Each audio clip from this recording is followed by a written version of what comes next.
What if the gods you thought you knew were nothing but puppets, clowns in a cosmic circus, dancing to the twisted whims of fate? In the shadows of marble temples and beneath the weight of 1,000 unspoken fears, lies a truth darker than the midnight sky. Every legendary tale of glory hides a sinister secret, a betrayal that could ignite a war among the stars. Picture the laughter of Bacchus, intoxicating and maddening. Now, hear the whispers of his victims, their voices choked with agony as they spiral into oblivion. What if that wine flowed not just with pleasure, but with the poison of despair? Each cup, a gamble with destiny, each revel, a ticking time bomb poised to explode into chaos. The gods, once noble, now wear masks of insanity, their divine laughter echoing in corridors of madness. Think you know Jupiter? The Thunderer? Imagine a celestial king who rules not with wisdom but with spite, his jealousy a wildfire scorching the heavens. What of Juno? The vengeful queen, every jealous thought a dagger aimed at her husband's lovers. Each betrayal is a thread in a sinister tapestry, woven with blood and ambition, where even the divine cannot escape their own treachery. And Venus? Oh, sweet Venus, the goddess of love, did you ever pause to ponder why passion flickers like a candle in a tempest? Because love, in this world, is an exquisite illusion, a game played with hearts as pawns, where a single glance could summon the wrath of a rival or bring the mightiest of warriors to his knees. But wait, there's more. This isn't just a story of gods and their petty squabbles. No, this is a tale steeped in blood, where mortals are mere afterthoughts in a godly chess match. Each hero, a marionette with invisible strings, dancing to the rhythm of divine madness. With every quest, every act of bravery, they stumble into traps laid by the very beings they seek to impress. Do you feel that chill creeping up your spine? It's the realization that the myths you've cherished are nothing but a cover-up, a glossy facade hiding a rotting core. The very myths that promise glory lead to disaster, where prophecies twist and turn, leaving shattered lives in their wake. Strap in, for the gods are not what they seem. Their gains of power are soaked in blood, their laughter laced with malice. But there's a pulse beneath it all, the pulse of humanity fighting against the divine tide. What are the stakes? An empire's fate teetering on the edge, heroes falling from grace, and the very essence of existence hanging by a thread. Turn the page, if you dare, because once you step into this labyrinth of deceit and desperation, there's no turning back. The truth will claw at you, gnawing like a ravenous beast. Are you ready to confront the nightmares lurking beneath the surface of legend? The clock is ticking, and the gods are watching. The whisper of the wind echoed through the empty streets of a twilight-lit Rome, as if the city itself were holding its breath, waiting for something monumental to unfold. Shadows danced along the cobblestones, twisting into grotesque shapes, ghosts from a forgotten time, lost souls entangled in the fabric of myth. I remember standing there, heart pounding, as I watched a figure emerge from the darkness, cloaked in the weight of ages, eyes shimmering with ancient knowledge and sorrow. It was Lucius, the historian, the dreamer who believed that the past was never really past, that it whispered to us, if only we dared to listen. But Lucius was a man burdened by his own obsessions, the kind of obsession that gnaws at a soul like a ravenous beast. His love for the stories of gods and heroes was palpable, yet it twisted into a need, a thirst that threatened to consume him. He would speak of Romulus and Remus, two brothers born of a she-wolf, destined for greatness but hunted by fate. I remember, he would say, the moment the city was born. The howl of the wolf, the blood of the earth soaked in ambition. And oh, did I feel the weight of his words, the sorrow and glory, the heavy heart of a man who believed that every tale was a reflection of his own shattered dreams. Beside him stood Aurelia, a woman cloaked not in shadows but in the fiery spirit of rebellion. She was restless, a heart caught in a storm, yearning for freedom from the chains of tradition. My life is no myth, she would declare with fierce intensity, and yet, here I am, tangled in stories that do not belong to me. Her eyes burned with defiance as she questioned everything, every ritual, every sacrifice demanded by the gods, everything that kept women like her shackled to the past. I remember her laughter, sharp and wild, slicing through the thick air like a dagger. She was laughter and lightning, a fierce tempest that dared to challenge the very fabric of the world around her. But amidst their struggles and the echoing legends that spiraled around us, I felt the presence of Gaius, a cloaked figure wrapped in his own darkness, a shadow of a man who once believed in purpose. His voice trembled as he spoke of Aeneas, the hero who fled Troy, driven by destiny but haunted by loss. I remember, he whispered, his voice quaking with regret, the moment when duty overshadowed love, when the flames of my city consumed everything I held dear. He was a man caught between what was and what should have been, a living testament to the bittersweet taste of fate's cruel hand. Their conversations were fragments of a chaotic symphony, punctuated by the sharp cries of gulls and the distant clamor of market stalls. The very air was thick with tension, a palpable energy that crackled like electric fire. Each word they exchanged was a thread woven into the tapestry of time, binding us to the myths that defined our existence. I could feel the ghosts of the past rising around us, a legion of forgotten dreams whispering truths that burned in my chest, urging me to listen, to feel. As the night deepened, we ventured toward the Forum, the heart of our city pulsing with the weight of history. The shadows loomed larger, and I could sense the eyes of the ancients watching us, their breath mingling with ours, a chilling reminder of the sacrifices made for glory. "Do you feel it?" Aurelia asked, her voice barely a whisper, yet it echoed like thunder in my ears. The weight of every prayer, every offering, every life that has been extinguished in the name of myth. Her words hung in the air, heavy with truth and despair, as we stood before the altar of Vesta, the eternal flame flickering in the darkness, a beacon of all that was lost. Lucius, with his heartache etched into every line of his face, lit a candle in reverence. "These stories," he murmured, "they are our inheritance, woven into the very fabric of who we are. They haunt us, and yet, we are powerless to escape them." And I could see it, the longing in his eyes, the desperation to reconcile the dreams of the past with the harsh reality of the present. With each flickering flame, I felt the air thicken, a storm brewing on the horizon of our souls. Gaius's voice trembled like a fragile thread. "Can we rewrite our legends, or are we doomed to repeat them?" With those words, the ground beneath us seemed to quake, echoing the discontent that festered within him. The myths were alive, breathing, pulsating with the emotions of those who came before. Aurelia stepped forward, defiance radiating from her being. "We are more than the echoes of our past. We can forge our own destiny." Her declaration reverberated through the night, a rebellion against the very essence of tradition. The air crackled with tension, as if the gods themselves were bearing witness to a confrontation that would reshape our understanding of the very tales that had bound us. And there we were, caught in a tempest of emotion and myth, three souls tethered to a lineage that was as intoxicating as it was imprisoning. The stories of gods and heroes swirled around us, blurring the lines between past and present, life and legend. I stood in that moment, a witness, a participant, everything and nothing, and the shadows whispered secrets in the night, a haunting lullaby that beckoned me deeper into the abyss of our shared narrative, a tale that would never truly end. With every heartbeat, the myth forged itself anew, reshaping our very existence. The origins of Roman mythology were not merely tales from dusty scrolls, they were alive, pulsing with the heartbeat of a people, echoing through the centuries. And somewhere, in the depths of that darkness, I understood, we were destined to be both the storytellers and the stories themselves, forever entangled in an eternal dance with fate. Chapter 2.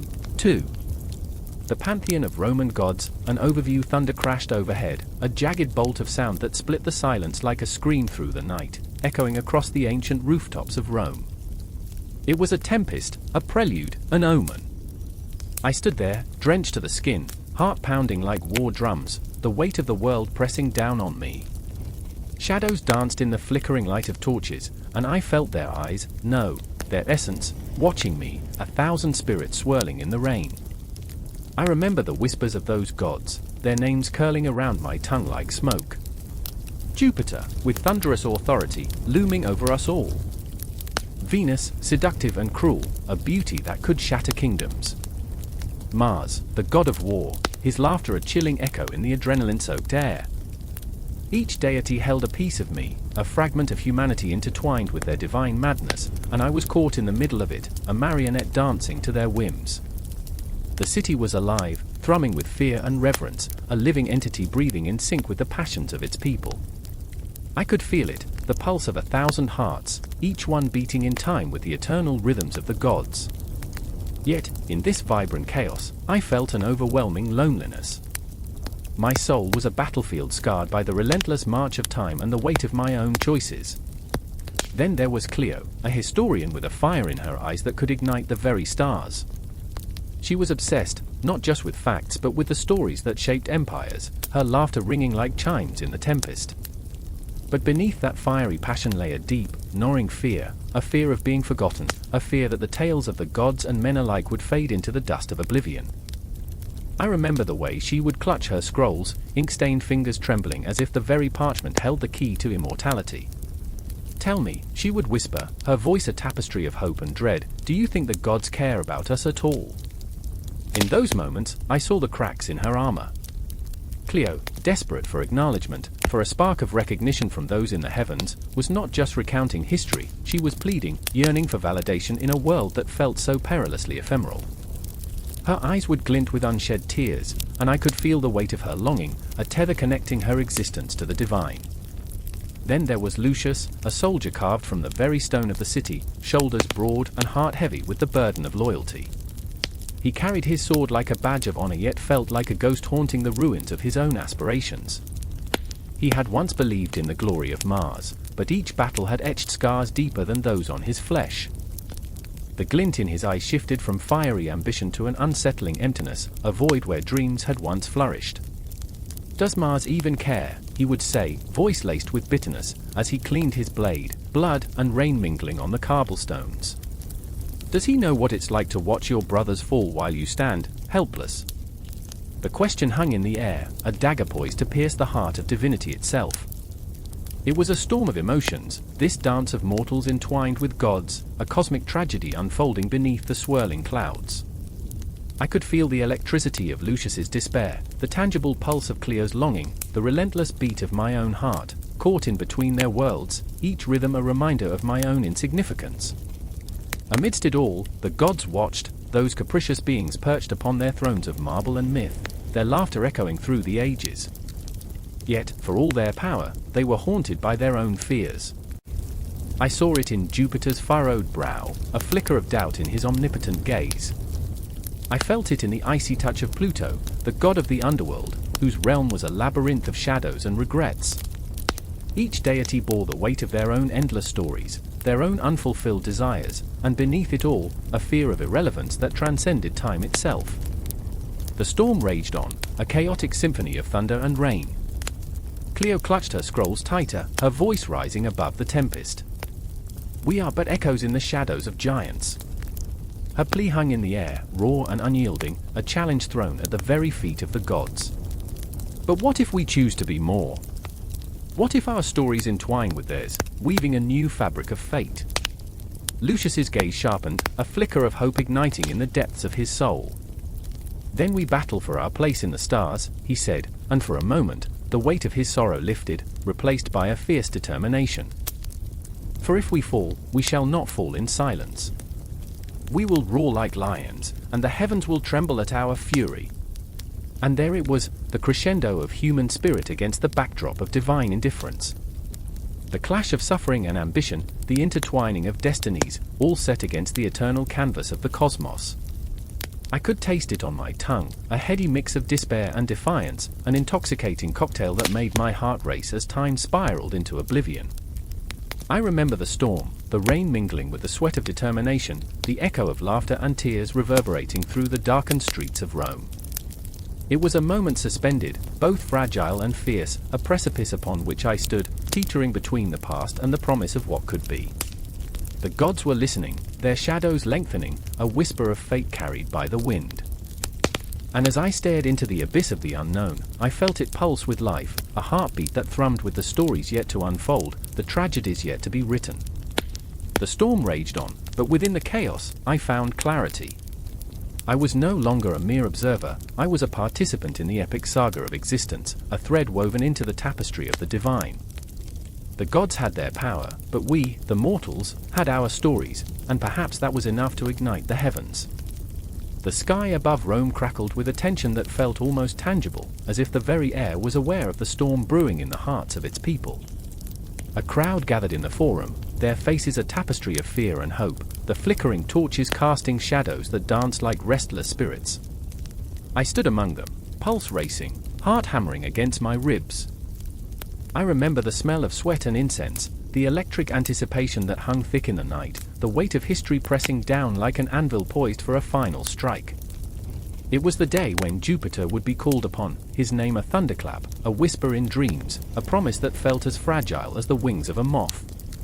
Cassia, a priestess with sunken eyes filled with a feverish glow, stood before the altar, her fingers trembling as they brushed against the cold marble. She was a woman of faith, yet doubt gnawed at her insides like a hungry beast. The burden of her duties slumped her shoulders, she felt the weight of the world with every breath. "What if he doesn't answer?" she whispered, the words barely escaping her lips, a confession as much as a prayer. Her heart ached for the people, for the children who had fallen victim to drought and disease. The gods were supposed to protect them, yet here they were, lost in a sea of despair. And there was Marcus, a soldier who had once fought for glory but was now haunted by the ghosts of his fallen brothers. He stood at the edge of the crowd, fists clenched, eyes blazing with a desperate fury. "We cannot bow our heads to a god who abandons us," he bellowed, voice echoing against the stone walls, a defiance that resonated with every soul present. His heart was a battlefield, torn between loyalty to his emperor and the gnawing realization that the divine might be as real as the shadows that flickered at the fringes of his vision. Each heartbeat screamed of loss, of comrades who had believed, yet were now dust beneath the weight of indifference. I remember the night when the omens first appeared, the skies darkened by swirling clouds, a portent of what was to come.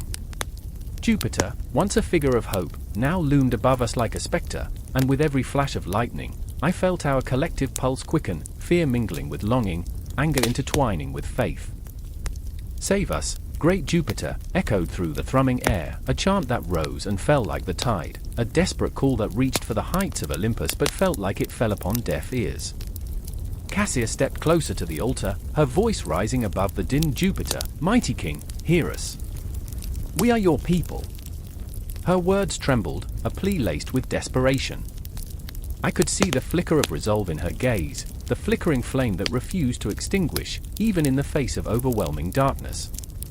She was a warrior in her own right, battling against the tide of hopelessness, yet the cracks in her armor showed. I could feel the weight of her expectations, the fragility of her faith, and in that moment, she became a reflection of us all, each of us, a thread in a tapestry fraying at the edges. But Marcus could not hold his silence. "What has he done for us?" he shouted, voice rising like a tempest.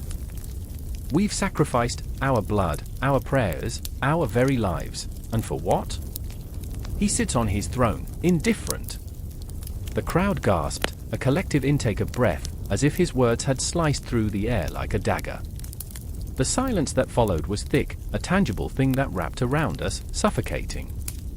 I felt the chill of the night seep into my bones, a reminder of our vulnerability, our mortality. In that moment, Cassia turned to Marcus, eyes blazing with an intensity that mirrored the fire in his heart. "And what would you have us do?" Her voice was fierce, the words a challenge, a spark igniting the dry wood of discontent. "Would you turn your back on the gods when they need us most? We must show them our devotion." Her hand gestured to the altar, to the offerings laid bare, wheat, wine, and the warm, fragrant blood of sacrifices past. It was a dance of faith she performed, a desperate hope that perhaps, just perhaps, they could sway the mighty Jupiter. But Marcus shook his head, his expression darkening. "Devotion, Cassia? You call this devotion? This is madness." His voice cracked, and I felt the pain radiating from him, the memories of war and loss surfacing like specters from the deep.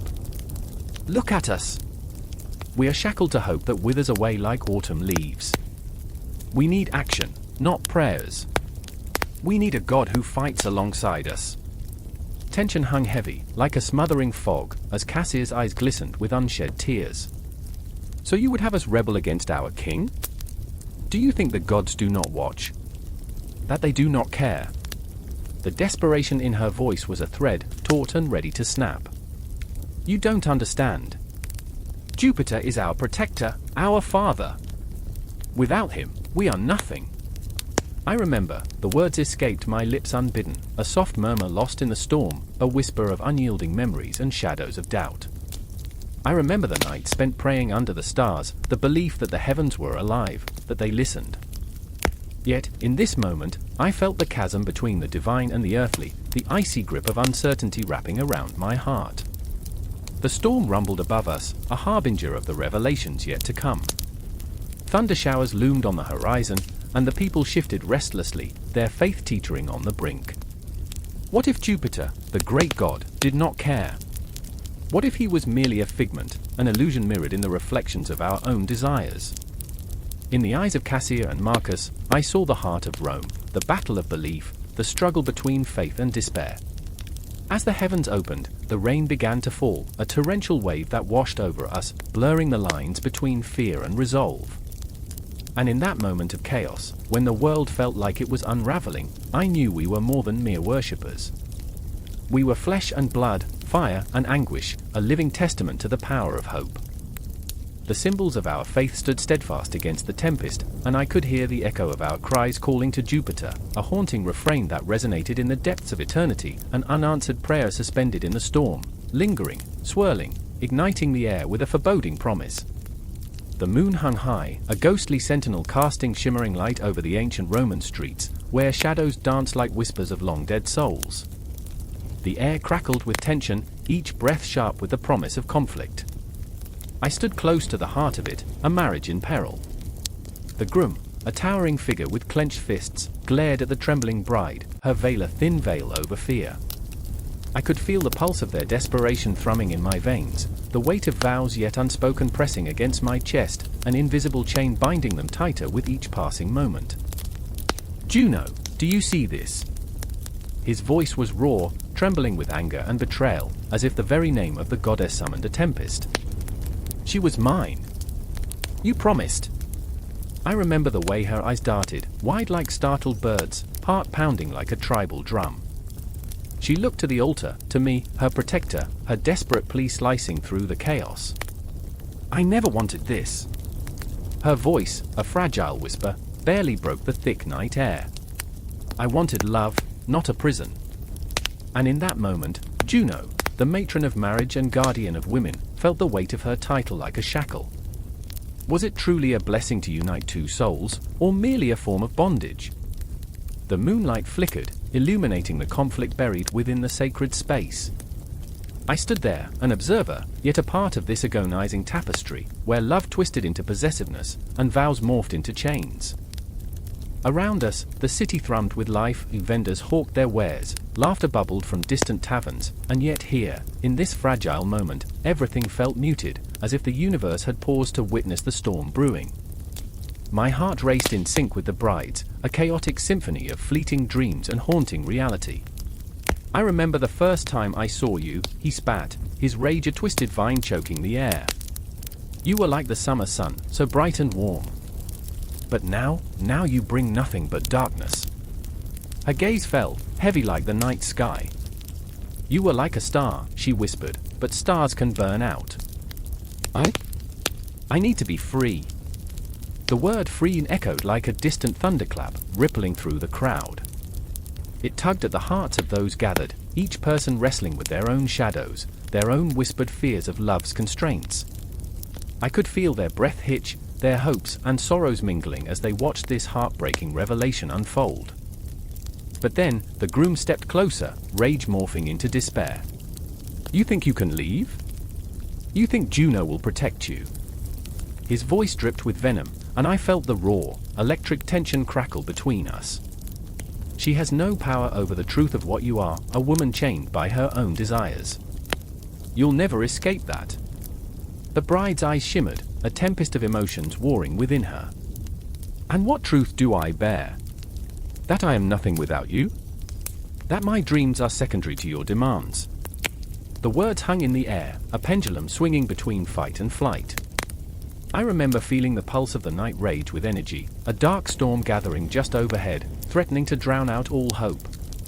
The moon's light flickered, and I sensed a shift in the atmosphere, a swirling tide of emotions, anger, sorrow, and a desperate longing for liberation. I could see it in their eyes, a battlefield of heartache, a testament to the pressures of love, bound by the chains of tradition and expectation. "Let her go," I whispered, feeling the weight of my own convictions pressing down upon me. My heart thudded and echoed with the voices of those who came before me, women silenced by the weight of their own stories, each one a ghost in the shadows of history. Juno is not here to bind her, but to protect her choice. "Isn't that what you swore to honor?"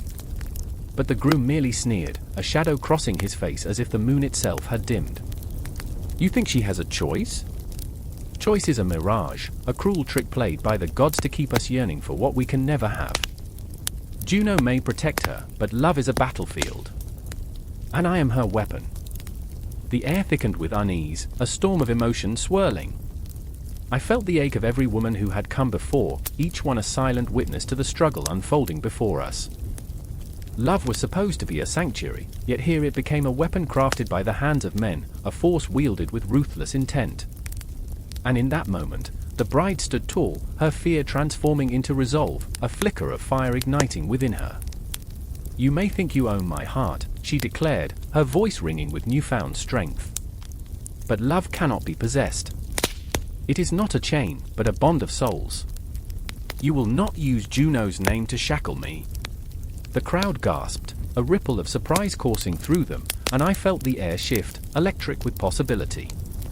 The universe held its breath, the stars overhead leaning closer, as if to witness this act of defiance.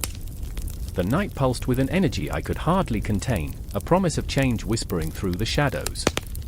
My heart raced, as if Juno herself were at the door, ready to step into this world of human emotion, chaotic, raw, and achingly beautiful. "Love is not a prison, it is a choice," I spoke into the silence, my voice trembling with the weight of truth. "And you are free to choose."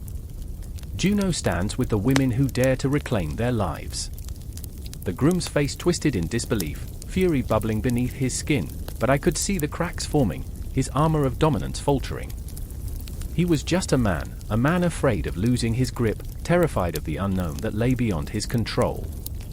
As the night deepened, the tension crackled like lightning, hanging heavy in the air, the palpable possibility of transformation lurking just beneath the surface. Would she step away? Would she break the chains that bound her? The questions hung in the air, echoing through the hearts of everyone present. And then, as if guided by the very essence of Juno, she took a step forward, her veil fluttering like a spirit released. "I am not yours," she said. "I am my own." Time slowed, each heartbeat resonating like a drum echoing through eternity. The universe held its breath, caught in the delicate web of unfolding destiny, as each soul present felt the electric thrill of change crackle like fireworks in the midnight sky. And I stood there, watching, breathless, as the confrontation simmered, a storm brewing on the horizon, leaving the outcome unknown. In that moment, I understood, this was not just a battle for love. It was a resurrection of the self, a reclaiming of power long forgotten, an echo of every woman who had ever dared to stand, to fight, to breathe. And so the night stretched on, thick with unresolved tension, shimmering with the promise of what was to come, like a clock ticking away the seconds, each one dragging us closer to that ineffable moment of liberation or loss. I felt the pulse of history behind me, urging me forward, promising a reckoning that would echo through the ages. The storm lashed against the ship with a ferocity that swallowed the world whole. Rain hammered on the deck like 1,000 fists, each drop a reminder of Neptune's fickle temperament. The crew screamed, some prayers, some curses, but their voices were drowned in the howl of the wind. I stood at the helm, my heart racing, a prisoner of the moment. This was not simply a struggle against nature, it was a confrontation with the very god of the sea, and I felt his wrath through every shudder of the vessel. I remember the panic that gripped Marcus, the ship's master, his normally confident voice now reduced to a trembling whisper as he clutched the wheel, eyes gleaming with terror. "Wheel capsize," he shouted, a man transformed by fear, flinging his gaze over the turbulent waves that rose like mountains, ready to swallow us whole. The sea was no longer a highway for trade, it was a wild beast, roaring with abandon. Marcus had once told me of his dreams, grand visions of trade routes stretching across the empire, riches overflowing, power at his fingertips. But in this moment, dreams felt like cruel jokes. Then there was Livia, my sister, her fear palpable, mingling with the salt of the ocean as she clung to the mast, her knuckles white, lips moving silently in prayer. She had always been the brave one between us, the one who dared to dream beyond our humble origins. But fear had a way of stripping away bravado, revealing the raw vulnerability beneath. I remember her eyes searching mine, a silent plea for reassurance as the storm raged around us. "Please, don't let us die here," she whispered, and I felt a weight in my chest, a promise I couldn't guarantee. The ship lurched violently, and I stumbled, the world tilting like a madman's dream. In the chaos, I caught a glimpse of the horizon, a thin line where the dark clouds thinned. Hope flickered, a fragile ember against the storm's wrath. Neptune had always been a force of nature, revered and feared, a god who could change fortunes with a single wave. He was the bridge between our desires and our nightmares. And as I battled to keep the ship steady, I felt an intense longing, a desire to understand him, to plead for mercy, to bargain for our lives.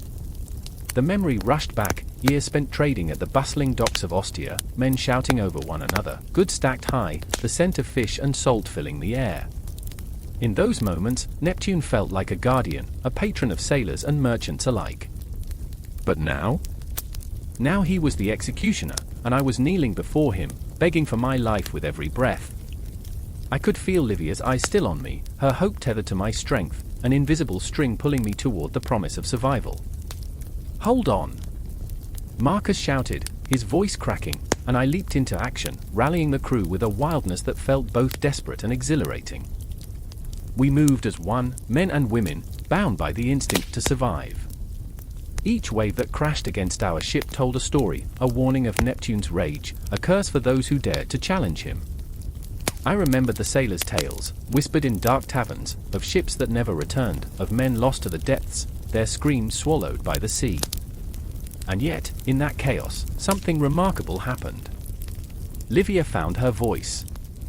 "Fight," she cried, her spirit igniting like a flame against the darkness. "Fight for our lives. Fight for the future." Her words pierced through the storm, powerful and resolute, filling the air with a fierce determination. With her rallying cry, I felt the fear in my chest deflate, replaced by a surge of adrenaline.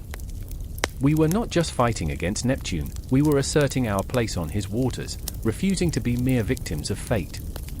As we worked together, the storm began to relent, the waves receding, transforming from monstrous giants to manageable hills. The sun broke through, an ethereal light illuminating our battered ship, a sign, perhaps, from the god himself. I could almost hear his laughter, echoing through the waters, as if to say, "You think you can outsmart me?" But the battle wasn't over. The tempest had left its mark, our ship was torn, our spirits frayed. Yet in that moment of relative calm, I faced Marcus and Livia, two souls intertwined with my own. "What do we do now?" I asked, the weight of our survival pressing heavily upon us. Marcus looked at me, his eyes fierce, a man reborn in the fires of chaos. "We keep trading," he said, voice steady, "we keep challenging the sea." And Livia, fierce as a tempest herself, added, "We honor Neptune, not by fear, but by respect. We'll offer our thanks, our tributes." It was a pact made in the heart of the storm, a promise that despite the chaos, we would continue, we would fight, we would live. But as the sun dipped below the horizon, casting a haunting glow across the waves, I couldn't shake the feeling that Neptune was watching, lurking just beneath the surface, waiting for his moment to strike again. The ocean whispered secrets, and I could feel the shadows stretching, reminding me that the sea is both a giver and a taker, a sanctuary and a grave. I remember standing at the edge of the ship, looking out over the vast expanse of water, a place that held both treasures and terrors. The horizon seemed infinite, an echo of dreams yet to come. And as I drew in a breath, heavy with salt and uncertainty, I felt the pulse of eternity beneath my feet, the heartbeat of Neptune resonating through the waves. We would sail again, we had to. The sea called, relentless and eternal. And as I turned to my sister and our steadfast master, I knew that whatever trials lay ahead, we would face them together, forever bound by the storm and the unyielding spirit of trade, forever in the grip of a god who demanded our respect. The night was thick with the scent of blood and burning flesh, a pungent haze that clung to the air like a shroud over the city of Rome.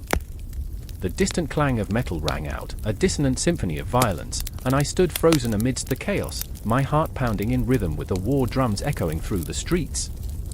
I remember that night, the sky bruised and cracked like an ancient vase, as shadows danced upon the walls, whispering secrets of death and glory. I was a boy then, but I felt the weight of Mars himself breathing down my neck, a god draped in the crimson of conquest, his laughter a haunting echo in my ears. Lucius, a soldier of no more than 20 summers, stood beside me, a tower of sinew and fear, his eyes wide with the reflections of 1,000 restless ghosts. He was a man of flesh and blood, yet there was an emptiness in him, a hollow longing that gnawed at his resolve. "I don't want to die here," he muttered, his voice trembling like a reed in the wind. The truth was etched on his brow, the terror of inevitability, as the spectre of Mars loomed large over him. He clutched his sword, knuckles white against the hilt, and I could see the tremor in his hands, a fragility that screamed louder than the clash of armor. The air crackled with tension, a prelude to violence, and I felt the clutch of fear wrap around my heart, squeezing until I could barely breathe. I remember watching him, my companion in this hellscape, and thinking how he wore his armor like a second skin, shiny, proud, yet heavy with the weight of expectation. Expectations grounded in the very essence of Mars, who demanded not just blood but a relentless pursuit of glory, even if it meant drowning in sorrow. Beside Lucius stood Claudia, a fierce warrior with the spirit of a lioness. Her eyes burned with an intensity that belied her small stature, and with each breath, I could sense the fire within her, a desperate hope flickering against the encroaching darkness. She was a woman forged by loss, her past entwined with the very roots of Rome itself. "We fight for honor," she shouted, her voice slicing through the din of war like a dagger. "We fight for our city." But even as she declared her purpose, I saw the crack in her facade, the flicker of doubt skimming the surface of her resolve. Claudia was more than just a soldier, she was a symbol of defiance against a world that often sought to silence women. Yet the weight of Mars's expectations burdened her mightily. She wore the mantle of warrior and protector, but the ghost of fear tugged at her heart. I could see it then, the way her breath quickened, how her gaze darted toward the shadows, as if waiting for the god himself to reach down and claim her. The battlefield became an orchestra of suffering, men fell, bodies crumpled like forgotten dreams. The soil drank in their blood, a desperate offering to the god of war who thrived on chaos and despair. I felt the pulse of mortality around us, a savage reminder of our own fragility, as the screams of the dying pierced the night. Each cry echoed in my soul, a haunting melody that would never be forgotten. Lucius's grip on his sword faltered, and I could see the horror etched into his features. He looked to Claudia, imploring her with a silent plea, a plea for courage that seemed so far away. "Claudia, what will we do?" It was a question that curled around my heart, squeezing it in a vice. I wished I could offer him an answer, a promise that the gods would spare us. But promises were the first casualties of war, shattered like glass beneath the weight of reality. "The gods are fickle," Claudia said quietly, her voice trembling against the backdrop of chaos. "But we must stand." And there it was, the essence of Mars, the relentless, driving force that coursed through our veins, demanding sacrifice, demanding courage even in the presence of despair. I could feel it pulsing, a dark rhythm that quickened with every heartbeat, binding us together in our shared fear and determination. As the battle surged around us, I could see the faces of our enemies, twisted in rage and desperation. They too were but pawns on the chessboard of Mars, seeking victory, lusting for blood. Each strike, each clash of swords spoke the language of survival, and amidst it all, I was a mere witness, a spectator to the raw, unfiltered emotion of humanity laid bare. The night wore on, and I remember the moment it hit me, the realization that we were all trapped in this game, ensnared by the whims of a god who thrived on our suffering and triumphs alike. I felt the cool metal of my own sword, the cold touch of steel mirroring the ice forming around my heart. Fear and adrenaline surged through me, creating a maelstrom of confusion as I watched Lucius take a step forward, eyes wild and desperate. I reached out, grasping at him, but he was already lost in the storm. It was then, standing on the precipice of chaos, that I understood the true nature of Mars. He was not just the god of war, he was the embodiment of our darkest desires, the voice that compelled us to fight and die, to love and lose. And in that realization, I felt a deep, chilling pang, a connection to something greater, yet infinitely terrifying. We were all puppets dancing to his tune, tethered to the ground by our own choices and fears. The cries of battle rose to a fever pitch, and I could feel the ground tremble beneath our feet, as if Mars himself was stamping his foot in rage and delight. I watched as Claudia leaped into the fray, an angel of wrath, but even in her fierce courage, I saw the flicker of fear, the shadow of doubt. She was fighting not just for Rome, but against the darkness that threatened to consume her, the darkness that whispered her name in the night. And as the sun began to rise, painting the sky with strokes of crimson and gold, I understood that this was not merely a fight for survival. It was a testament to our very existence, a battle not just against our enemies, but against the gods themselves.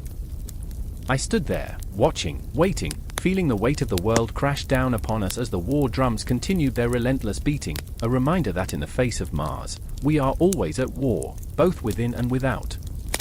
The fight was far from over, and in that moment, I knew we were all entwined in the fabric of war, a tapestry woven from blood and fury, hope and despair. And as the echoes of battle faded into the dawn, the tension lingered, wrapping around us like a shroud, leaving behind the promise of more conflict, more heartache, and yet, also the flicker of hope that perhaps, amidst the chaos, we would find a way to stand, to fight, and to live. The amphitheater echoed with silence, a foreboding hush draping over the throng like a shroud. In the heart of Rome, beneath the watchful gaze of stone gods, a tumult brewed, two souls entwined in a web spun by Venus herself, the very embodiment of desire. I felt it before I saw it, an electric tension crackling in the air, stifling and intoxicating. This was the moment, a heartbeat suspended in time, an omen drenched in beauty and despair. Lucia stood beneath the archway, her breath shallow, like the last gasp of summer before the chill of autumn swept in. She clutched a silk strip, the color of new love, her fingers trembling. This fabric held her heart, her secret, a love letter unsent, the weight of unspoken words pressing against her chest. Gaius, the man caught in the snare of her longing, was there too, though his gaze roamed the crowd, searching for someone not meant to be. Her heart wrenched at the sight, a dagger twisting deeper with every fleeting glance he cast away from her. "Why won't you see me?" she whispered, the words barely escaping her lips, lost in the swell of voices. "I remember when your laughter was the only sound I craved." A ghost of a smile danced on Lucia's lips, but it faded quickly, leaving only the bitter tang of memories long overshadowed by his indifference. She remembered the way he'd once looked at her, eyes burning with passion, and now she was just another shadow in a city of sunlight. Gaius, unaware of her agony, was locked in a battle of his own. The vibrant chaos of the arena pulsed around him, but his thoughts were a storm, thrashing wildly between obligation and desire. He wanted to be free. He wanted to cast off the chains of expectation that wrapped around him like the ivy on the ancient walls. He could already hear the whispers of the Senate, the pressure mounting, their voices drumming a relentless cadence in his mind. Marriage was a transaction, love was a risk. He felt caught between two worlds, one bathed in the golden glow of Venus, the other steeped in the cold, unyielding stone of duty. "Lucia," he murmured under his breath, as if her name could bridge the chasm of separation. The weight of 1,000 unsaid words hung heavy in the air, and yet, he remained shackled. He was a gladiator preparing for battle, not against flesh and bone, but against the very essence of his heart. The crowd roared, a symphony of excitement, drowning out the quiet despair that clung to him like a vine strangling a tree. In the corner of the square, beneath the splayed branches of a fig tree, stood Aurelia, guardian of love's secrets and the tempest that raged within. She had watched the dance of Lucia and Gaius unfold from the shadows, her heart aching with their unfulfilled longing. She knew both too well the cost of love, how it could ignite like a wildfire or wither like a fading whisper. Aurelia was a sorceress of sorts, wielding the raw, chaotic power of desire, but she was also a vessel of pain, carrying her own burdens. She remembered the sting of unrequited love, the taste of bitterness that lingered long after the sweetness had faded. "I see you, my dears," she murmured, her voice a mere breath against the backdrop of the bustling city.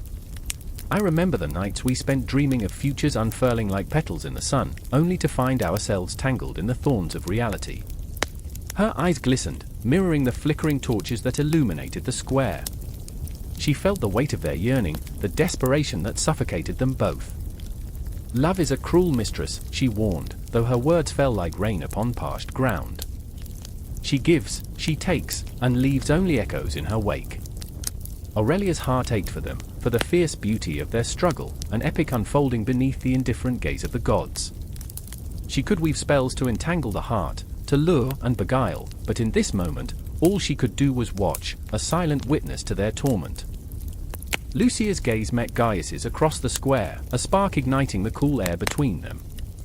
Time froze, the clamorous crowd fading to a distant hum. In that suspended heartbeat, beneath the watchful eyes of Venus, they were drawn together, two opposing forces in a cosmic ballet of fate.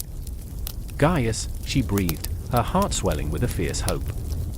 I remember when you painted the stars for me, when you whispered promises against the cool night air. But memories are fickle, and as quickly as they ignited, doubt crept in like the creeping shadows of dusk. He hesitated, and in that pause, the cruel grip of reality tightened. I cannot, he began, each syllable punctured by the weight of unfulfilled desire. The world demands more than passion. It demands allegiance. His voice faltered, a raw edge betraying his turmoil. The crowd surged, a wave of bodies swelling with the thrill of impending spectacle, but for Lucia and Gaius, the world had shattered into fragments of longing and regret. They were lost within their own turmoil, two souls adrift on a vast sea of fate, bound by the invisible strings of Venus's design, yet unable to grasp the beauty of their connection. Will you let them dictate the rhythm of your heart? Aurelia whispered into the void, her spirit entwining with theirs, an unseen force urging them forward. Will you let love slip through your fingers like sand? The clock tower loomed, its hands ticking mercilessly, a silent witness to their suffering. The shadows stretched, elongating with each passing moment, time slipping away like an ungraspable dream. The heartbeat of the city pulsed on, but Lucia and Gaius remained frozen, caught in the web spun by the goddess who watched from her celestial throne, the embodiment of love and beauty. And as the sun dipped below the horizon, painting the sky with hues of crimson and violet, the tension thickened, an unspeakable prophecy hanging, waiting to erupt. Would they surrender to the power of Venus, or would they let fear extinguish the flame before it could burn bright? The air crackled, and in that charged moment, a storm began to brew, one that would change everything and nothing all at once, leaving only the resonant echo of their hearts and the haunting promise of beauty entwined with pain, forever unfulfilled, forever yearning. The night was a canvas smeared with the colors of chaos, the moon struggling to cast its luminous glow over the trembling city below. Shadows danced like whispers through the narrow streets, each corner holding its breath as if aware of the tempest that brewed in the hearts of those who dared to dream. I stood there, the weight of uncertainty pressing against my chest, the familiar taste of fear mingling with the metallic tang of desperation. I remember, the word slipped from my lips like a ghost, an echo of the past wrapped in the shroud of the present. My mind raced back to the moment when everything shattered, a flickering lantern illuminating the desperate faces of my friends, igniting a choice that would change our fates forever. In that moment, there was Livia, her spirit fierce yet fragile, eyes bright with the fire of rebellion. She had always believed herself the torchbearer of truth, the one destined to ignite the world with the light of knowledge. But the darkness was a heavy blanket, smothering her dreams, and I could see the tremor in her hands as she clutched the worn scroll, our last hope against the oppressive silence. We can't stop now. Minerva wouldn't want us to back down, she cried, her voice a blend of passion and panic, echoing through the cobblestone alleyway. And there was Felix, the poet, the dreamer, who wore his heart on his sleeve like a badge of honor. But tonight, his words felt like stones, weighing him down, each syllable a reminder of the burdens that shaped him. What if we fail? The doubt dripped from his tongue like poison. What if the wisdom we seek leads us to ruin? We're mere shadows against the great tapestry of history. But I could not afford to entertain his fears. I had spent too many sleepless nights staring at the stars, weaving stories of gods and fate, whispering to myself that wisdom was the beacon that would guide us through the storm. I refused to let them silence us. No more shadows, Felix. We are the storm, My voice rang with a conviction I hardly felt, yet something deep inside me stirred, a pulse of determination that felt unnaturally powerful, a reminder of Minerva's spirit coursing through me.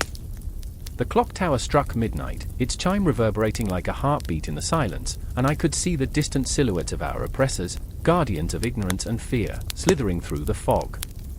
They would hunt us down, those phantoms of power, their very existence a reminder that wisdom was seen as a threat. Each tick, each talk felt like a countdown to our demise, yet I could not falter. Not now. Livia leaned closer, the faint scent of her desperation mingling with the dampness of the air. If we can just reach the Temple of Minerva, the last vestige of hope, we may find the strength to rise. Her eye sparkled as the shadows danced, flickering with memories of the past, of laughter, of dreams unfulfilled, of knowledge lost. But Felix shook his head, fear creeping into the lines of his face. The temple is a ruin, a relic of what once was. What if we're just chasing ghosts? The uncertainty clawed at my insides, but I fought it back. The ghosts are all we have left. They whisper to us in the dark, Felix. They remind us that wisdom is not just knowledge, it's the courage to keep seeking it, even when the world is determined to snuff out the flame. The words hung heavy in the air, pulsating with an urgency that felt almost palpable. I could sense the shift in Livia's resolve, the way her breath quickened, the fire rekindled in her heart. Then we'll light our own flame. We'll carve our path through the darkness, with or without them. And just like that, we were swept into the night. The city pulsed around us, alive with the echo of our footsteps, each step a defiance, a rebellion against the silence. I felt the weight of history pressing in around us, the ghosts of those who had fought before us urging us onward, their whispers entwined with the breeze. The shadows stretched and twisted, mocking us as we pressed forward. I caught glimpses of their faces, the faces of the nameless, the faceless, those who had dared to dream but had been crushed under the weight of ignorance. I remember the stories, I whispered, uncertainty lacing my voice. I remember the sacrifices made for wisdom. Each word was a thread weaving us closer, binding our fates together. Livia's laughter broke through the darkness, a haunting melody that danced on the edge of despair. Then let's write our own story, one that echoes through the ages. We are not mere footnotes, we are the verses lost to time. But even as she spoke, doubt tightened its grip. The ghost of Minerva loomed larger in my mind, a spectre of wisdom with a gaze that pierced through the fog of uncertainty. Would she embrace us or condemn us? The question slithered through my thoughts, a serpent of fear coiling tighter with every heartbeat. With every stride, the air thickened, the barrier between reality and myth growing tenuous, the stakes higher than ever. The temple loomed ahead, a silhouette against the backdrop of the inky sky, a promise of sanctuary and a harbinger of confrontation. And as we approached, the weight of history pressed down like a leaden shroud, the whispers of those who had come before us trailing behind, their dreams echoing in the silence. I remember, I murmured, but the words faded into the night, lost in the shadows. But we could not turn back now. The night was alive with possibilities, with fears and hopes intertwined, a tapestry woven with threads of wisdom and folly. The confrontation was inevitable, the choice looming like the spectre of Minerva herself. Would we rise, or would we crumble beneath the weight of our dreams? With every heartbeat, we edged closer to the truth, the darkness and light intertwining, the final confrontation simmering just beneath the surface. The night was not done with us yet. The echoes of our footsteps were merely the beginning, the prelude to a symphony that would unfold beneath the watchful gaze of the goddess herself. We were alive, alive with the promise of wisdom and the haunting shadows of our past, and the storm was only just beginning to break. The sun hung low, spilling molten gold across the horizon, as though it were bleeding its last. It was a moment suspended in time, straddling the line between day and night, light and shadow. Here, in the heart of Delphi, the air thrummed with tension, a palpable electricity that sent shivers down my spine. I stood, breathless, as the wind howled like a tortured soul, a premonition, perhaps, of the chaos to come. The sacred grove whispered secrets in a language only the trees understood, their leaves trembling like heartbeats. Then came the scream. Raw, agonizing, slicing through the stillness like a blade drawn from its sheath. It was Callista, my sister, the fierce embodiment of defiance and fragility, crumpled on the ground. her hand stained with the dark crimson of sacrifice. I remember the horror etched into her face, the way her eyes widened as if the universe had just revealed its darkest truths. "It's coming! It's coming," she gasped, and I felt the weight of her fear settle like lead in my chest. Apollo, his name dripped from her lips like honey mixed with poison. A god of light, yes, but also a harbinger of dark prophecies. His music could soothe the fiercest storms, yet his prophecies were often laced with despair. I had loved him, once, with a heart so full it felt ready to burst. His laughter had been the sun breaking through a stormy sky, bright and intoxicating. But love, like light, could be blinding, and the shadow of his destiny loomed heavy over us. I remember the night we first met, the festival of Dionysus, where wine flowed like rivers and the air vibrated with melodies that seemed to echo from the heavens. Apollo had stood there, radiant, a beacon amidst the drunken revelry. But beneath that golden surface, something darker simmered, a flicker of madness in his gaze that whispered of the burden carried by the gods. The first time he touched my hand, it felt electric, like the crackle of a storm before it broke. But now, that storm was upon us, and I could sense its fury building. "Callista!" I shouted, rushing to her side, panic twisting my insides. "What do you mean it's coming?" She was trembling, her body racked with sobs, and the shadows danced around her like demons. She looked up at me, eyes wide and unseeing, as if she were peering into the abyss. "The oracle," she gasped. She spoke of death, a price must be paid. The words hung in the air, heavy like the scent of burning incense. A price? What price? My mind raced. The oracle was notorious for her riddles, her cryptic words laced with truths too painful to bear. I had always dismissed the prophecies as mere whispers of fate, but that was before I understood the weight of destiny. My heart thudded in my chest like a war drum, each beat a reminder that time was slipping through my fingers like sand. Suddenly, a shadow loomed, tall and imposing. Apollo emerged, his figure outlined against the dying light. He looked different now, more god than man, his aura pulsing with intensity. The air grew thick, heavy with unspoken tension, as though the very world held its breath. "What have you done?" he demanded, piercing gaze locking onto Callista. In that moment, I could sense the storm brewing beneath his calm exterior, a tempest of fury and sorrow. "I didn't mean to," she stammered, shrinking back as if she could melt into the earth. I stood between them, heart racing, desperate to shield her from the wrath of a deity. "Apollo, please!" I pleaded, my voice breaking. "She's scared. We're all scared." But he was already gone, his anger a palpable force that crackled in the air.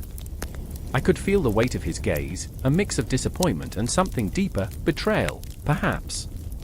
Did he blame us for the darkness creeping closer, or was he simply a god caught in the web of his own prophecy?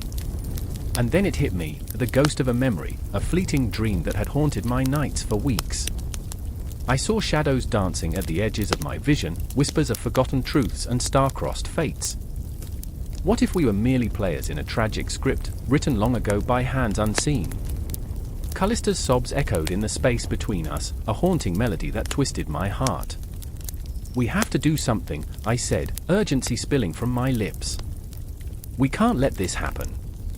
But even as I spoke, a creeping dread settled in my bones. What could we do against the will of the gods? Their whims were like the tides, unstoppable, relentless, and often cruel. I held Callista close, the warmth of her body a stark contrast to the chill creeping into my soul. "You remember the stories," I murmured, my voice low, "the ones where mortals faced gods with nothing but courage and love." But even as the words left my mouth, I could feel the fragility of hope, like a candle flickering in the wind. "I remember," she whispered, her breath shaky against my ear. "But those stories don't end well." And there it was, the cyclical nature of fate, the grotesque dance between light and darkness. Apollo, the bright god of prophecy, was a mirror reflecting our deepest fears and desires. Love was never simply light, it demanded sacrifice, invited chaos. Every heartbeat pulsed with the weight of choices made and consequences yet to unfold. The ground beneath us trembled, and the air thickened with impending dread. Time slipped like a thief, stealing moments of clarity and replacing them with shadows of uncertainty. I felt the cool kiss of night on my skin, a reminder that darkness was creeping closer, and with it, the unknown. In that eerie silence, amidst the rustling leaves and fading light, I knew one thing: we could not remain passive. We had to confront Apollo, to plead for mercy, or perhaps even challenge the prophecy itself. But the thought of facing him, of standing before that radiant face turned dark with anguish, made my heart race. Would he hear us, or would we simply be swallowed by the very darkness we feared? The echoes of the past whispered in my ears, urging me onward. I held Callista's trembling hand, feeling her pulse racing, a mirror of my own fear. Together, we would forge a path through the shadows, toward the light, toward the god whose laughter had once filled our hearts with joy and whose prophecies now threatened to tear us apart. As we moved forward, towards the heart of Delphi, the night wrapped around us like a shroud, and I felt the weight of the cosmos pressing down, the stars flickering like distant memories. The confrontation was looming, an inevitable clash of light and dark, love and fear. And as I took that first step, I could only hope that love would be enough to cut through the shadows that now threatened to engulf us all. The moon hung low in the obsidian sky, a sliver of silver that quivered like a heartbeat, as if it were aware of the tremors rippling through the forest. The air was thick, damp with the scent of moss and the lurking promise of rain. A twig snapped, a single, sharp crack that echoed through the stillness, reverberating like a gunshot in the vast, hungry dark. I stood frozen, a shadow among shadows, my breath caught in my throat, the world around me pulsating with an energy that thrummed like a taut bowstring waiting to unleash its arrow. I remember the chill that seeped into my bones that night, creeping up my spine like a whisper, an invitation to fear. It was not just the cold, it was the palpable tension, the hunt hanging in the air, charged with danger. The woods held their breath, and so did I, waiting, knowing that something was out there, stalking, biding its time. And me, just a flickering candle in the vastness, wondering if my flame would last until dawn. "Diana," I murmured, half in prayer, half in desperation. She was the goddess of the hunt, the silver glimmer of the moon, a figure etched in my memory. I could picture her, fierce and untamed, bow drawn tight, eyes glinting with the promise of the chase. I often felt her presence, like a weight on my chest, a reminder of the wildness that surged beneath my skin. But tonight, she felt different, wrathful, demanding. I could almost hear her call, echoing through the trees, compelling me to move, to act. A rustle in the underbrush shifted my focus. I turned, heart racing, to find Luca standing there, his silhouette stark against the moonlight. His eyes were wide, reflecting the light like twin moons, but they were darkened by something that gnawed at him. Fear?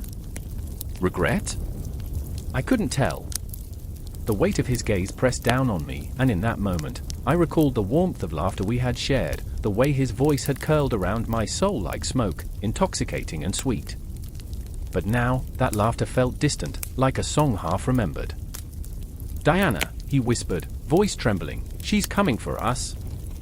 I remember his words sliding into my mind, their meaning a cold knife twisting in my gut.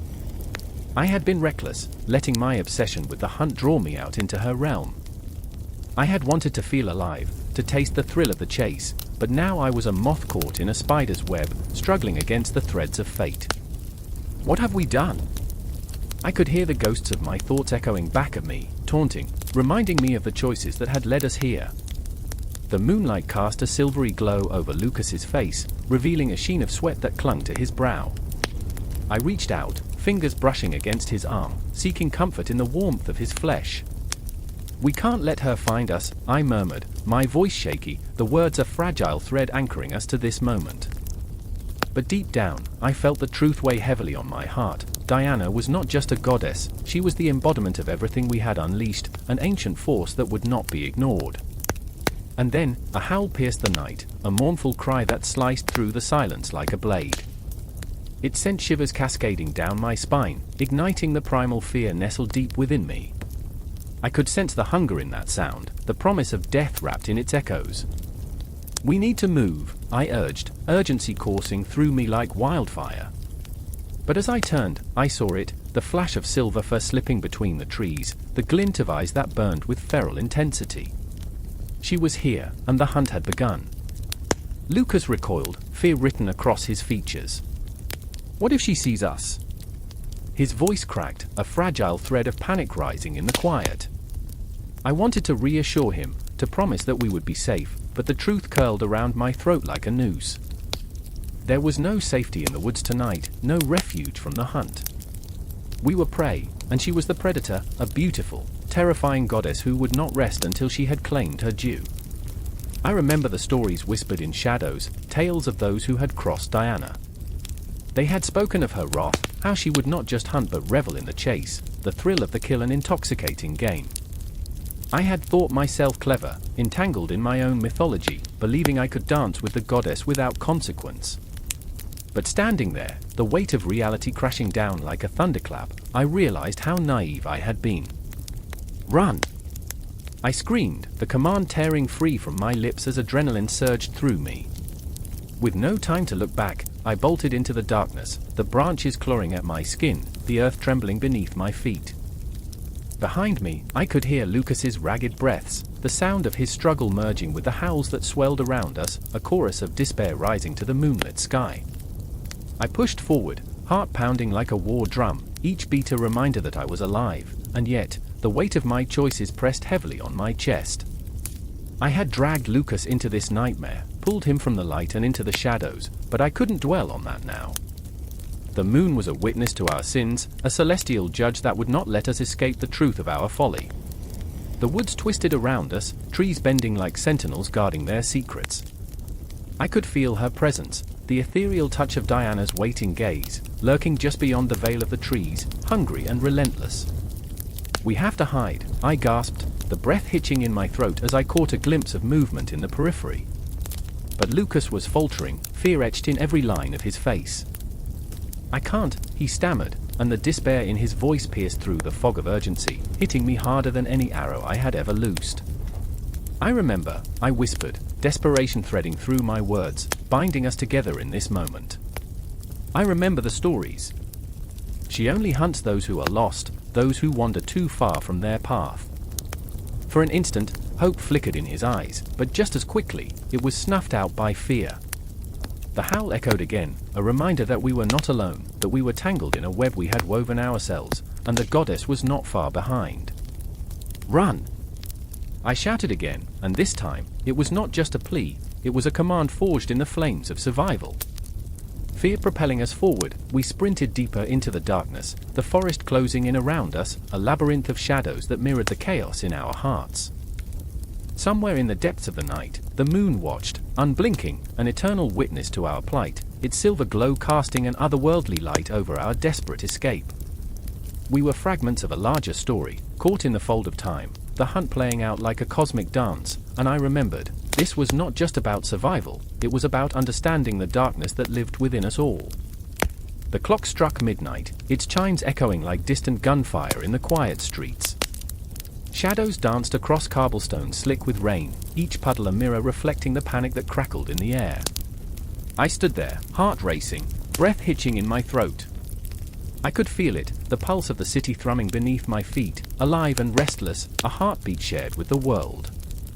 In that moment, I remembered the promise I'd made to my sister, the one that sent me racing into the depths of this merciless night.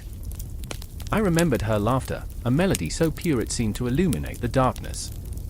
But the laughter was gone now, silenced by the weight of desperation. You can't let him take it, she had insisted, her eyes wide with fear as she clutched her broken amulet, a family heirloom that had been in our bloodline for generations. The air was thick with the scent of damp earth and longing, a bitter reminder of what was at stake. And then there was Marcus, the other half of this chaos, the unyielding merchant whose dreams were as grand as the sky itself.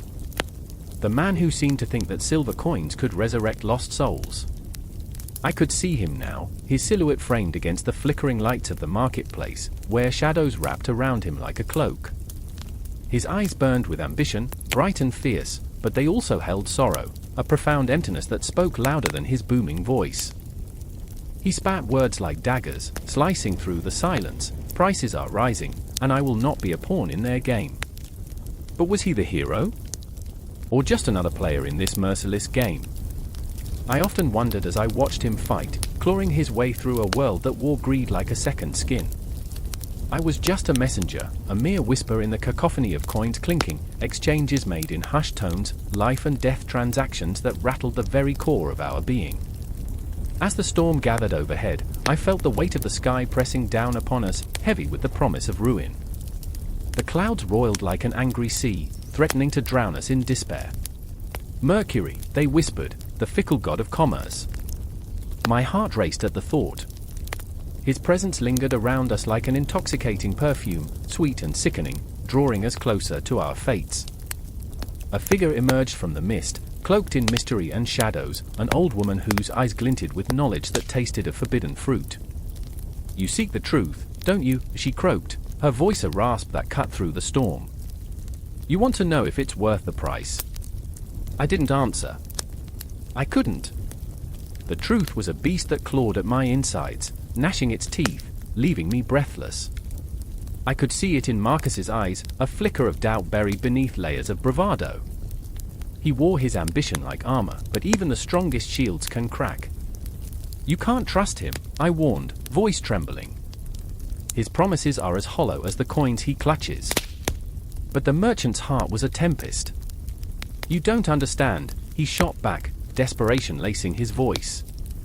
"I've built my empire from ashes. I made deals that defy the stars. I will not lose everything because of a broken trinket." Every step he took echoed like thunder in my mind, resonating with a truth I feared to acknowledge. His ambition was a fire, bright and consuming, but the flames could burn us both. I could almost hear the laughter of Mercury, taunting us from the shadows, daring us to gamble our lives on a whim. I found myself drawn into the chaotic dance of merchants and thieves, the tension thick enough to slice. The air crackled with unspoken words, promises made and broken, deals sealed with a handshake that felt more like a curse. Around us, the marketplace buzzed with frenetic energy, a living organism fueled by greed and desperation. Every face was a mask, a twisted reflection of desires unrealized, hopes buried beneath the weight of commerce. In this storm, I felt the pulse of humanity. The traders, the beggars, the shoppers, all caught in the web of ambition spun by Mercury himself. It's all a charade, I thought, a bitter taste coating my tongue. We're all puppets dancing to the tune of a god who thrives on chaos. But as the rain began to pour, washing away the grime of the day, I realized we were not alone. Each soul had a story, a truth that begged to be heard. I reached out, grasping the hands of strangers, feeling the warmth of their fear, their hope. In that moment, we were united, souls bound by the weight of our collective dreams, a heartbeat echoing through the night. Marcus, too, felt it, the tide turning against him. I could see it in his clenched jaw, in the way his fingers trembled against the coins in his pocket. "I will not be crushed," he declared, voice rising above the storm. But the shadows around us shifted, whispering secrets that twisted in the air like smoke. "Mercury watches," the old woman crooned, her laughter an eerie melody that sent chills down my spine. "He revels in your struggles, your desires. Do you truly believe you can escape his grasp?" And beneath the weight of her words, I felt the walls closing in. The city became a labyrinth, each turn a reminder of the choices made, the paths taken. I could almost hear the ticking of a clock, each second a reminder that time was slipping away. How much longer could we fight against the current? I remembered the amulet, its broken shards glinting like stars against the backdrop of our turmoil. "We must find a way," I whispered, determination igniting within me. "We can't let fear dictate our choices." But with each passing moment, the stakes rose higher, the tension coiling tighter. The storm outside became a tempest within, hearts racing and souls teetering on the edge. As lightning illuminated the night, casting fleeting shadows across our faces, I felt the crossroads loom ahead. Decisions had to be made. Desperation mingled with hope, the air thick with the promise of change. And as I looked into the eyes of the merchant, I understood we were trapped in this cycle together. "Mercury doesn't always deliver," I whispered fiercely, the weight of my truth hanging between us. "But we can forge our own paths." And with those words, the silence broke, the storm raged on, and our destinies began to intertwine like threads in the fabric of the universe, forever entangled, forever changing. The forge roared to life, a beast unleashed. I stood there, heart pounding, as the molten metal glowed like the sun's last breath. Sweat dripped from my brow, mingling with the dust, a gritty testament to my struggle. I was Vulcan, son of Jupiter, god of fire and craftsmanship, standing on the precipice of creation and destruction. The air crackled with electricity, each spark a whisper of potential, a reminder of the chaos that lay just beneath the surface. I remember the whispers, the scornful laughter of the other gods. They never let me forget my twisted leg, a constant reminder of my inferiority. I was the outcast, the one who didn't belong. The forge was my sanctuary, a place where I could bend metal, shape it, give it life. But today, the air was thick with tension, a storm brewing on the horizon. The shadows danced like spirits around me, and I felt their chill seeping into my bones. Then, there was her. Venus, radiant and cruel, her beauty a double-edged sword. I watched as she glided through the smoke, her laughter like chimes in the wind. She was everything I desired, everything I could never have. There was love, yes, but also betrayal coiling in my gut like a serpent. My heart beat faster, thrumming with a mixture of longing and bitterness. I crafted wonders, but could I craft my freedom? Could I forge a place in her heart? I need it perfect, Vulcan, she said, her voice a melody that wrapped around me, tightening like a noose. He will be here soon. The words were a dagger, twisting deeper into my flesh. The thought of her with Mars, that brutish god of war, sent fire coursing through my veins, an inferno of rage and despair. I was not just creating a weapon, I was forging my own torment.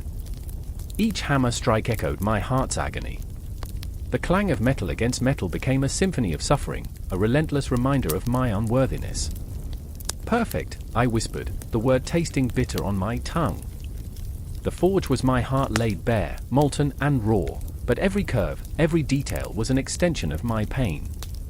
I hammered, each blow resonating with the ghosts of my past. I closed my eyes for a moment, wishing to escape into the shadows, to forget the laughter, the betrayal. But the fire called to me, a siren song that wove through my despair, urging me on. In the midst of this, there was a flicker of light. I turned, and there he stood, Mars. His presence was a storm, powerful and chaotic. The air thickened with tension, electrified, as he approached the forge, his gaze landing on me like iron on fire. A challenge. A taunt. The gods loved their games, but this was no game. This was war. What a pity, he said, his voice deep and mocking. The great Vulcan, confined to his forge, while I conquer the hearts of men and gods alike. The words dripped with disdain, each syllable a brand searing into my flesh. I clenched the hammer tighter, feeling the wood dig into my palm, a distraction from the pain he inflicted. I'm not here to play, I snapped, the words erupting from my mouth like molten lava, hot and fierce. The forge responded, flames leaping higher, reflecting my inner turmoil. You think you can just waltz in and take what's mine? He smirked, arrogance radiating from him like heat off the sun. What's yours? A love that's never been yours? A heart that beats for strength, not fragility. The word stung, sharper than any blade I could create. I felt the weight of my inadequacies crushing me, but I wouldn't bend, wouldn't break. I lifted the glowing metal, the heat coursing through my veins, a reminder of my strength, my artistry. I will forge a weapon of such power that even you will tremble, I declared, the intensity of my emotion swirling like a tempest around us. Venus stepped closer, her presence intoxicating yet suffocating. You don't have to do this, Vulcan. You can be more than this. More than a weapon. Her eyes sparkled with a mixture of hope and sorrow, and for a moment, the world blurred. I was lost in her gaze, caught between desire and despair. But the shadow of Mars loomed larger, and the moment shattered. No one will remember a broken god, he taunted, and with a flick of his wrist, he turned, leaving me in the suffocating silence of my forge. The flames danced lower, the shadows receding, leaving me alone with my fury, my heart beating like a war drum. I thrust the metal back into the fire, the heat licking at my skin, igniting something primal within me. I was Vulcan, forged in fire, and I would not allow them to define me. I would create not just for her, but for myself, for the god I was meant to be. The fire roared in response, a symphony of defiance. But even as I worked, a haunting whisper tainted my resolve. What if my creations weren't enough? What if love was a fire that consumed instead of warming? The forge sang with the rhythm of my heart, each hammer strike echoing with my fears and hopes. I remember the loneliness, the ache of longing that clawed at my insides. Time slipped through my fingers like sand. The shadows grew long as night descended, wrapping the world in darkness. I could feel it, the weight of 1,000 memories pressing down on my shoulders. I was both creator and destroyer, torn between the yearning for acceptance and the fear of rejection. The city outside my forge was alive, a cacophony of laughter and joy, but all I felt was the fire within me, relentless and unyielding. I was Vulcan, but I was also a prisoner of my own making. Each creation was a mirror reflecting my soul, flawed, beautiful, and forever yearning for a love that felt eternally out of reach. As the last hammer fell, the echoes rang through the night, mingling with the whispers of the wind. I had crafted a weapon, but it was also a testament to my pain, my struggles. I could feel the shadows creeping closer, but instead of fear, I felt a strange sense of freedom. I was alive in the forge, a heartbeat against the darkness. And as I looked into the glowing embers, I could almost see her face, Venus, a ghost lingering at the edges of my heart. The weight of the world pressed in on me, but I would not let it break me. I would rise like the phoenix from the ashes, a spark igniting against the night, ready to face the storms to come. I remember the fire. Always the fire. The wind howled through the desolate landscape, shrieking like the wailing souls of the damned. I stood at the edge of the cavernous entrance to Pluto's domain, the stench of decay mixing with the biting chill that clawed at my bones. The shadows danced, flickering with a life of their own, as if the dark itself had come to life and was whispering secrets only I could hear. My heart raced, every thump echoing the name of the god who ruled this forsaken place. Pluto, god of the underworld. Somewhere behind me, Sarah trembled, her breath shallow, eyes wide with fear. "We shouldn't be here," she whispered, but even in her trepidation, there was a pull, a magnetic force drawing her closer to the abyss. I could see the conflict in her, a desire to flee and a yearning to understand. She was a paradox wrapped in a fragile shell, brave yet terrified, stubborn yet searching. Her fingers dug into my arm, anchoring her to me, though I felt the weight of her unease pressing down like the very stone of Hades itself. Next to her, Jason paced, running a hand through his disheveled hair, a tornado of thoughts swirling in his eyes. "What if we actually find him?" he muttered, his voice a mix of awe and dread. He was always the one to challenge fate, to push boundaries like a moth drawn to the flame, unaware of the imminent scorch. His bravado was a facade, a mask to hide the cracks of his own demons, the grief of loss, the burden of expectations, the desperate need for validation that hung over him like a shroud. I could feel the electric tension between us. The air was thick, as if reality itself was holding its breath. What lay beyond that threshold was more than just a metaphorical descent into darkness, it was a confrontation with our deepest fears, our most haunting regrets. I remembered my grandmother's stories, how Pluto wasn't merely a figure of doom but a keeper of balance, a ruler who understood the inevitability of death and the essence of rebirth. Through her words, I felt the weight of centuries, the echoes of those who had traversed this path before, their hopes and anguish entwined like vines choking the life from a once vibrant tree. "Are we ready for this?" I whispered, my voice barely piercing the enveloping gloom. The question hung in the air, heavy and undeniable. This was not just a quest, it was a reckoning. Each of us carried our own ghosts, palaces of memories filled with the lives we had lost or the paths we had forsaken. "I remember the last time I felt this way," Sarah said suddenly, her voice trembling like the very earth beneath our feet. "It was when I lost my brother. I could hear him calling me, even in the silence." Her vulnerability stripped us all bare, and I felt the rawness of her pain seep into my own soul. We were bound together, not just by blood but by shared suffering, our histories intertwining like the roots of ancient trees clawing for life in barren soil. Jason, too, shifted, the bravado cracking. "I'm tired of running," he confessed, the admission a fragile thread that connected us all. I thought conquering fear meant facing it head-on. But what if it just means knowing you can never escape it? His words seemed to resonate in the void, a chilling echo of the human condition, our eternal dance with fear, the unending chase for understanding. The shadows closed in around us, thick and palpable, as if Pluto himself was watching, waiting for our next move. With each heartbeat, the atmosphere thickened with dread and anticipation. The cavern's mouth gaped like a hungry maw, daring us to cross the threshold. Do we confront him? Or do we cower in the light of our choices?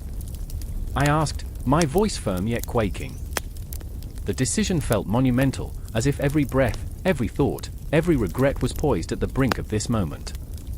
We could remain on the precipice of revelation, forever circling the perimeter of our fears, or we could leap into the unknown. The air crackled with energy as we took a collective breath, a shared resolution igniting in the dark corners of our minds. It was then we heard it, a low, rumbling chuckle that reverberated through the stone walls, a sound that sent chills racing down our spines. Pluto was not just a god, he was a trickster, a master of the unpredictable, and it thrilled him to see us so close to the edge of our own chaos. I could feel the power of the moment coursing through me, the weight of choice pressing against my chest. We have to go, I said, though doubt gnawed at the edges of my resolve. As we took our first steps into the abyss, a wave of dread washed over me, pulsing like a heartbeat. This was not just about confronting a myth, it was about facing the darkness within ourselves. Jason led the way, Sarah clinging to my side, and the air thickened with the essence of forgotten stories, the echoes of lives lived and lost, laughter intermingling with the screams of the forsaken. The deeper we went, the more these spirits seemed to materialize, shadows flickering at the edges of my vision, whispering tales of love, betrayal, and loss. It was a cacophony of emotion, each echo pulling us further into the realm of Pluto.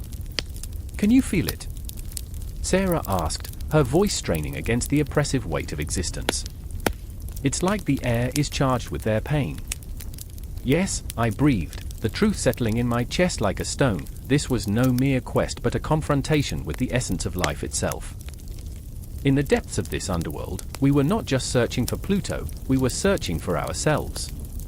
The shadows were calling, our fears were waiting, and as we ventured deeper, the darkness became a living entity, hungry for our stories, our regrets, our very souls. And with every step, I knew we were crossing into a realm where the line between the living and the dead blurred into obscurity. A world where Pluto ruled not just over the dead, but over the living's unquenchable thirst for resolution, closure, and understanding. The confrontation was coming. And in that moment, in the raw, visceral heart of the underworld, I realized this was only the beginning. I remember the moment the sky turned from azure to ink, the sun swallowed whole by an insatiable hunger. It was not an ordinary dusk, the air trembled as if the world itself held its breath. I stood in a field of withered wheat, my heart a drum, each beat echoing the agony of loss. Ceres, the goddess of agriculture, was angry. The earth groaned beneath my feet, and I could almost hear her whispers of despair. Myra, my sister, knelt beside me, dirt-streaked hands clawing at the dry ground. "It was supposed to be different this year," she breathed, her voice a fragile thread unraveling in the absence of hope. I glanced at her, her eyes wide with fear and yearning. Her dreams of harvest, of golden grains dancing in the wind, lay shattered around us like brittle husks. We were bound, tethered by blood and ruin. Ceres' wrath was a dark shadow that loomed over our lives. I remember when we used to dance in the fields, I murmured, the memory a bittersweet fragment cutting through the despair. Laughter, once our anthem, now felt like a ghost haunting the silence.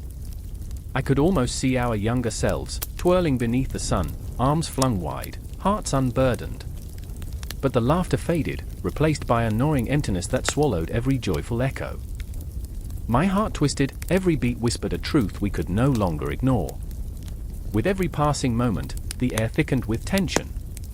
The shadows deepened, stretching like the fingers of a malevolent hand, and I shivered, though the chill was not from the evening breeze.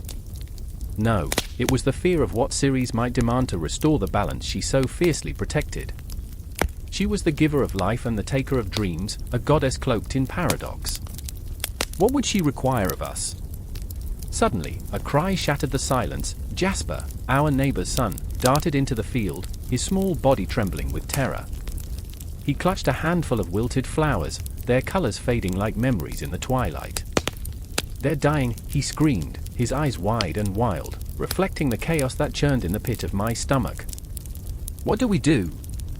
Myra and I exchanged a glance, her face pale as the moon, the weight of our silence heavy in the air. We were not just siblings anymore, we were the last hope for a dying world, the fragile thread between life and despair. "We must appease her," I whispered, the words tasting of ash. In my heart, I knew what it meant: sacrifice, a cost too great to bear. The land trembled as if in response to my thoughts, the memories of laughter drowned in the tide of desperation. I felt the earth quake beneath me, a living heartbeat resonating with my own. Ceres was watching, weighing our intentions, our fears, our desire to survive. Would she accept our offerings? Would she listen to the prayers of two daughters, lost in a world where abundance turned to dust? Myra's hand found mine, squeezing tightly, a lifeline in the tumult. "We can't let them suffer," she said, her voice a low, urgent whisper, brimming with emotion.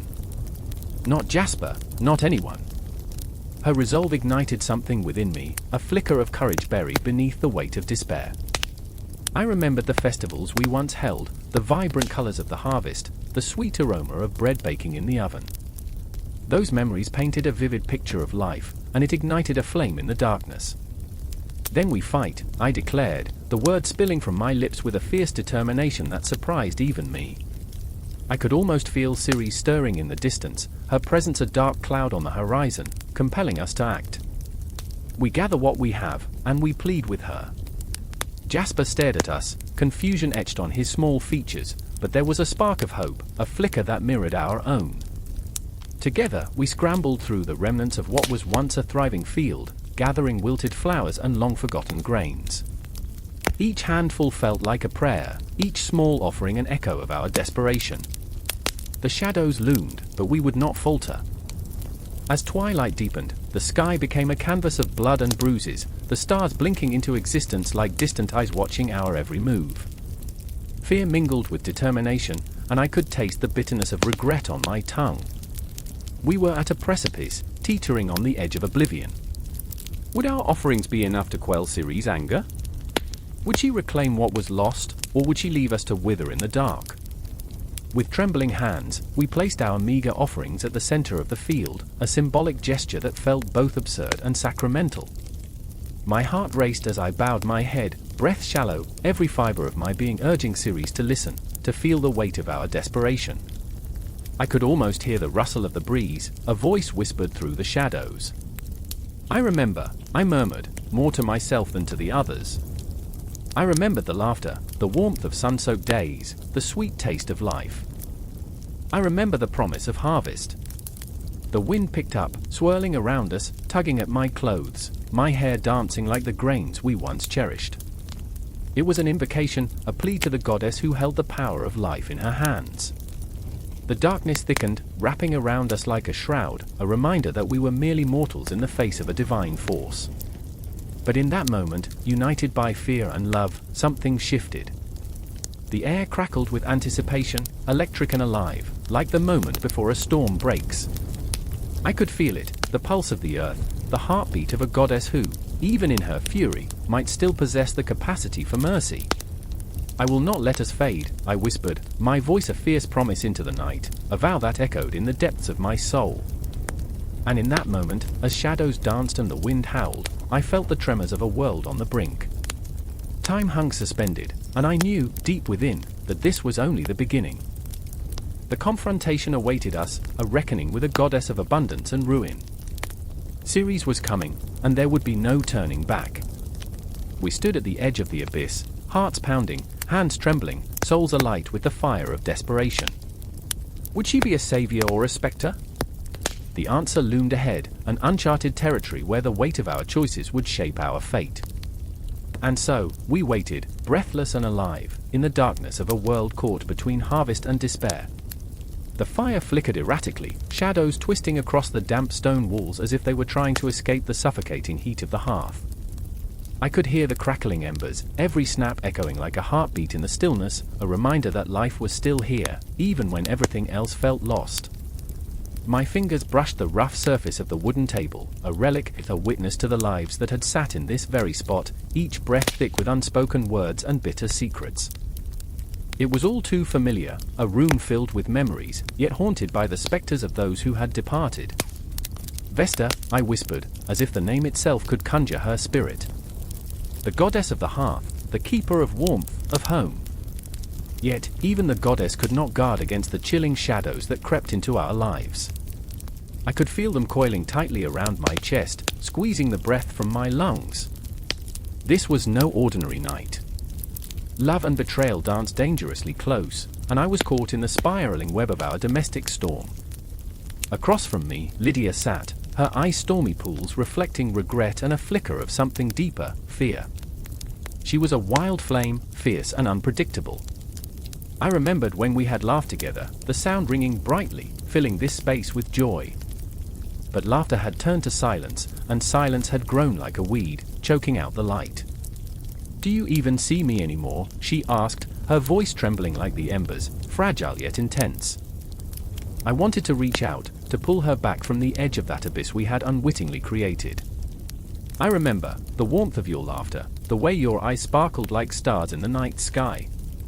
I remember when home felt safe. Yet, my words felt like ash in my mouth, nothing but remnants of what once was. The air thickened, charged with unspoken accusations, with love twisted into something grotesque. "Home," Lydia scoffed, her lips curling in a bitter smile that didn't reach her eyes. "What is home if it's filled with ghosts? What is hearth without heat?" She pointed towards the fire, and her finger trembled. "It's dying, just like us." Each word cut deeper, a jagged knife slicing through the remnants of our shared reality. I could see her heart breaking, and mine splintering in tandem. The weight of our shared history hung heavy in the air, a tangible thing pressing down on us. Memories of late-night talks, promises made under starlit skies, now felt like chains, binding our souls in a dance of despair. Suddenly, the door creaked open, and my younger brother, Thomas, stumbled in, breathless and wild-eyed. "The city is burning," he gasped, his voice a desperate cry that echoed through the barren room. "People are screaming, Vesta's temple, it's all gone." The words hung in the air like smoke, a dreadful omen twisting into my gut. Vesta, the hearth, the home, now a casualty of something bigger than us all.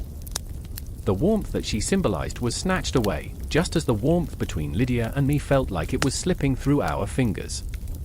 "What do you mean the burning?"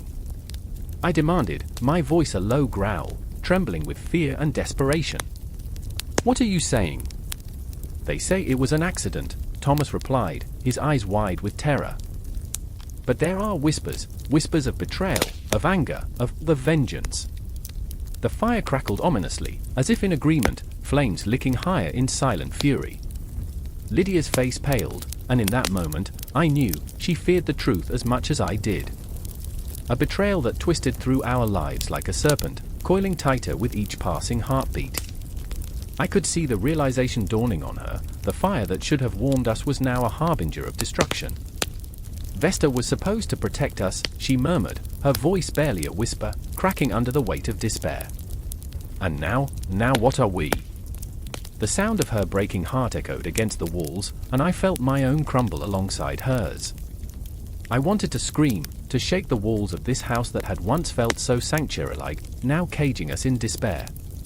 "We can't let it end like this," I said, grasping for hope, for something to cling to amidst the chaos.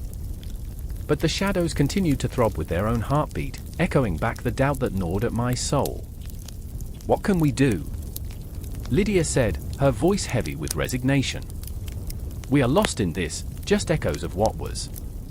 I could feel the impending storm, heavy, charged, electric, gathering around us, each fragment of our past weighing down the present. And yet, even amidst the despair, I held on to the flicker of a thought. Maybe if we confront the truth, we can find a way back. Thomas glanced between us, confusion painted on his youthful face, innocence clashing against the cruel reality. "What truth?" The truth of our hearts, I said, each word weighty, deliberate. The truth that binds us together and keeps us apart. We have let fear and anger dictate our lives. We have allowed the darkness to seep into our very souls. Lydia's eyes shimmered, tears pooling like unspoken words, yet a spark ignited there. And what if that truth is too terrible to face? Then we face it together, I said, feeling the warmth of resolve stir within me, a flicker against the encroaching shadows.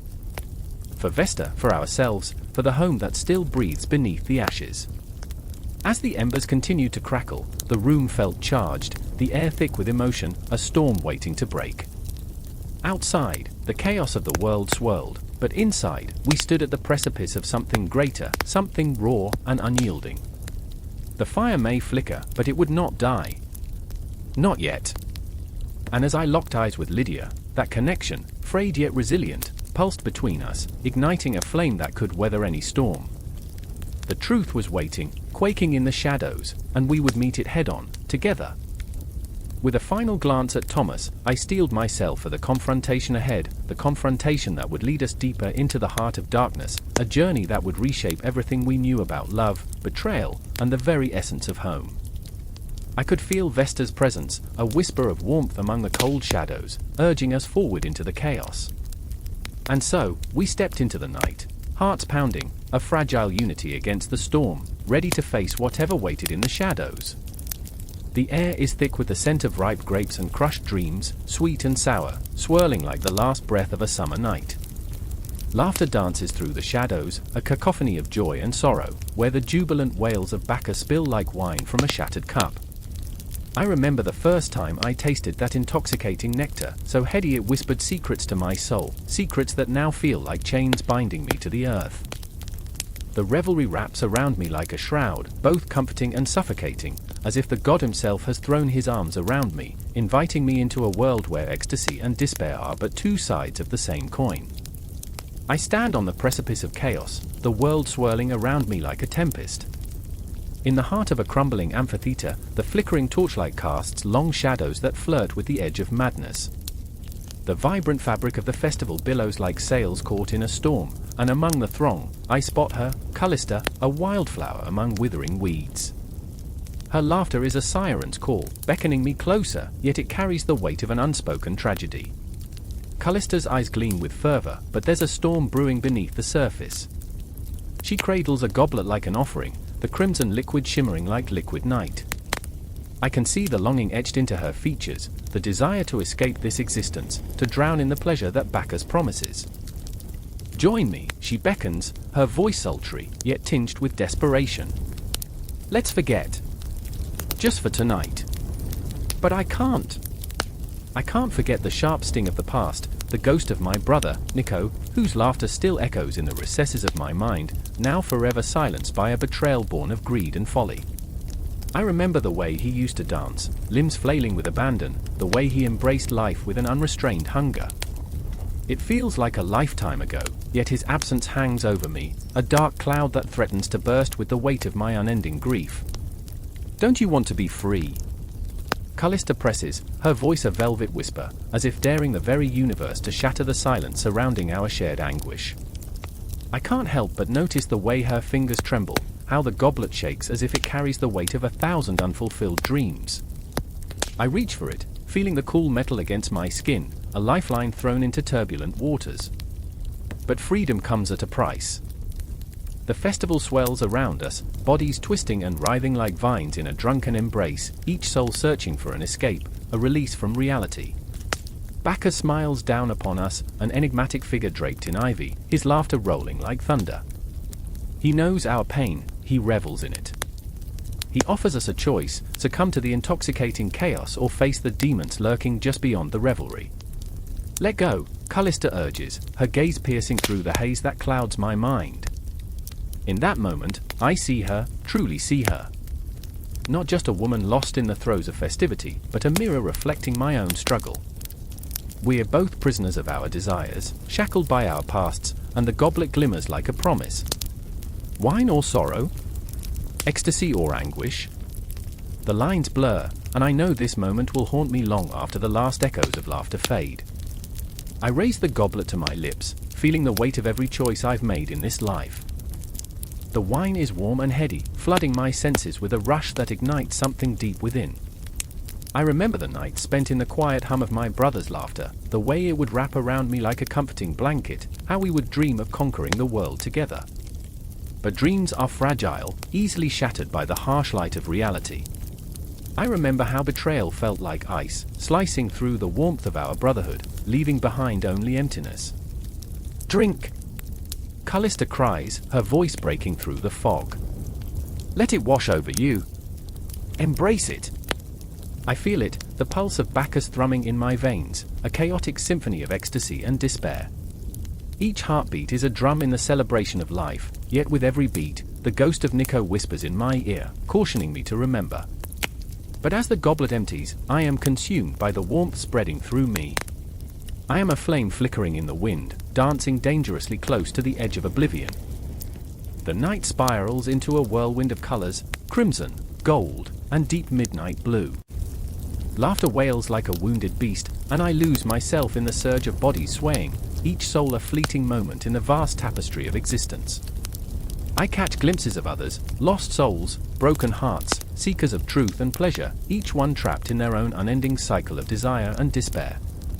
We are all here, clawing at the edges of our reality, begging Bacchus for one more taste of freedom. But just as I begin to forget, that familiar ache creeps back into my heart. I glance at Callista, her laughter now mingled with sobs. She cradles the empty goblet as if it's a precious relic, and in that fleeting moment, I see the truth. Bacchus doesn't just offer ecstasy, he exposes our darkest fears, pulling them from the depths of our souls and tossing them into the chaotic dance of the night. And there, in the relentless swirl of passion and pain, I feel the confrontation rising, a tempest within me. The shadows of the past loom larger, threatening to engulf us both. I remember the moments of joy, the bonds of brotherhood, the laughter that once filled the air. But now, the weight of grief hangs heavy, a shroud that threatens to suffocate. "Callista," I whisper, the name escaping my lips like a prayer, "we can't escape by losing ourselves. We must face it, we must face him." Her gaze sharpens, a flicker of fear blending with hope. "Then we will stand together, won't we? We'll summon our strength." In this moment, I realize we are not alone. Bacchus watches, an unyielding presence, a reminder that joy and sorrow are intertwined. We lift our eyes to the heavens, where the stars twinkle like distant memories, reminding us that even in the darkest of nights, there is still light, still hope, still life. And as the crowd swirls around us, I know this is just the beginning, a broken promise, a bittersweet symphony, and a dance on the razor's edge of existence, a reminder that the revelry may be intoxicating, but the truth is a bitter wine we must ultimately sip. The sky cracked open, a jagged line of darkness slicing through the starlit void. In that breathless moment, the cosmos shivered, an electric charge coursed through the air, prickling the skin. I stood there, heart racing, as if the very pulse of creation reverberated in my chest, the universe poised on the edge of something unspeakably monumental. "Lucius!" A voice echoed, cutting through the chaos. It was Claudia, her eyes wide, reflecting the swirling chaos above. Fear danced in her gaze, flickering like the embers of a dying fire. "We need to go now." The urgency clawed at me, but all I could do was gaze upward, mesmerized by the fractured heavens. Time stretched, twisted like the threads of fate weaved into a tapestry of despair and longing. I remembered how we once sat beneath that same sky, counting stars, dreaming of futures painted in vibrant colors.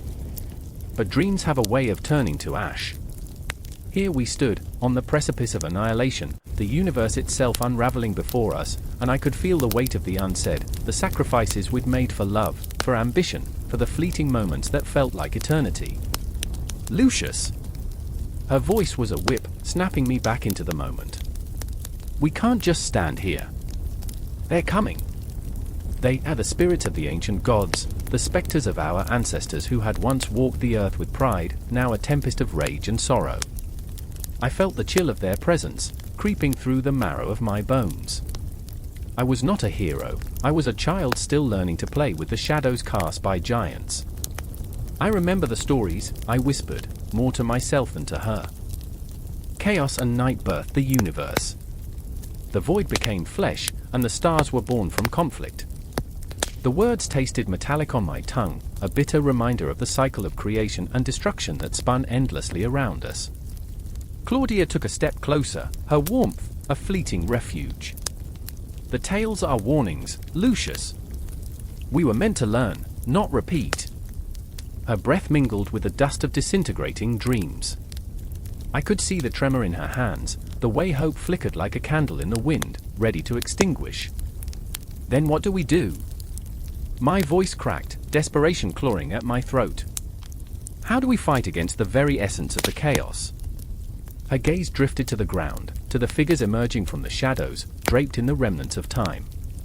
Each step they took reverberated through the earth, a reminder of mortality, of our own fragile existence. They were both beautiful and terrifying, shimmering like the ghosts of what we had lost, memories twisted into the fabric of our souls. It was then I saw him, a figure cloaked in darkness yet radiating an aura of light, Marcus, my brother, the one who had always been my anchor. But even he, with his unwavering courage, now stood at the edge of despair. Lucius, Claudia, he shouted, fighting through the clamor of voices both familiar and foreign. We are the children of the gods, and we will not be forgotten. I wanted to believe him. I wanted to feel that fire ignite within me, but doubt seeped like poison into my heart. What if we are merely pawns in their game? I questioned, feeling the weight of history pressing down on us, the patterns we could not escape. What if chaos is all there is? Do not speak of chaos as if it were our destiny. Claudia's voice was fierce, the kind of fierce that could shatter mountains. We are not bound by the past. We can forge our own path. Her eye sparkled with a defiance that set my heart ablaze, a flicker of hope igniting in the depths of despair. But as I looked around, the shadows grew heavier, and the whispers of ancient beings coiled around us like serpents. I felt it, a darkness gathering, a storm of emotions, swirling within me, taunting me to surrender to it. The cosmos was unraveling, and with every heartbeat, I felt the universe's pulse thrumming through my veins. Marcus stepped forward, the light of the dying stars illuminating his face. We must confront them. We must face the chaos head-on. His words were a battle cry, booming against the silence that threatened to swallow us whole. Together, we can stand against the tide of oblivion.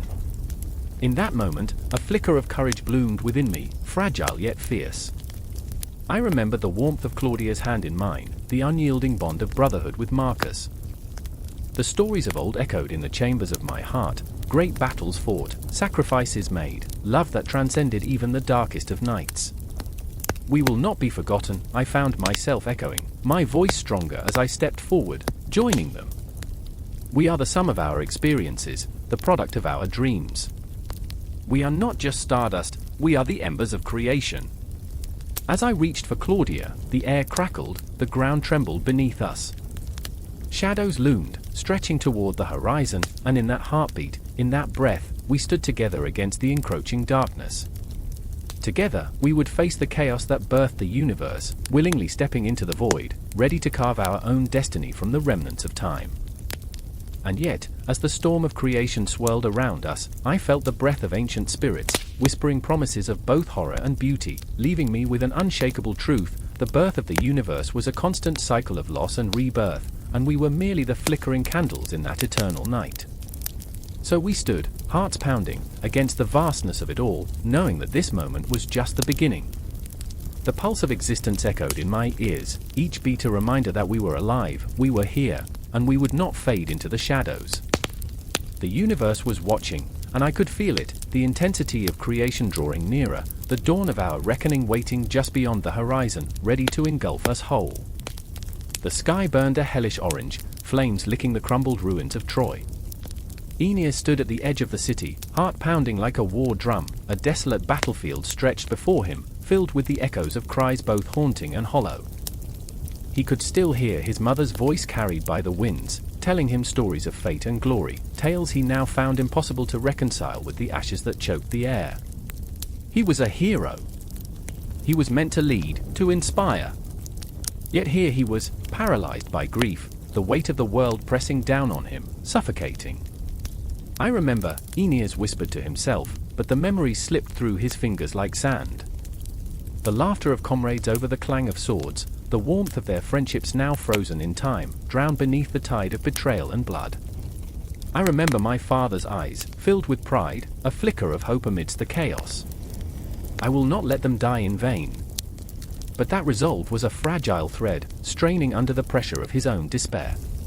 Beside him, Creusa, his wife, clutched their son, Aeneas, to her chest, a fragile figure wrapped in the innocence of childhood, a stark contrast to the horrors unfolding around them. Her eyes were wide, reflecting the flames, yet there was no fear in them, only a fierce determination. Aeneas, she called, her voice steady, even as the ground trembled beneath them. We must leave now. The gods are angry, but they have not abandoned us. There was strength in her words, a reminder of what was worth fighting for. Yet, Aeneas felt the chasm of uncertainty growing deeper, a gaping maw that threatened to swallow them whole. He could see the shadows of warriors rushing past, their forms blurred by the smoke, each face a reminder of the lives lost to the merciless grip of war. Hector, fallen like a wounded star, Priam, the once great king, now reduced to a ghost draped in sorrow, even Achilles, the embodiment of rage, now a distant memory. Each spirit lingered in the air, whispering warnings, echoing tales of vengeance and loss. The weight of the past pulled at Aeneas, a heavy cloak woven from regret and fury. But they were not finished yet. Not now. He turned to Creusa, the firelight casting flickering shadows across her face, illuminating the fierce resolve that burned in her eyes. We have to find the others. We can't leave them behind. There was desperation in his voice, a plea cloaked in urgency. They were a family, bound by love yet tethered to the ghosts of their comrades. Each step they would take together was a step into the unknown, a leap into the arms of fate. As they moved, the city crumbled around them, a titan falling, a legend dissolving into the night. The ground quaked beneath Aeneas, as if the very earth mourned the loss of Troy. Each stone and shard of memory echoed with a sinister laughter, reminding him that the end was inevitable. What is left? He thought bitterly. What remains when the dust settles? It was a question devoid of answer, yet it clawed at him like the gnawing hunger of despair. And then, the darkness shifted. Figures emerged from the shadows, phantoms of the past, carrying swords forged in hatred. They were the remnants of Troy's enemies, ghosts of the besiegers. One raised his blade against Aeneas, and time slowed, the world around him shrank into a singular moment filled with the intensity of survival. He felt the roar of his heartbeat in his ears, drowning out the cacophony of war. I remember the stories, he shouted, gripping his sword tighter, the familiar way to comfort. I remember who I am. He lunged forward, the blade singing through the air, a prayer for his fallen comrades, a promise to rise from the ashes. Each clash of steel against steel reverberated through him, igniting a fire within, a wild, desperate need to fight, to live, to honor those who had become mere whispers in the wind. Yet the battle was not just against the foes before him. It was the battle within, the swirling storm of doubt, guilt, and a relentless question that clawed at his insides. Will I ever be enough? Each swing of his sword was a confession, a raw, vulnerable truth laid bare against the backdrop of a crumbling future. He could feel Creusa's presence beside him, her breath mingling with his, an unspoken bond of strength and fear, of love and loss. Together, she cried, her voice breaking through the fog, illuminating the abyss that threatened to consume them. We fight together! In that moment, he saw not just a wife or a mother but a warrior, fierce, unyielding, a force of nature. She surged forward, her spirit intertwining with his, forming an unbreakable thread that bound them to their fate. Time danced around them like a mocking spectre, blurring the lines between despair and hope. Each heartbeat echoed louder than the last, each breath thicker than the smoke suffocating Troy. They were caught in a tempest, fierce and unrelenting, yet within that chaos, a flicker of light began to emerge. Aeneas felt it, a promise, a whisper of something greater looming just beyond the horizon. But still, the shadows lingered, encroaching upon their fragile light, a reminder of what they had lost and what lay ahead. Do not falter, he roared into the night, battling against not just his enemies, but the demons of his own making. He could feel their hot breath on his neck, the weight of their condemnation heavy in the air. I will lead my people, I will forge a new path. The words collided with the darkness, a battle cry against the inevitable. The clash of swords filled the air, mingling with the cries of the fallen, a symphony of chaos and valor, a testament to the indomitable human spirit. Aeneas fought not only for himself but for a future that felt impossibly distant, a future where Aeneas could grow under the warm embrace of a sun that had not yet set. The night was far from over, the end still unwritten, but within the cacophony of fate, Aeneas found himself standing at the precipice, ready to leap, ready to face whatever awaited him beyond the flames. And as the walls of Troy crumbled into oblivion, he knew that this was not the end, but merely the beginning of a new legend, one that would stretch across time, through tears and laughter, through heartache and triumph, one that would bind their souls together for all eternity. His journey to Rome awaited, and with every breath, with every heartbeat, he felt the pulse of destiny thrum through him, a relentless, indomitable force that would carry them toward the stars. The air was thick with the scent of blood and desperation, the heavy silence punctuated only by the desperate cries of a lone wolf, echoing against the jagged cliffs. I stood there, trembling, skin prickling as moonlight spilled over the ancient landscape, illuminating the cradle of destiny. The twins were just babies then, swaddled in rags, their cries piercing the night like a dagger, a haunting lament that sang of survival in a world that had already forsaken them. I remember the dark water lapping at the banks of the Tiber, a serpent of uncertainty coiling around my heart. Romulus, fierce and unyielding even in the face of death, clutched his brother, Remus, in a grip that spoke of future kingship and bloodshed. A rift existed between them, a thin thread of loyalty tinged with the bitter salt of rivalry. Their eyes were pools of innocence and instinct, twin storms brewing under the surface, waiting for the right moment to unleash chaos.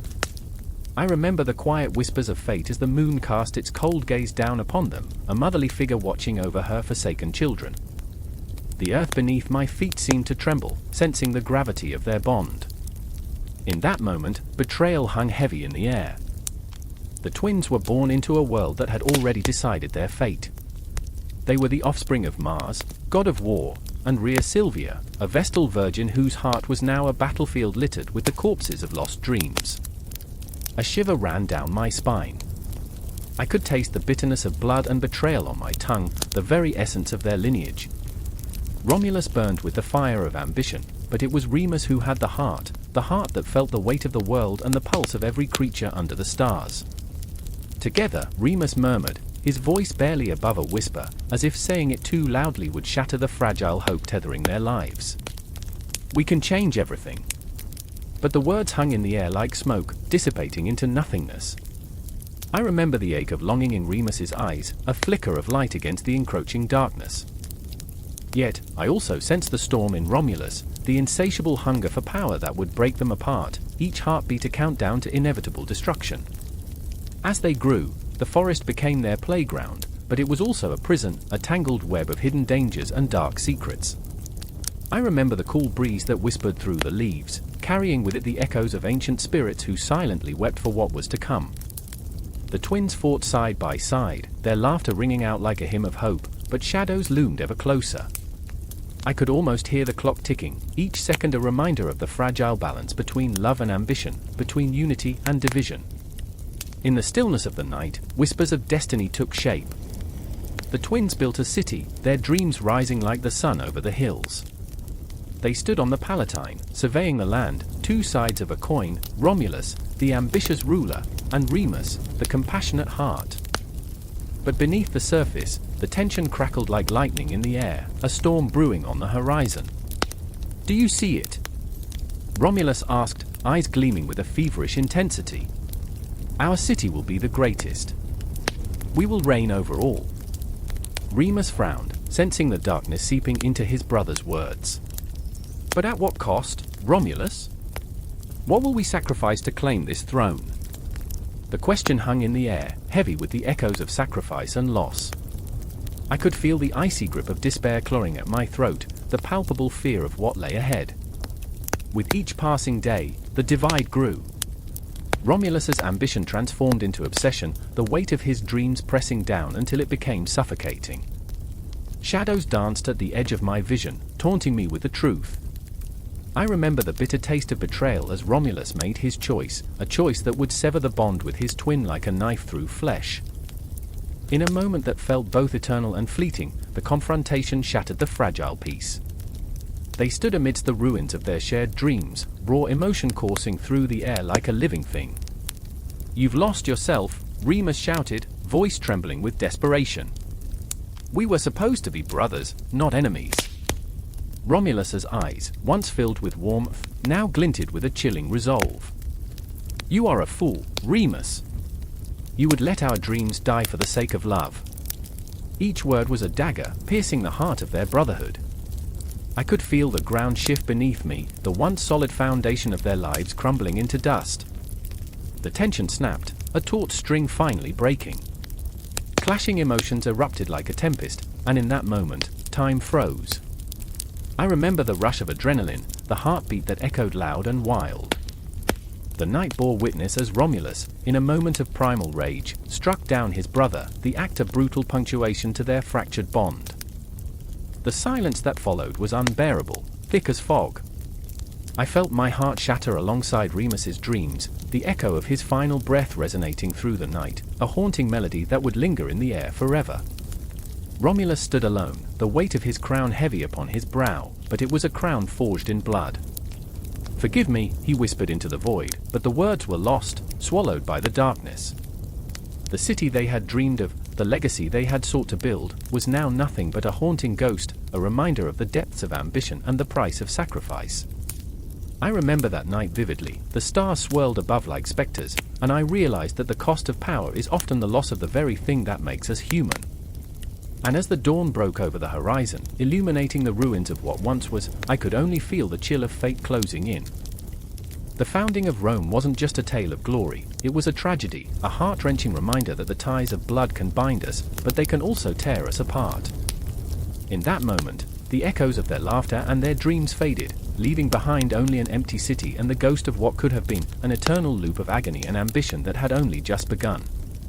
The wind howled, a banshee's lament echoing through the narrow streets, as shadows flickered like dying embers against the cold stone walls of Rome. I stood there, heart pounding, the air thick with the stench of sweat and blood, the remnants of a city gripped by fear and ambition. The crowd swelled like a restless tide, faces twisted by desperation, eyes gleaming with muted rage. They had gathered to witness a spectacle, a public execution, a brutal display of power that was as much about governance as it was about spectacle. It was a moment stitched into the fabric of Roman life, a reminder that life and death were but a heartbeat apart. Marcus stood at the forefront of the throng, his fists clenched tight, a soldier torn between duty and conscience.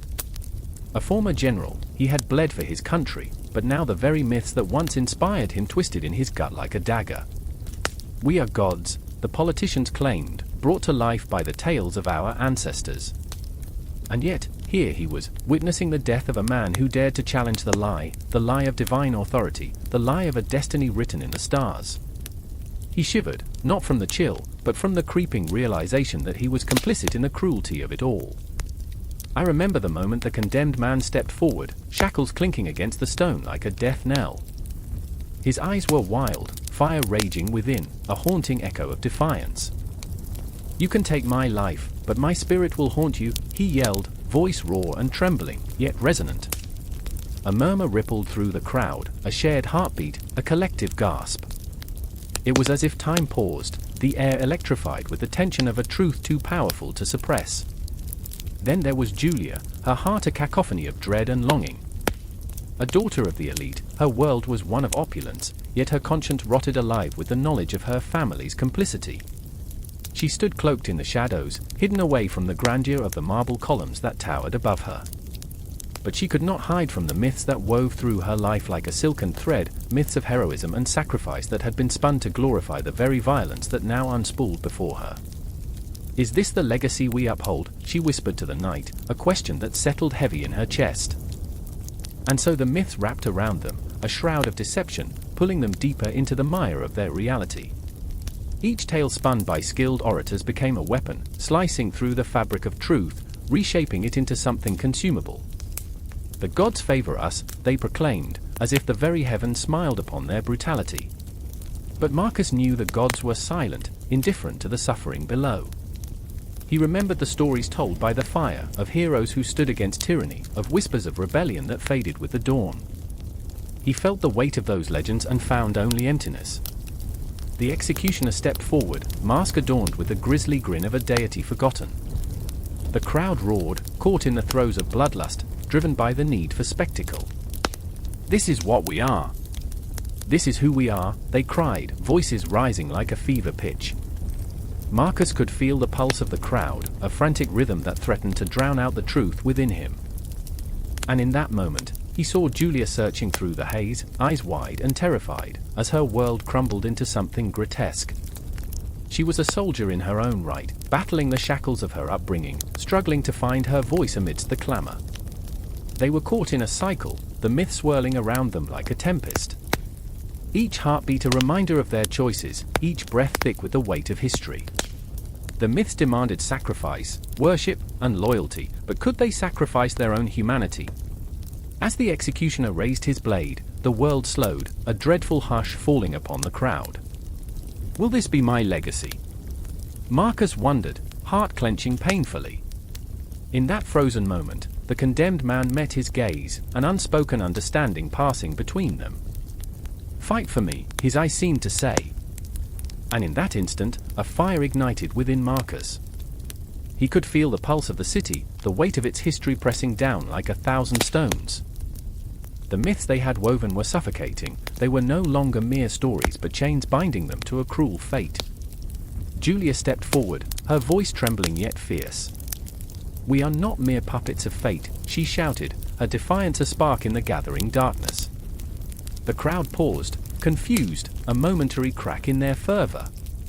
Could they rewrite their own legends? Could they escape the fate scripted for them?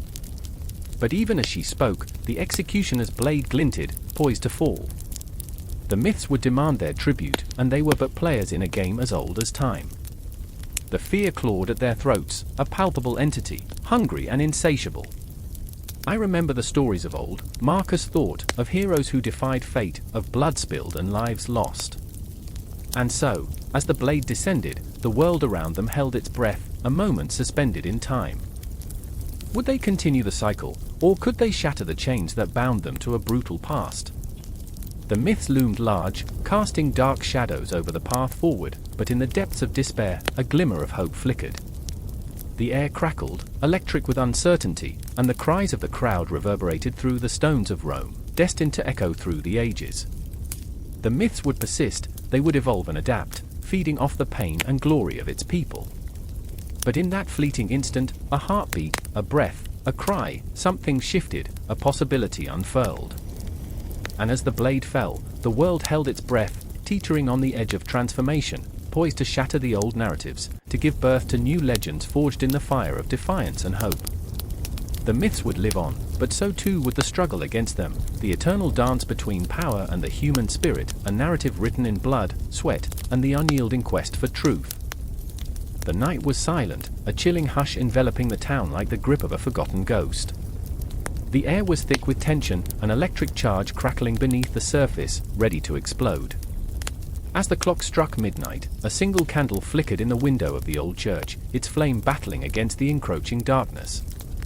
Inside, 3 souls stood on the precipice of chaos, their hearts pounding like war drums, echoing through the hollowed walls. Elena gripped the rosary around her neck, fingers tracing the smooth beads as if they could ground her to reality. The weight of her faith felt unbearably heavy, and she could feel the despair clawing at her throat. Tonight marked Dia de los Muertos, a festival rooted in ancient belief, a night when the veil between the worlds thinned, allowing the spirits of the departed to return. But for Elena, the celebration was a trap, a bittersweet reminder of her mother's absence. She had spent too many nights at this altar, praying for a miracle that never came. The air tasted of ash, and her heart ached with the knowledge of what she had lost. Beside her, Marco's eyes glimmered with a restless flame. An artist by nature, he had always painted with wild strokes, splashes of color battling for dominance on his canvas. But tonight, he felt pallid and gray, as if the celebration had sucked the life from him. The festival pulsed with drums and laughter beyond the church, but it was a cruel mockery of joy, a cacophony that drowned out the symphony of his sorrow. He was haunted by memories of love lost, of a smile that once lit up his world, Isabella, wreathed in marigolds, dancing with abandon. The thought of her ghost mingling with the revelers outside tightened his chest. He would never know, he could never know if her spirit wandered these streets, laughing or crying, just out of reach. And then there was Julian, the town's reluctant priest, a man burdened not by faith, but by doubt. He had grown weary of the rituals, the chants that seemed to echo empty promises. What is the point of celebration when all it does is remind us of our grief? He thought bitterly, his hands trembling at the altar. He felt the weight of the congregation's expectations pressing down on him, their eyes searching for guidance in a world that had grown dark and twisted. Tonight, he was not their beacon but a shadow among shadows, wondering if he could face the spirits, the cries that might rise from centuries past to demand retribution or forgiveness. The festival outside surged, a wave of vibrant chaos that threatened to drown them. Laughter mingled with cries, fireworks painting the sky in violent shades of red and gold. But within the church, it was an echo of longing, a deep, resonant call from the past. Elena closed her eyes, envisioning the spirits of her ancestors, the faces of those she had lost. "I remember," she whispered, "I remember the stories you told me, the warmth of your embrace." And with each repetition, she felt herself drawn deeper into the web of remembrance, her heartbeat synchronizing with the rhythm of the festival outside. The candles flickered, shadows stretching and twisting, transforming into ghostly figures that danced against the walls. Were they spirits come to claim her, or simply the manifestations of her sorrow? She could no longer tell. Marco, too, felt the pull of the night, the call of creation mixing with despair. "I remember," he murmured, "I remember painting her smile." He could almost see it, Isabella, laughter spilling from her lips like music, vibrant in every hue. But the colors faded, replaced by the monochrome of grief. He longed to capture her essence, to find the spark of life in the darkness that consumed him. And Julian, trembling at the altar, a priest battling his own demons. "I remember," he breathed, "I remember the way faith used to fill me, the way it soothed the ache of existence." Yet the ghosts of doubt loomed larger than the candle's flames, taunting him. The festival outside surged with passion, and he felt a desperate need to connect, to bridge the chasm that lay between faith and despair. What if the spirits rose to challenge him, to demand accountability for the years lost in silence? As the clock struck 1, the candles began to flicker wildly. A chill swept through the church, and a whisper brushed against their ears, a haunting melody that beckoned them closer. The barrier between worlds began to fade, and they stood, 3 souls entwined in a web of longing, loss, and the frantic search for meaning. Elena felt the pull of her mother's spirit, the warmth of her love wrapping around her like a shroud. "What do you want from me?" she cried, her voice breaking. The shadows danced, swirling around her in a revelry of grief and remembrance, and she felt herself slipping, falling into the depths of the night. Marco clutched his paintbrush, the weight of unfulfilled visions pressing against his chest. "If only you could see the colors of my pain," he shouted into the darkness, "if only you could dance with me one last time." And Julian fell to his knees, hands raised, not in prayer but in an offering of vulnerability. "Forgive me," he whispered, the words trembling on his lips, "for the doubts that have clouded my heart." In that moment, the church became a crucible of emotion, raw and unfiltered. The clash of celebration outside echoed like a tempest, demanding release, while the 3 wrestled with their truths. The festival, once a joyful celebration, morphed into a haunting reflection of their inner turmoil. Isabella's laughter rang in Marco's ears like a siren's call that he couldn't resist. Elena's mother's spirit whispered secrets of love and loss. Julian's doubt screamed louder than the joyous shouts of the townsfolk. The darkness shimmered with the weight of their confessions, binding them together in a moment suspended in time, a haunting balance between despair and hope, between life and the lingering shadows of the past. And as the festival continued to rage, the clock ticking away, each second a heartbeat echoing through the night, the 3 souls stood on the edge of revelation, caught in the tempest of their emotions, waiting for the moment of truth to break free. The air crackled with anticipation. What would come next? Would they find catharsis, or would they fade into the abyss of their own making? The answers lay just beyond the veil, shrouded in mystery, whispering for them to uncover the depths of their souls. The air was thick with the scent of blood and sweat, a pungent reminder of the fear gripping the heart of the bustling Roman Forum. I stood there, in the shadow of towering marble pillars, my pulse thrumming in time with the distant roar of a crowd. The sun hung low, casting a dying golden light that danced across the faces of warriors, slaves, and spectators alike. It was a moment suspended in time, a prelude to chaos. Hercules, the embodiment of strength and suffering, was about to face his first labor in this unforgiving land, and a chill raced down my spine. He appeared as a figure carved from the very stone that surrounded us, muscles taut beneath his skin, a demigod forged in agony. Yet, the flicker of uncertainty in his eyes, did anyone else see it, gnawed at my gut. He was not just a hero, he was a man burdened with memories that clawed at him, memories of loss, betrayal, and an insatiable thirst for redemption. I remember the stories whispered in corners, how the Furies haunted him, how the blood of his loved one stained his soul. A hero? No. He was a vessel of pain. Beside him stood his closest friend, Aeneas, a man of quick wit and fierce loyalty, balancing courage with crippling doubt. Would he stand by Hercules, or would the shadows of fear and despair pull him into the abyss? "You can't go through with this, Herc," he'd said, voice trembling like the leaves of a dying tree. "These tasks, they are not just challenges. They're your penance. They'll break you." But Hercules, with a voice like thunder, replied, "I have already been broken. What remains is just the fragments of a man who wants to be whole." The words hung in the air, heavy and suffocating. Aeneas's eyes reflected a storm, grappling with the truth that Hercules was not just fighting beasts, he was wrestling with the ghosts of his past. The crowd surged forward, a living tide of expectations, hatred, and madness. They wanted blood. They wanted spectacle. The first labor awaited, the Nemean lion, a creature of nightmares, its fur impenetrable, its roar a symphony of death. My heart raced as the gates creaked open, revealing the beast, a hulking shadow against the fading light, muscles rippling like storm clouds, eyes glinting with malice. With every step Hercules took into the arena, I felt the ground shake beneath me, as if the very earth recoiled from the impending violence. Aeneas could only watch, his fists clenched until they bled, torn between his faith in his friend and the dread of losing him forever. "You're not alone, Herc," he shouted, but the words were swallowed by the beast's growl, a sound that twisted in my stomach like a knife. I remember the moment the lion lunged, a blur of fur and fury, teeth bared in a macabre grin.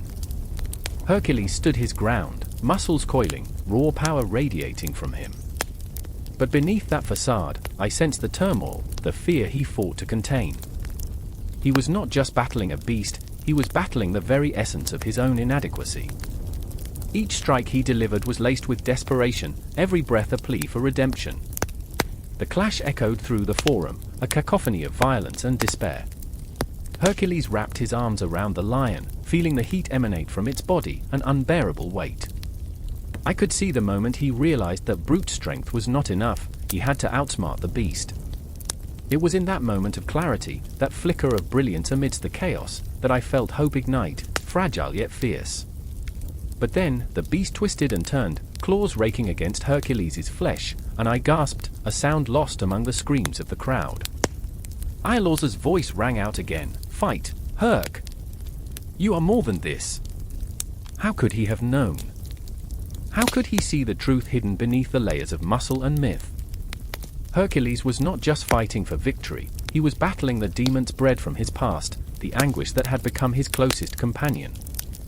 As the lion roared, its breath hot and rancid, I felt the despair seep into my bones. Hercules was losing himself, piece by piece, with each strike of the beast. Aeneas was right there, on the fringe, and I could feel his fear clawing at him. If Hercules fell, would Aeneas follow? Would he plunge into the same abyss that threatened to swallow his friend whole? In a moment of sheer desperation, Hercules found his footing again. He remembered his strength was not just physical, it was the love for those he had lost, the desire to rise from the ashes of his own destruction. Drawing on that pain, he wrapped his arms around the lion in a final embrace, and as the creature thrashed, he pulled tighter, holding on as if it were not just a battle for survival but a testament to the love that once filled his heart. And then, silence. Time stretched, like a rubber band pulled to its limit. The lion's growls faded, replaced by the sound of labored breathing. Hercules emerged, bloodied and battered, yet alive. The crowd erupted, but I barely heard them. I was entranced, captivated by the raw emotion pouring from Hercules' very being, the embodiment of humanity in its darkest hour. As Aeneas rushed to his side, their bond solidified in that moment of shared suffering. I felt the world shift. They were not just two men, they were a tapestry of intertwining fates, woven together by the threads of struggle and sacrifice. And I was left, breathless, haunted by the reality of their journey, knowing this moment was just the beginning, a relentless cycle of trials that would echo through eternity, a haunting reminder that sometimes, the true monsters lie within. The arena faded, the shadows deepened, and as I caught my breath, I understood that their story would continue, unfurling like the pages of a cursed book, each labor a testament to the unyielding spirit of humanity. The clock ticked on, the night darkening, and I felt it, the pulse of destiny, ever relentless, ever consuming, waiting for the next glimmer of hope amidst the despair. The cold ground shivers beneath her feet, the air thick with tension, sharp as the glint of Hade's scythe. Persephone stands at the edge of a chasm, the gaping maw of the underworld yawning below, shadows swirling like angry whispers. This is not how it was supposed to be, she thinks, her heart racing, a wild drum echoing in her chest, each beat a reminder of the life she left behind. Spring blooms in her memories, but here, in this moment, the undercurrent of despair threatens to drag her down. She remembers the laughter of the gods, the way the sun kissed her skin, how the flowers danced in the breeze. I remember, she murmurs, her voice trembling like a leaf caught in a tempest. But those memories are ghosts now, flitting just out of reach, taunting her with their warmth while the chill of the abyss pulls her closer. Then there's Demeter, her mother, the earth itself personified in grief. A relentless storm of emotions, she prowls the edges of this dark reality, a lioness bereaved. I will find you, my daughter, she bellows into the void, her voice a blade slicing through the heavy darkness. Each syllable is a prayer, each word a promise coated in desperation, warping the very fabric of the world above. The land wilts beneath her sorrow, fields turning to dust, flowers dying in their beds, the once vibrant colors of life muted to shades of gray. Every heartbeat is a weight, she thinks, clutching the earth, feeling its pulse quicken beneath her fingers. But every heartbeat is also a rebellion. The world feels fractured, tethered to grief and longing.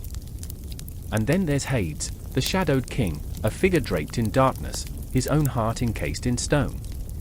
I'm not the monster they paint me to be, he whispers to the still air, but it is a hollow truth, a mask that shatters under the weight of his own lonely existence. I love her, he confesses to the shadows, the words echoing back like a taunt. Is love enough to break the chains of fate? He gazes at Persephone, a fragile flower in the storm, caught between two worlds. His heart aches with longing, a gnawing emptiness gnawing at his soul like a ravenous beast. She could bloom here, in this darkness, he muses, but at what cost? Love and despair are intertwined, he thinks, feeling the pull of her essence, her light, a sun stolen from the sky. Guilt wraps around him like a serpent, squeezing tighter with each passing second. Does she know the depths of my love? Or only the shadows it casts? Time bends here, warps like the gnarled roots of a tree, twisting and turning into the unknown. Each second stretches into eternity as the three of them orbit one another, drawn together like celestial bodies caught in a gravitational pull. It is a cosmic dance, beautiful yet tragic, a collision of desires and despair. I remember the way she laughed, Demeter whispers, clutching a withered flower to her heart, each petal a fragment of her spirit. The way her eyes sparkled like morning dew. Her memories are splintered, sharp, blooming into pain. The earth aches in sympathy, the air thick with the scent of loss. My heart is a barren field, and she is the spring I crave. Back in the underworld, Persephone feels their emotions like threads weaving through her very being, a tapestry of love, loss, and longing. I am the child of two worlds, she thinks, her breath hitching in her throat, but I am not whole in either. Shadows clutch at her, dark fingers brushing against her skin, urging her to succumb, to forget the warmth of the sun. Am I a prisoner here, she wonders, her heart a moth drawn to the flame, fluttering dangerously close? Or is this love a cage gilded with promise? Hades watches her intently, his dark eyes betraying a flicker of hope, a dream that dances just beyond his reach. If I could give you the world, he thinks, would you stay? Would you choose this darkness for the sake of love? In a moment of fierce clarity, Persephone gazes into his eyes, the abyss staring back at her, and she feels the weight of her choice. I am torn, she breathes, her voice a soft echo beneath the oppressive silence. Do I choose the light and the warmth of my mother's love, or do I embrace the shadows that cradle my heart? The air crackles with tension, a storm brewing in their hearts, and all around them, the world holds its breath. The clock ticks, each second a reminder of the choices that must be made. The very fabric of their lives hangs in the balance, the threads fraying under the weight of emotion. I remember, Demeter's voice rises, a wail that pierces through the stillness. I will not lose you, my child. Her desperation is palpable, a physical force that reverberates through the underworld, shaking the stones and sending tremors through the very core of existence. In this moment, time collapses, horror and beauty entwined like lovers in a tragic embrace. The air thickens with anguish, the chasm of the underworld echoing with their unsaid words. Can love transcend the shadows? Can joy bloom amid despair? The answers lie just beyond their grasp, swirling in the cosmic dance of existence, a loop that draws them ever closer, yet separates them with an unyielding force. As Persephone stands on the brink, the tension palpable, the lines between love and despair blur, and she feels the world spinning on its axis, craving resolution yet terrified of the cost. The heartbeats resonate through the darkness, a rhythm that binds them all, an unspoken promise lingering in the air, a haunting melody that plays through the ages. There is no end, only a continuation, a cycle of longing and loss that will echo through time, forever entwined like ivy on a crumbling wall. The air crackled, heavy with the weight of silence, as Orpheus stood at the threshold of the underworld, trembling like a leaf caught in a storm. Shadows danced at the edges of his vision, whispers of souls lost, echoing through the damp corridors of despair. His heart pounded louder than any drum, a frantic rhythm that pulsed with the memory of Eurydice, the warmth of her laughter now a ghostly echo in his ears, the way she twirled in the sunlight, blissfully unaware of the darkness lurking just beyond their fragile happiness. I remember the way she looked that morning, hair glistening like spun gold in the dawn light. I remember the way her smile could slice through the thickest fog, pulling me into a world where nothing could touch us. But now, her laughter was replaced by the haunting sighs of the damned.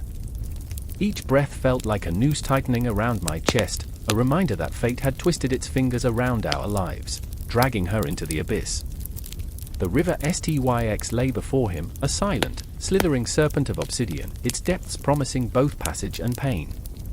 Charon stood there, a figure wrapped in shadows, eyes like dark pits of sorrow, awaiting the toll. A single coin clutched tightly in Orpheus's palm felt like a talisman, a fragile thread that could either bind him to hope or sever him from everything he had ever loved. I'll pay you in music, he whispered, desperation curling around his words, in songs that would make the stones weep. But who was he kidding? Coins were easy, it was the weight of his grief that he carried like a boulder on his back. Love is a currency too rarely spent, Charon replied, his voice a low rumble, as if it came from the depths of the earth itself. But it is a price you must pay. Orpheus stepped onto the boat, heart racing, each ripple in the water a testament to the tempest within him.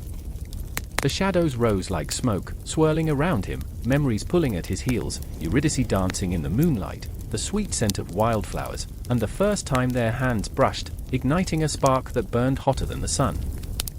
Eurydice, he called into the void, voice trembling like a fragile thread stretched too tight. I'm coming for you. The echo of his own desperation flung back at him, mocking, taunting, a ghostly chorus that clawed at his sanity. The underworld was a twisted reflection of life, a macabre mockery. The air was thick with echoes of sorrow, a cacophony of despair where the lost wandered like shadows, muffled sobs and hollow laughter entwined in a sickening embrace. Orpheus walked through this realm, each step heavier than the last, as if his very soul was being pulled down by the weight of memories he could not escape. He could almost see her, just beyond the reach of his fingers, a silhouette in the mists, shimmering like a mirage. In a realm where time stood still, he found himself drawn to a place where the echoes of lost love lingered, a desolate garden. The flowers were wilted, petals like ash scattered on the ground, their beauty long forgotten. And there she was, Eurydice, a ghost of the woman he adored, her eyes dimmed but still flickering with the faint light of recognition. "Orpheus," she whispered, voice like a summer breeze that had lost its warmth, "is it really you?" Time melted around them, stretching into eternity as he reached for her, fingers trembling with the weight of longing. "I've come for you, my love. We'll return together." But the shadows wrapped tighter around them, a sinister reminder of the laws that governed this place. The air thickened, a noxious fog that choked him, memories swirling like smoke as he struggled to hold onto her. "But you must not look back," the voices murmured, a chorus of warnings, a symphony of despair. What did it mean to love if it was shackled by such impossible demands? I remember when love felt limitless, not bound to rules etched in stone. I remember when we laughed until our sides hurt, when our dreams seemed within reach. As they began their ascent, a flicker of hope ignited in Orpheus's chest, warmth flooding through him. The light grew brighter, a beacon of promise, and for a moment, the weight of his sorrow lifted, replaced by the electric thrill of reunion. But as they neared the exit, the shadows whispered, taunting him, clawing at his resolve, gnawing at his sanity. The air crackled with tension as a single thought clawed its way to the surface. What if she were a figment of his imagination, a cruel illusion birthed from his grief? The urge to turn swelled within him, a tide threatening to drown his reason. "Eurydice, stay close," he urged, heart racing. But the shadows danced, teasing with promises of what could be, luring him to look back just once. And in that moment, he faltered, the agony of uncertainty wrapping around him like a noose. "Orpheus!" Her voice shattered the air, a desperate cry that echoed through the void, slicing through the silence like a knife. But it was too late. The world turned to ash as he turned, desperation spilling from his lips, eyes wide with fear. And then, in an instant, she was gone, like smoke dissipating in the wind, swallowed by the shadows, leaving only a hollow ache in his chest. The air grew colder, the heaviness pressing against him like a funeral shroud. "Eurydice," he screamed, voice ragged, words torn from his throat by an unseen hand. But only silence answered, a silence that echoed with the weight of lost dreams, the haunting reminder of love undone by doubt. The shadows had reclaimed her, and he was left standing alone, shattered and broken, in a world where love was a cruel joke and loss was the only certainty. I remember the moment it all shattered, a glass heart splintering into 1,000 pieces. I remember the weight of despair, pressing down, suffocating. And in that suffocating darkness, I stood, unforgiving, on the threshold of a new, bitter reality, one where the only sound was the echo of a name, whispered into the void, never to be answered. And there, in the quiet aftermath of love and loss, the story didn't end. It wove itself into the fabric of eternity, a tapestry of longing, a haunting refrain that would echo through the ages, daring to remind us all of the love we lost, the dreams we buried, and the ghosts that linger in the shadows. The moon hung low, a silvery blade in the ink-black sky, its light spilling like spilled ink over the ancient stones of the Etruscan temple. Shadows danced, twisted by the flickering torches that struggled against the night's grip. A harsh wind screamed through the trees, wrapping around Marcus like a lover's breath, but he felt no warmth. The weight of dread bore down on him, heavier than the stone of the altar before him. He was there to seek the gods, to beg for favor, but all he could hear were the whispers of the dead. "I remember," he muttered, barely above a whisper, "the last time I stood here." The shadows flickered, and he swore he could see her, his sister, Livia, lost to the madness that had swept through their family like a plague. The Etruscan rituals had promised safety, a bridge to the divine, but they had delivered only despair. He could feel her icy touch on his heart, squeezing, suffocating. I remember, the air thickened, heavy with the scent of myrrh and fear. He glanced at the figure beside him, Aeneas, her brow furrowed, eyes wide with unyielding resolve. She was a priestess, the last of her line, tasked with carrying the weight of the Etruscan gods. "You must do this, Marcus," she urged, her voice a razor's edge against the howling wind. "If we don't appease them, they will turn their fury upon us." But he didn't want fury.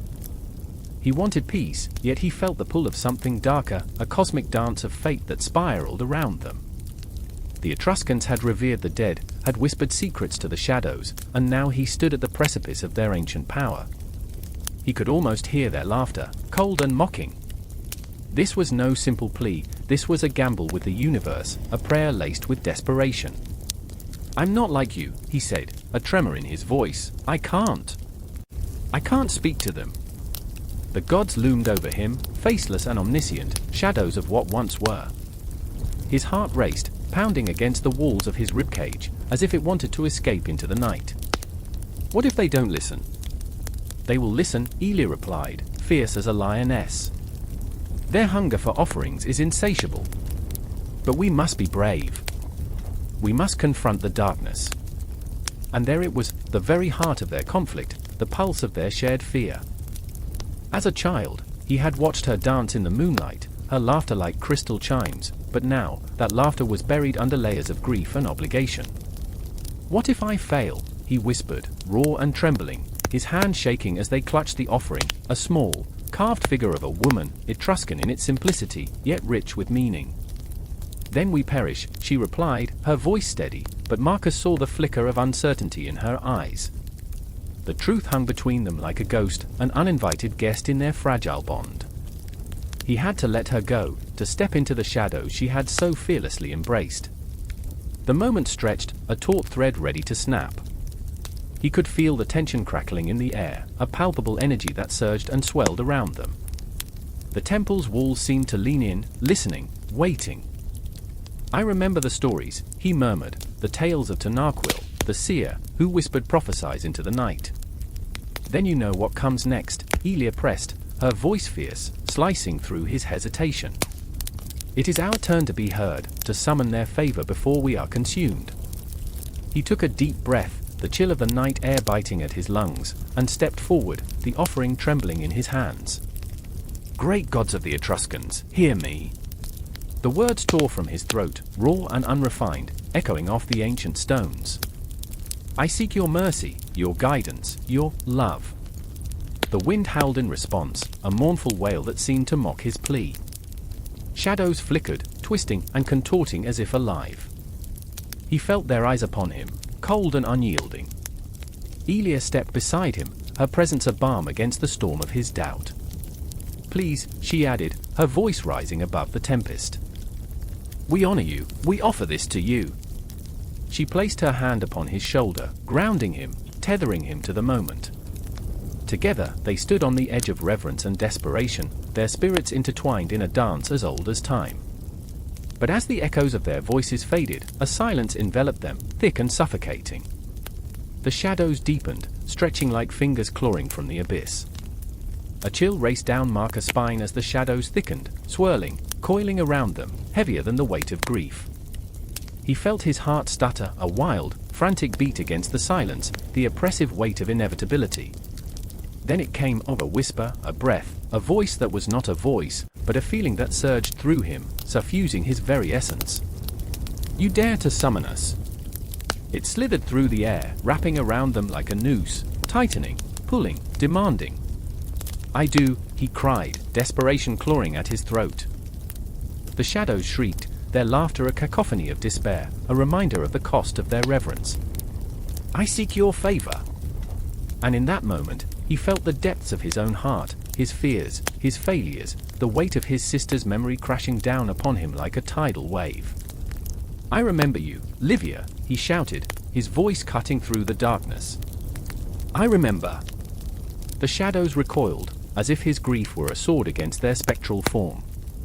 For a heartbeat, just one heartbeat, the world stood still, a fragile moment suspended in time, the air electric with the weight of unspoken truths. Aeneas squeezed his shoulder, her grip fierce, a lifeline in the chaos. "Do not falter. Stand with me." So they did.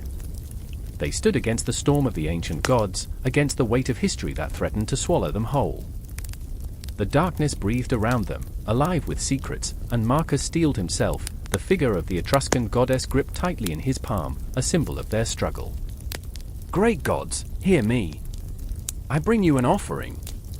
The word spilled forth, raw, desperate. Each syllable ignited the air, a plea that pierced the night. "We honor you." But the shadows stirred, coils of mist and old magic wove between them, and a weighty silence followed, a tension poised like a bowstring ready to snap. And there, in that heart-stopping moment, they stood on the crossroads of faith and fear, the Etruscan gods looming in the darkness, and the question hung like a blade over them: would they be answered? Would they be consumed? Or would they, perhaps, become something more? I remember the cold bite of the Roman night, when shadows danced beneath the flickering torches like restless ghosts, encircling me in a shroud of unease. The marketplace lay empty, its vibrant colors turned to muted grays, the air heavy with whispers of myths that haunted the corners of my mind. Each footstep echoed like a heartbeat in a still chamber, pressing upon my chest, suffocating me with the weight of the past. And there, looming in the dark, a figure emerged. It was him, Virgil, his face gaunt and lined, eyes burning with the fever of inspiration. He stood, enveloped in shadows and swathed in the fabric of lost dreams. I could sense his desperation, a longing to weave the threads of fate into something tangible, something that could silence the sorrow wrapped around his heart. "Listen," he breathed, his voice a mere wisp against the night's chill. "The stories, the myths, they're alive. They pulse with the blood of our ancestors, waiting to tell us what we've become and what we must face." I could taste the urgency in his words, a bitter sweetness that clung to the back of my throat. How could one man carry the burden of an empire's destiny? I felt his torment, the relentless grip of expectation. It clawed at him, gnawed at his sanity like a hungry beast, desperate to consume. But Virgil was not alone. Just beyond the flicker of the torches, Ovid lurked, a man whose laughter often danced on the edge of absurdity, masking the sharp edges of his reality. His eyes sparkled with mischief, though deep within, a flicker of sorrow flickered, a love lost, a passion extinguished. I watched as he scribbled furiously in his scroll, like a madman chasing shadows across the parchment. "Ah, but the tales," he exclaimed, his voice a flurry of excitement. "The metamorphoses! What if we could shed our skins, reinvent ourselves? What if we could escape the chains of our lineage?" But beneath Ovid's light-heartedness lay a chasm of despair, a longing for freedom that echoed through the ages. His heart raced, not just for the thrill of creation, but for the grasp of something greater, a chance to transcend the mundane. And then there was Livy, the historian, a man whose pen dripped with the weight of truth, yet who often found truth suffocating. He stood apart, a shadow among shadows, clutching his scrolls like a lifeline. "The past is a graveyard," he murmured, his voice trembling as if the very earth might rise to consume him. "We are haunted by our failures, our triumphs entangled like roots in this soil. Can't you see it? We are fated to repeat our mistakes until we learn." The intensity in his gaze nearly shattered me. It was as if he bore the core of history in his hands, the burden of nations resting on his weary shoulders. I could feel the pulse of time slipping through his fingers, a relentless flow that would not cease for any man. A sudden rustle, the three of us froze, hearts pounding like war drums. The night held its breath, the air electric with tension. I could see it in their eyes, each man faced an inner turmoil, a collision of myth and reality, of fate and free will. We were caught in a cyclone of emotions, a tempest brewing within, threatening to unearth secrets long buried. The myths they wielded were not mere stories, they were the raw fabric of existence, interwoven with the darkest threads of betrayal, love, and ambition. I remember the weight of the silence that followed, thick as fog, each second stretching into eternity. It was as if the cosmos itself leaned in, listening, waiting. And then, in a flash, it erupted, a clash of words, a torrent of fears laid bare. "You cannot escape your fate, Ovid!" Virgil shouted, the fire in his words igniting something deep within us. "You think you can rewrite the stars? You think you can fly on borrowed wings?" Ovid's laughter faded, replaced by the shadow of something darker, something haunting. "And what of you, Virgil?" he shot back, the challenge echoing off the stone walls. "What of your Aeneas, forever fleeing from the ashes of his past? Aren't we all just puppets dancing on the strings of fate?" Livy stepped forward, his expression a blend of fury and despair. "Enough," he roared, the sound reverberating through the night like a thunderclap. We are bound by our history, yes, but we also possess the power to shape our future. Myth is a mirror, showing us who we are and who we could become. The words hung in the air, a tremor of possibility, a spark igniting hope against the backdrop of despair. The atmosphere crackled with unspoken truths, histories unraveling like threads pulled from a tapestry, revealing the raw fabric beneath: pain, passion, and an insatiable hunger for meaning. I felt their emotions wash over me, each wave crashing relentlessly against the shore of my soul. How could I, a mere observer, bear witness to such a tempest? Each man bore his scars, the shadows of their pasts intertwining like the roots of an ancient tree, twisting into a complex web of fate and free will. As the night deepened, the confrontation escalated, words flaring like sparks in the dark, a reminder that myth is not merely a tale told to children but a haunting echo of our shared humanity. We are all searching for something, I whispered, voicing the thought that clung to my heart. Love, redemption, purpose. And perhaps, my voice faltered, but I pressed on. Perhaps that is what binds us together, the desire to transcend the mundane, to be more than mere mortals. And in that moment, as they paused, the weight of the universe hung between us, a fragile balance of dreams and nightmares, hopes and heartaches, the relentless battle of myth and reality. The flickering torches cast their shadows long and deep, weaving our stories together, entangling us in a web so intricate that breaking free seemed both impossible and yet tantalizingly close. The night pressed on, a living tapestry of emotions, ready to unfold further into darkness. I could feel it in my bones, the ache of history, the pull of myth, the urgent need to confront our demons. I could feel the breath of fate lingering, waiting to exhale, waiting to see what we would become. The air was thick with anticipation, the cosmos shuddering on the brink of revelation. The final act had yet to unfold, and with every heartbeat, we stood on the precipice, caught up in a storm of our own making, the shadows closing in, ready to devour us whole.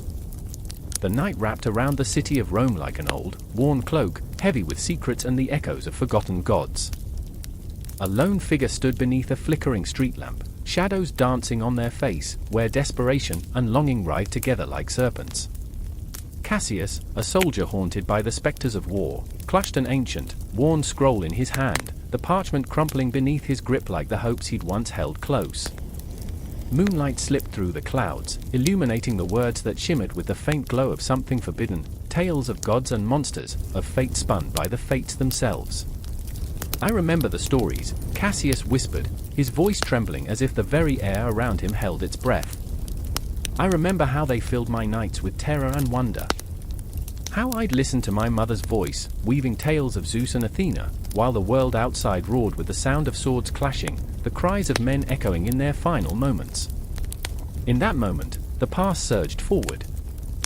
His childhood home, a simple, thatched-roof cottage, nestled in the hills, invaded his thoughts, filled with the aroma of roasting meat and the warm glow of a flickering fire. He could still hear her laughter ringing through the air, bright and unyielding. But those memories were shattered like glass, cut by the sharp reality that now enveloped him. Nearby, beneath the weight of reality, stood Livia, a priestess of Vesta. Her heart beat wildly, caught in the thrum of the night, an uneasy rhythm that mirrored the chaos within. She was a vessel of purity, yet her soul felt tainted, twisted by the restless whispers of ancient spirits. Tonight, she must confront the truth that clawed at her insides. The gods of Greece, those cruel and capricious beings, seeped into Rome's heart like poison, twisting beliefs, shaking foundations, their laughter echoing through her very bones. I feel them, she murmured, hands trembling as she brushed the cool stone altar where offerings lay, remnants of prayers unanswered. The shadows of Olympus creep into our rituals, making me question what is divine and what is mere illusion. Each word was a confession, a prayer, a cry for solace in a world that had forgotten the true essence of its gods. As the sun dipped below the horizon, Marcus, a philosopher, watched the sky bleed into shades of crimson. His eyes held a smoldering fire, a storm of intellect and passion. He felt the tug of ancient myths, those Greek legacies cascading into his thoughts like a waterfall, constant, relentless. Is our faith but a shadow of what they once were? He pondered aloud, his voice thick with the weight of existential dread. Are we but puppets, bound by strings woven from the tales of Homer. The air thickened with tension, a prelude to conflict that would shake the very walls of their beliefs. Cassius' heart raced with the heavy burden of duty and desire. He had fought battles for Rome, but now he faced something infinitely more daunting, the confrontation with the gods themselves, or perhaps his own crumbling faith. I remember, he started again, the words bubbling forth like a torrent, how I swore I'd fight for the glory of Rome, how I believed in the might of Mars and the wisdom of Minerva. Each name was a dagger, piercing through his resolve, leaving behind only doubt. But what is glory when it is drenched in blood? What is wisdom when the gods themselves toy with our fates? The weight of their intertwining destinies grew heavier still. Livia, her voice trembling, stepped toward Cassius, her eyes bright with the fervor of a shared understanding. "We are all but reflections of their whims," she whispered, the gravity of her words settling upon them like a shroud. "But to accept that is to renounce our humanity. I refuse to be a pawn in their games. I will reclaim our faith, Cassius. I will make them listen." The flickering street lamp sputtered, casting shadows that seemed to twist and coil around them. Time felt suspended, each heartbeat echoing like a war drum, thrumming with the possibility of rebellion or ruin. Each face illuminated by the waning light revealed layers of fear and hope, a tapestry woven from the strands of their beliefs. Marcus leaned closer, his voice urgent. "Then we must confront them. We must question everything we've been taught, tear down the walls of tradition, and face the gods as equals. If they are to be our guides, they must earn it." The intensity in his eyes burned brighter than the distant stars, igniting a flicker of determination in Cassius' chest. The cosmic clock ticked on, relentless, as they stood at the precipice of a decision that would resonate through the annals of history. Outside, the city thrummed with life, unaware of the storm brewing within the hearts of these three souls. The night was a canvas, painted with the mythos of 1,000 tales, each stroke vibrant with the laughter of gods and the cries of mortals. "I remember," Livia echoed, the mantra binding them, a thread woven through their collective fears and dreams. "I remember the stories that called to me, that made me long for something greater. We are the architects of our beliefs, and if we are to challenge the very fabric of reality, we must do it together." In their eyes, the flicker of resolve ignited, a firestorm ready to challenge the cosmos. They stood united, trembling on the edge of an abyss that threatened to consume them, yet desperate to leap into the unknown. The stakes had never felt higher, their voices trembling with the weight of destiny, suspended between the past and an uncertain future. Outside, shadows grew long and the wind whispered secrets, echoing the pulse of something greater, urging them forward into the waiting darkness. The confrontation loomed, a clash not only of beliefs but of the very essence of what it meant to be human in a world fraught with divine chaos. Each moment held the promise of revelations yet unseen, a haunting melody that pulled them deeper into the night and toward the inevitable clash of wills that awaited them. The air was thick with incense, a heady concoction of myrrh and burning flesh. Candles flickered like the last desperate breaths of the dying, illuminating the gaunt faces of the worshippers. They knelt in silence, their eyes glazed over, entranced by the flickering shadows that danced on the walls, shadows that seemed to shift and shimmer, whispering secrets of an emperor who had been deified, who had transcended the mortal coil. I could feel the tremor of anxiety in my chest, a deep, primal fear that clawed at my insides. This was not a temple, it was a mausoleum of twisted reverence. I glanced at Aurelia, her silver locks framing a face that had once been radiant, now marred by the devotion that consumed her. She was a high priestess, but the fire in her eyes had dimmed, replaced by a haunting emptiness. "Remember when we believed in something greater," she murmured, and her voice cracked like brittle glass. I did remember. I remembered the laughter that echoed through the halls when we learned of the myths, the stories of the emperor who walked among us, who bled for us, who became a god not by birthright but by the fervor of the masses. I remembered the thrill of the crowds, their chants rising to the heavens like a storm, eager to worship a being who promised salvation. Now, that promise felt hollow, a cruel joke played by fate. The crowd surged, a wave of bodies swaying like reeds in a storm. They were under a spell, myth and madness woven together in a tapestry of subservience. I could see Lucian in the front row, his face twisted in ecstasy, lost in the fervor. Where there once was hope, there now lay despair, and the line between faith and fanaticism blurred dangerously. "Aurelia, we need to leave," I insisted, my voice barely rising above the cacophony. "No. Can't you see? It's beautiful." Her eye sparkled with a fervor I barely recognized. "He's a god, and we are his vessels. We are meant for this." But the beauty was grotesque. It was the beauty of decay, of empires crumbling beneath their own weight. Each word she spoke was a nail driven into my heart. Did she truly believe? Or was it her fear of the void that drove her to worship a man-turned-god? The air thickened as the chanting crescendoed, building to a fever pitch that vibrated through the stone beneath our feet. "Hail, Emperor! Hail!" Their voices roared as if trying to pierce the heavens. I felt a primal urge to run, to escape the suffocating worship that ensnared my friend. "Look," a voice cried out, piercing through the chaos. "The Emperor descends."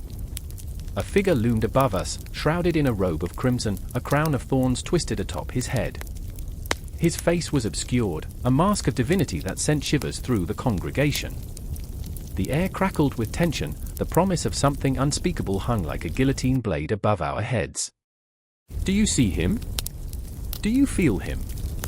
Lucian cried, his voice raw with feverish devotion.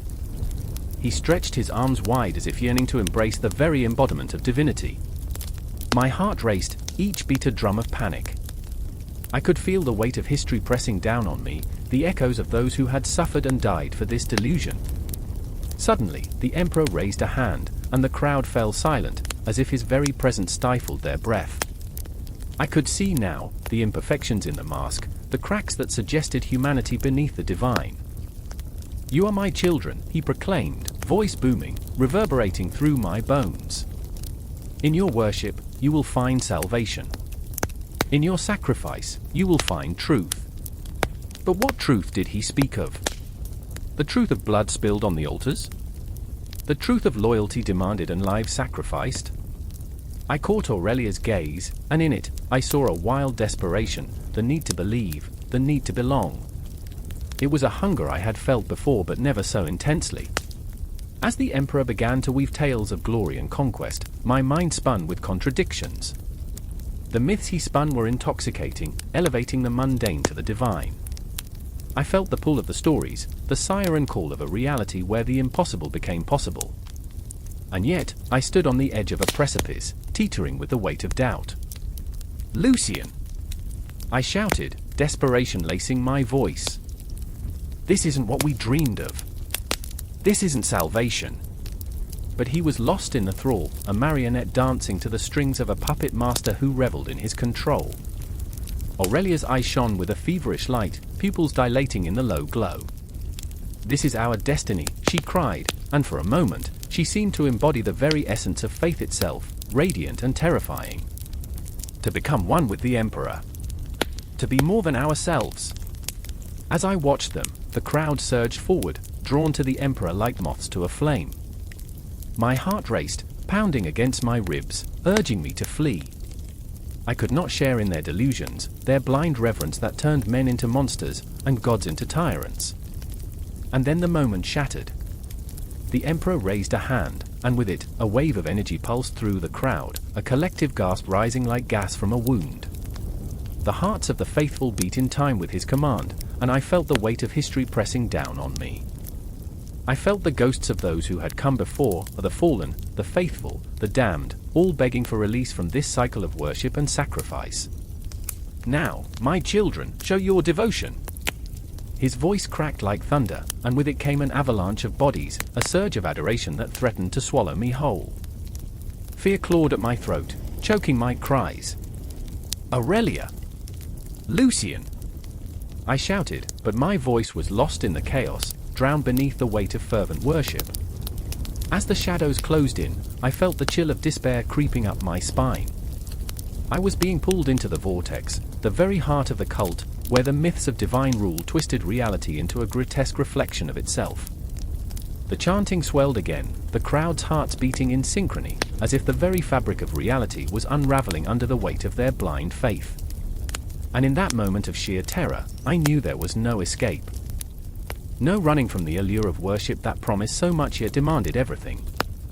In the darkness, the truth loomed, like the Emperor himself. We were all searching for a light in this abyss, but how many of us were willing to pay the price? With every heartbeat, the world fell away, leaving only the fevered whispers of lost souls, caught in a cycle of reverence and ruin. The night was alive, buzzing with the energy of desperation and devotion, and I felt myself teetering on the edge of belief, caught in the intoxicating pull of the divine. Would I join them? Would I, too, become one with the myth? Time stood still as I stood there, in that maelstrom of faith and fear, knowing that whatever lay ahead, it would change everything. The air hung thick with the weight of unspoken words, a tension so palpable it felt like a reckoning waiting to unfold. A solitary figure stood amidst the ruins, crumbling columns and shattered marble, remnants of a glory long past. The shadows danced as the sun dipped low, setting the sky ablaze in hues of crimson and gold, illuminating the anguish etched in stone. I could feel the heartbeat of history pulsing beneath my feet, a haunting echo of dreams and nightmares entwined in the very fabric of this forsaken place. A cry pierced the air, sharp and raw. Lucius, a young artist, knelt before a fractured statue of Venus, her beauty marred but still divine. He pressed his hands against cold stone, feeling the contours of her form, as if searching for answers buried deep within her lifeless gaze. "Why?" he whispered, his voice trembling, a question that hung in the air like a spectre.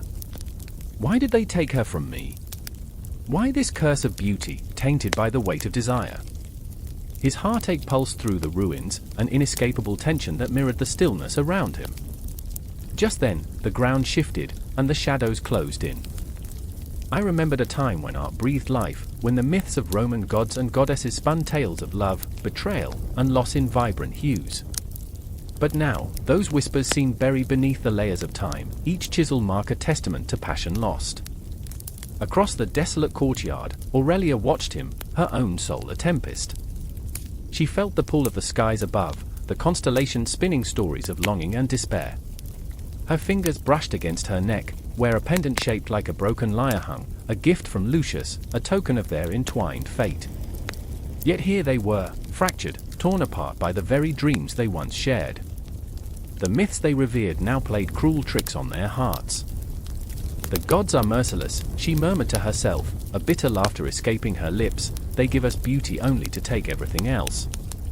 In the twilight's embrace, she recalled the last time she stood beside him, two souls ablaze with the fire of creation, where every brushstroke on the canvas was infused with their hopes and fears. But that was before the shadows consumed their world, before the whispers of envy and ambition turned them against each other. "I remember," she thought, "the words tasting of ash. I remember the laughter, the way he looked at me as if I were his muse. But was I ever more than that? Just another figure to immortalize in his art?" Her mind spun in circles, weaving memories and regret, a tapestry of what was and what could never be. The architecture around them bore witness to their struggles, each arch and frieze a silent testament to the unyielding grip of fate. The Roman Pantheon loomed in her thoughts, a cathedral to the gods, walls thick with the weight of dreams and aspirations. Yet, here they stood, ensnared in a realm of shadows, both entrapped by the very myths that united them once. As night fell, darkness pooled like ink around their feet. Lucius rose, his anger igniting like wildfire. "You think you can just leave? You think this is over?" His voice cracked, a raw edge slicing through the gloom. "I poured my heart into every stroke, every chisel, and you turn away as if none of it mattered." Aurelia flinched, a flare of defiance igniting within her. "You think it's just about art? That's your prison, Lucius. You see the world through marble and paint, but I see the heart breaking beneath the weight of your vision. Your obsession blinded you." The words spat out like flames, a release of pent-up despair. "I am not a canvas for your dreams to trample on." In that moment, the ruins became a battleground, echoes of their conflict reverberating through the ancient stones. The gods themselves bore witness to their plight, their statues looming overhead as silent spectators to the drama unfolding below. The haunting symphony of cicadas filled the air, a chorus of lamentation that mirrored their own hearts' turmoil. The beauty of the past felt like a ghost, mocking them with its splendor while they stood shackled by their own mistakes. Lucius turned away, fists clenched, tears shimmering in the corners of his eyes. "I was trying to create something eternal," he murmured, a tremor in his voice. "Something that would outlive us both." His gaze fell on a frieze depicting the tragedy of Orpheus and Eurydice, a poignant reminder of love lost to the depths of despair. "But what if I lose you, Aurelia? The thought of it feels like a death." The moon crested the horizon, bathing the ruins in an ethereal glow, illuminating the raw pain etched across Aurelia's face. "You've already lost me, Lucius," she whispered, a fragile admission that hung in the air between them. "You lost me when you chose art over me." In that moment, the world blurred, the weight of their emotions intertwining with the symbolism of the ruins around them. The gods carved into stone blinked with a knowing sadness, as if understanding the depths of their human folly. With every heartbeat, the tension coiled tighter, an unrelenting grip that threatened to snap. Time slipped away like grains of sand, and suddenly, they were drawn together, the gravity of their shared pain pulling them close. "I remember," Lucius breathed, the words tasting of desperation. "I remember when we dreamed of creating beauty together." Aurelia stepped forward, the distance between them collapsing like the very columns that surrounded them. The air crackled with unresolved tension, a promise of something more, or perhaps a final farewell. What if our beauty is in the heartbreak? In the shadows we cast, in the stories we leave behind? In that fleeting moment, the weight of mythology enveloped them, an echo of all the love stories told in the ruins of Rome, of passion that burns bright yet flickers in the dark, of longing that transcends life itself. The night air thickened, and the ghosts of their past hovered like specters around them, the shadows of their choices intertwining like vines.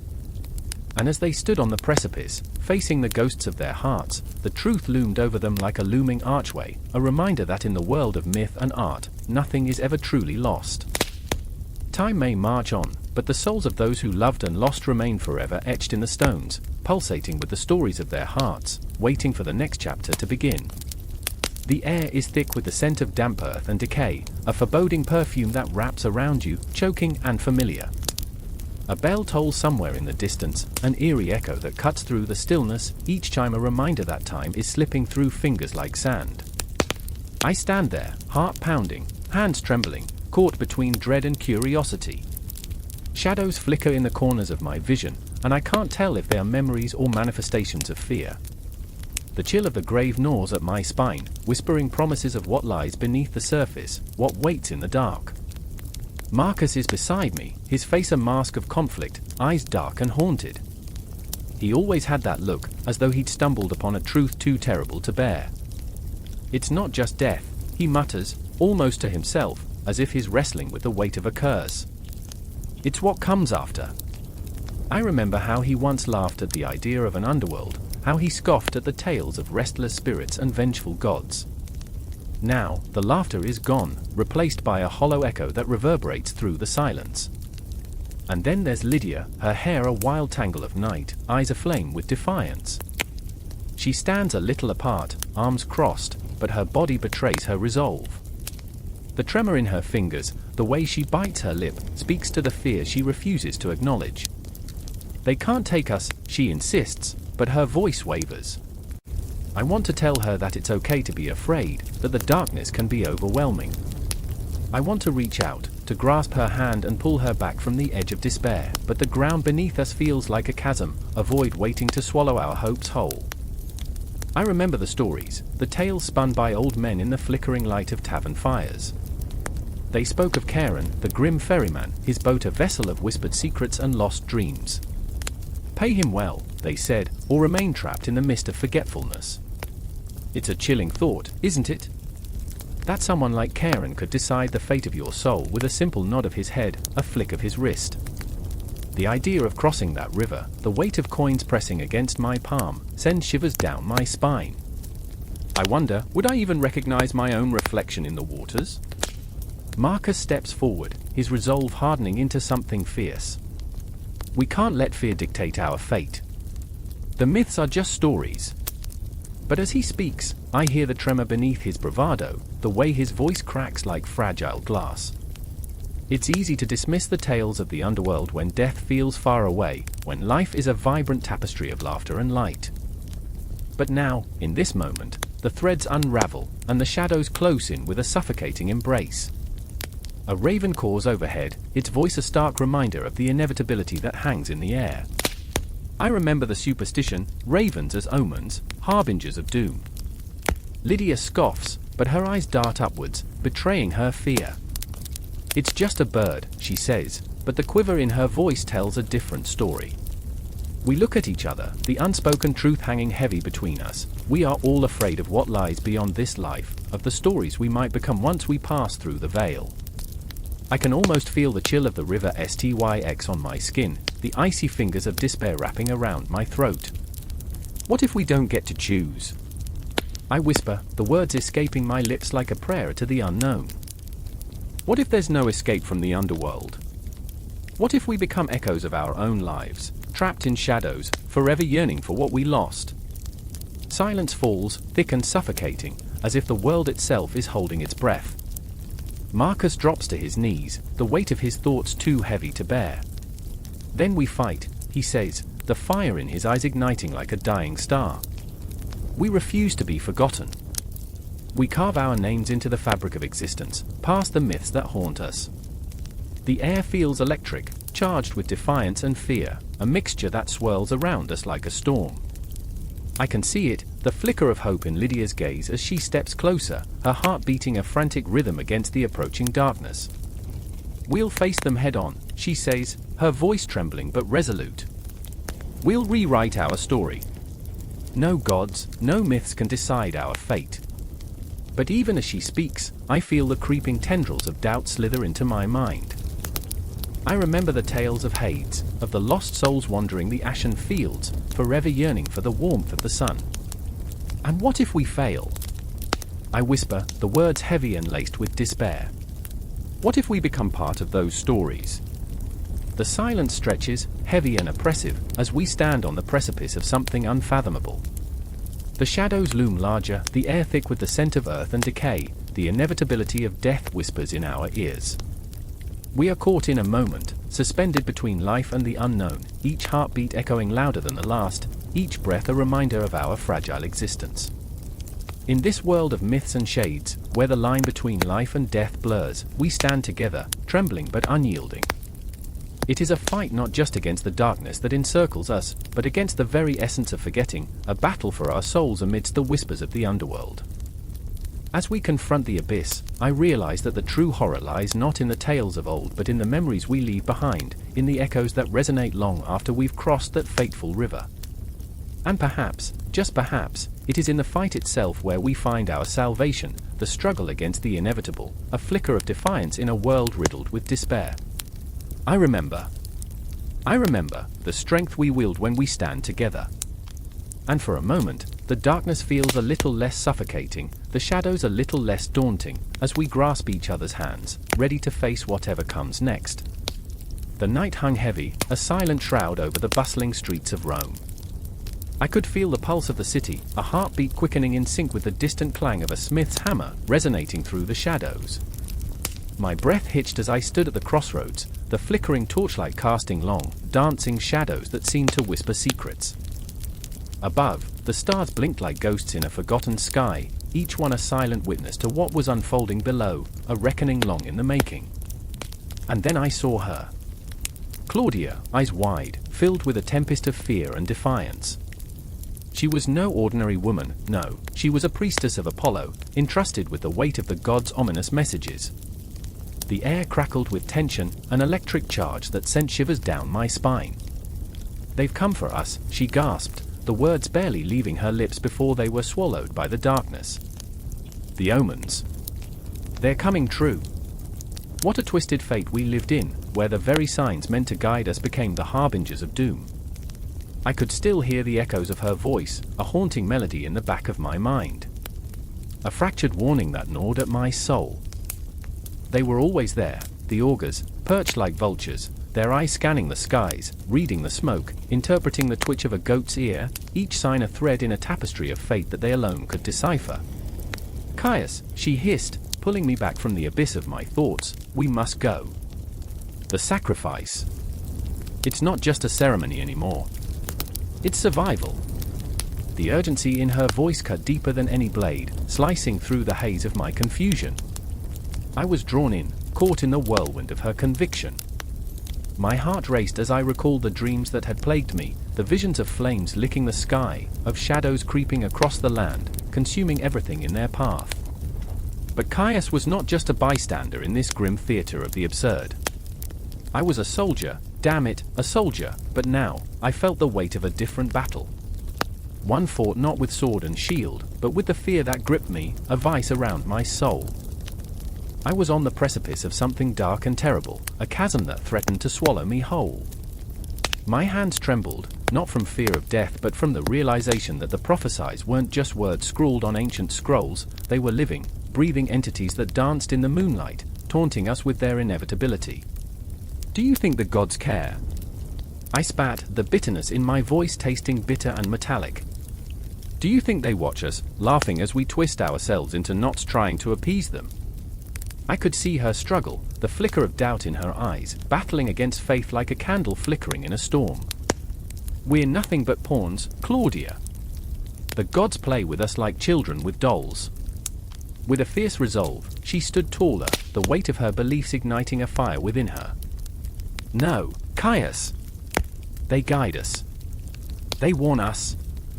Her voice rang out, strong and unyielding. I felt my heartbeat sync with hers, a haunting rhythm thrumming through the air. Each omen, each prophecy. It's a chance, an opportunity to change our fate. We must listen. But listen, how could we, when the very sky seemed to tremble with foreboding? The stars blinked out one by one, as if the cosmos was retreating into itself, frightened by what lay beneath. I shivered as distant thunder rolled, a low growl in the belly of the earth, a harbinger of the storm to come. And then I remembered. The dream. The figure cloaked in shadows, the scream of the oracle echoing in my ears, beware the hour of reckoning. A chill washed over me, and I felt my breath quicken, each inhale heavy with the weight of impending doom. Caius! We have to leave, Claudia urged. Panic seeped into her words, and I could see the frantic glimmer of her faith beginning to crack. I wanted to scream, to break free from the chains of prophecy that bound us, but I was trapped in the web of destiny, and the fates were laughing, their cackles echoing in the caverns of my mind. I was torn, caught between the haunting allure of the unknown and the desperate need to cling to what little control I had left. What if we can't change it? I whispered, the question a fragile thread that hung in the air, heavy with despair. What if the omens are already set in stone? Claudia's eyes flickered with fear. Then we fight, Caius. We carve our own path through this darkness. Her voice soared, a battle cry that ignited a flicker of hope in my chest, but it was a fragile flame, flickering against the crushing weight of the prophecy looming over us. The air thickened, heavy with the scent of rain as the clouds began to swirl ominously above us. The tension snapped, and I felt the first drop of rain fall, a harbinger of the storm to come. I thought of the sacrifices made, innocent lives lost in the name of appeasing the gods, the blood spilled on altars, the cries of the desperate rising like smoke into the night. As the rain started to pour, it felt as if the heavens themselves were weeping for what was to come. I could hear the whispers of the past, the voices of those who had faced their own prophecies, lost in the tides of fate, each failure echoing in the silence around me. The world felt both expansive and claustrophobic, as if the very stars were closing in, and all I could do was stand on that precipice, teetering between fear and hope, caught in the eternal dance of the fates. We were on the brink of a reckoning. The night was alive with the promise of change, the air electric with the weight of what was to come. The omens were clear, but clarity is a double-edged sword, and I was left wondering if we would be the authors of our own fate, or merely players in a tragedy written long before we took our first breath. The moon hung heavy and low over the city of Rome, casting jagged shadows across the cobblestone streets, where whispers of ancient gods echoed in the stillness of the night. A woman, cloaked in silks the color of blood and twilight, paced furiously beneath the crumbling portico. Her breath came in quick gasps, the air thick with the fragrance of impending rain and the weight of unsaid words. This was no ordinary night, this was the eve of reckoning.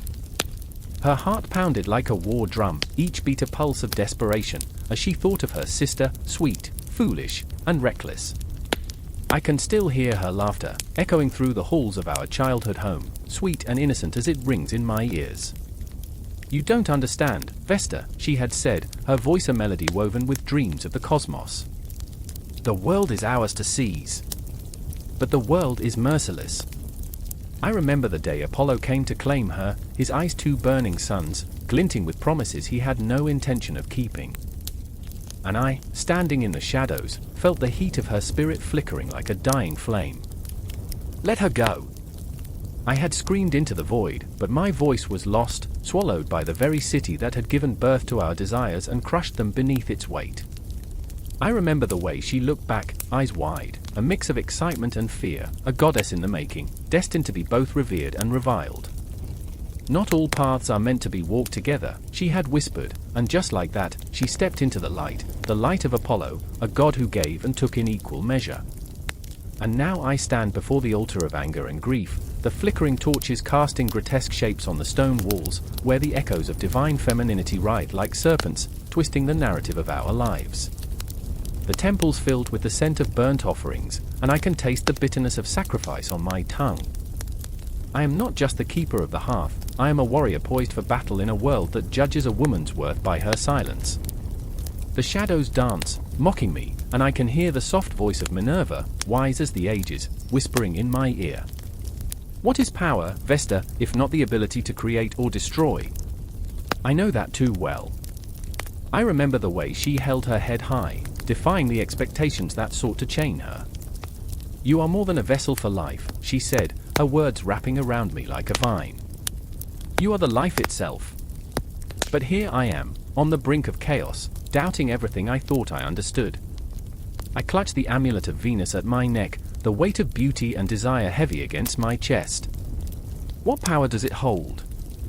Love is a battlefield, and I am armed with nothing but longing.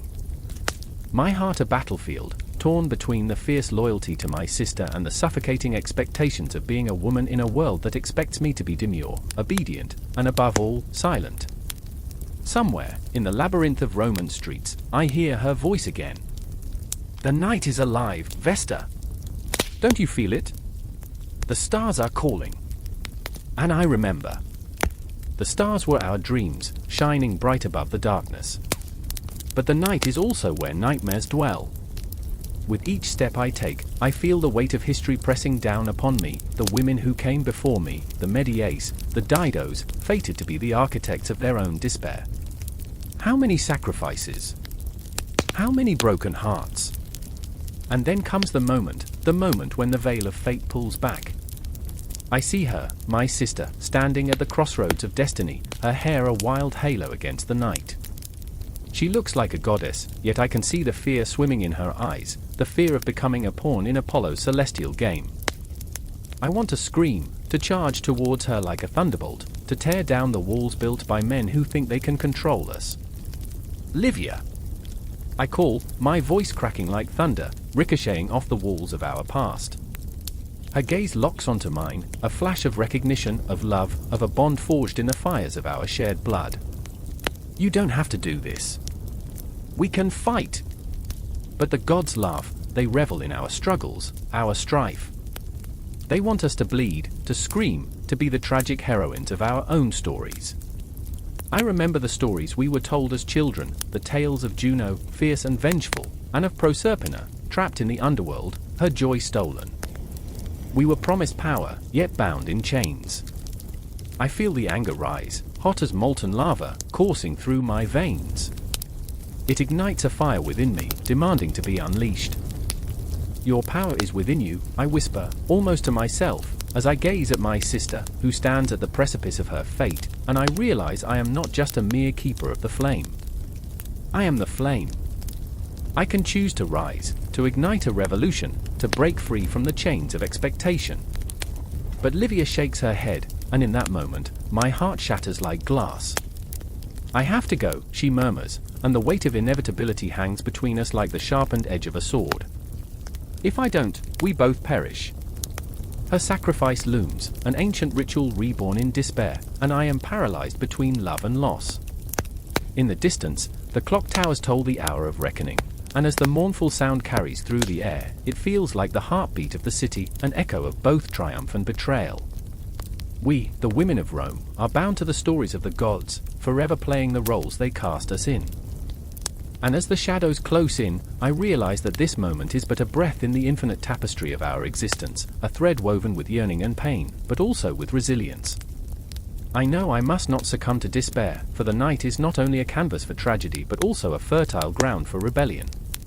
Livia, I say, my voice steady now, filled with a quiet strength. We may be bound by their stories, but we will write our own. The air crackles with tension, and the cosmos swirls above us, indifferent yet watching, as I step into the darkness, ready to confront the gods themselves. And as I watch my sister fade into the night, I know our story is far from over. We are but echoes in the wind, fierce and unyielding, and our voices will rise again, like flames reclaiming the night. The clock struck midnight, the air thick with the scent of burnt offerings and the weight of whispered prayers. Shadows danced against crumbling walls, flickering like memories too painful to hold. I stood in the ruins of what once was a temple dedicated to the gods. The stones, cold and weary, bore witness to centuries of laughter and despair, of hope crushed under the boot of destiny.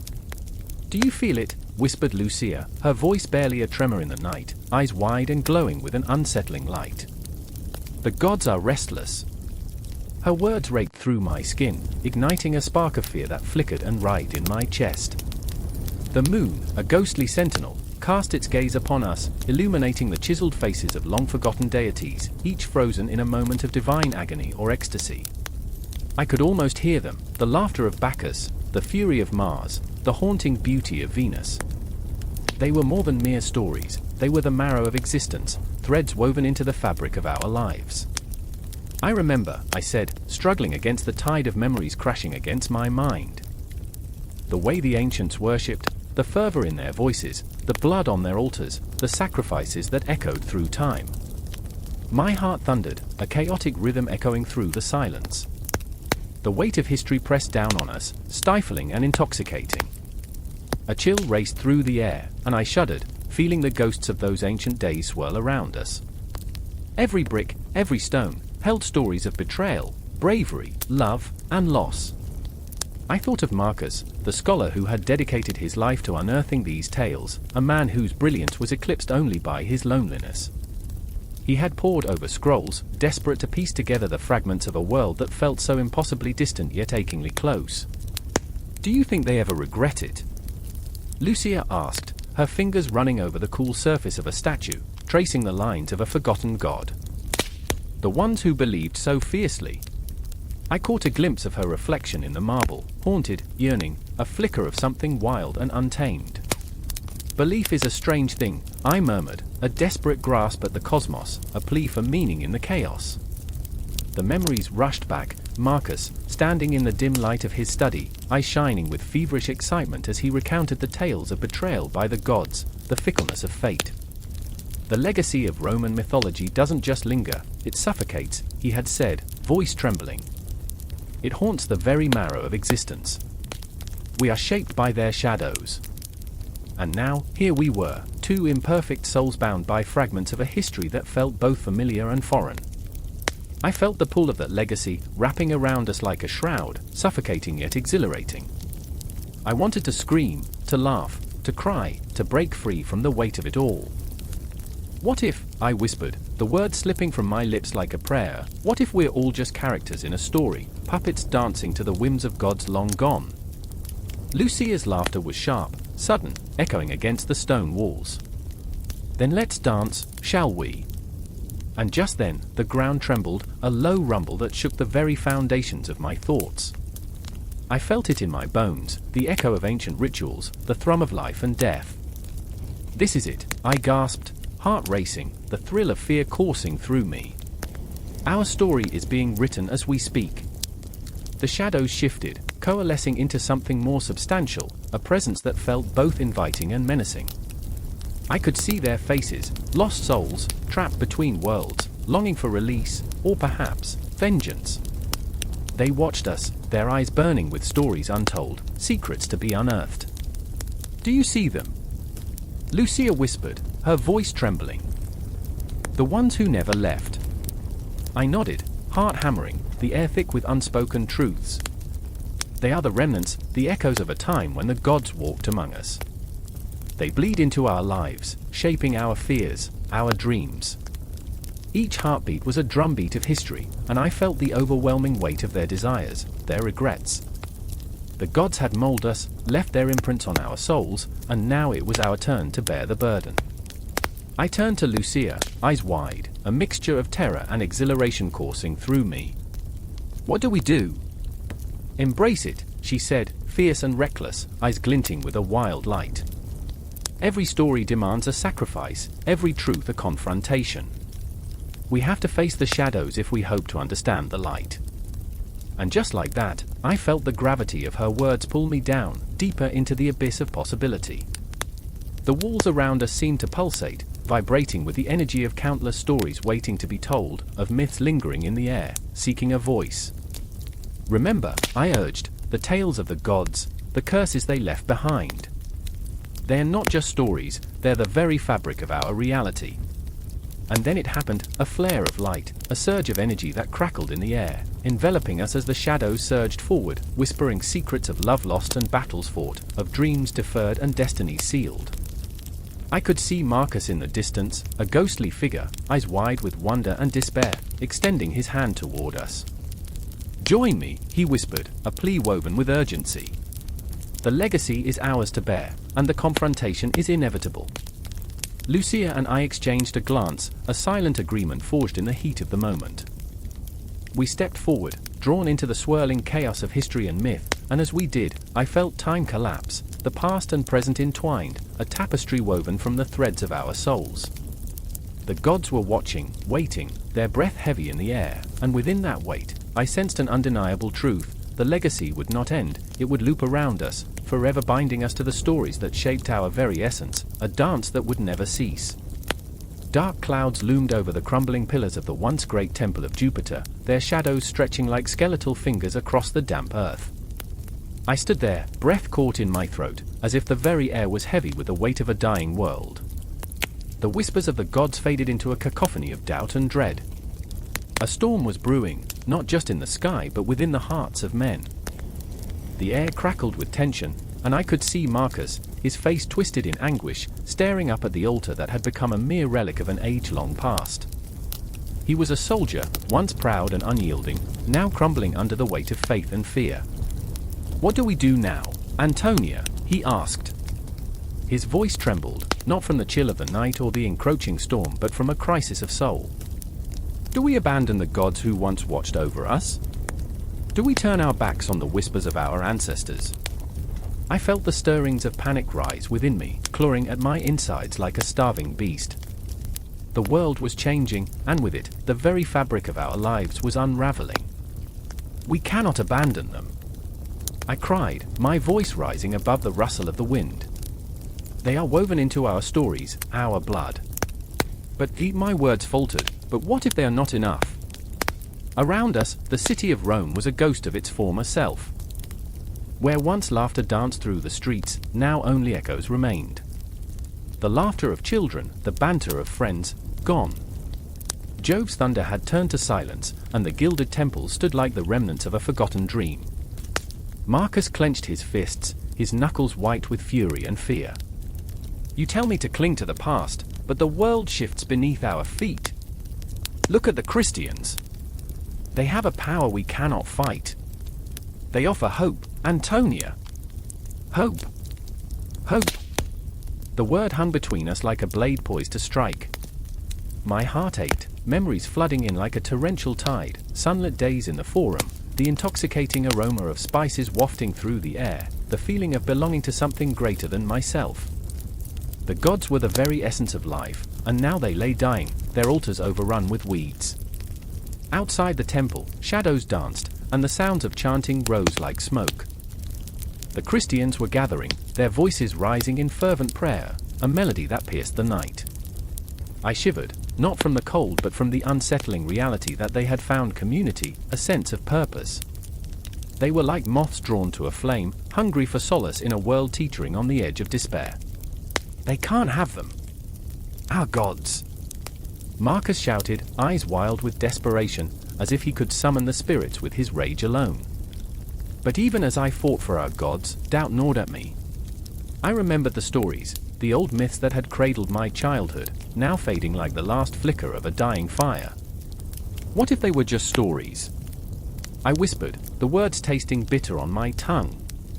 What if it was all a lie? No. You can't believe that. His voice rose, a mixture of anger and sorrow, echoing off the cracked stones of the temple.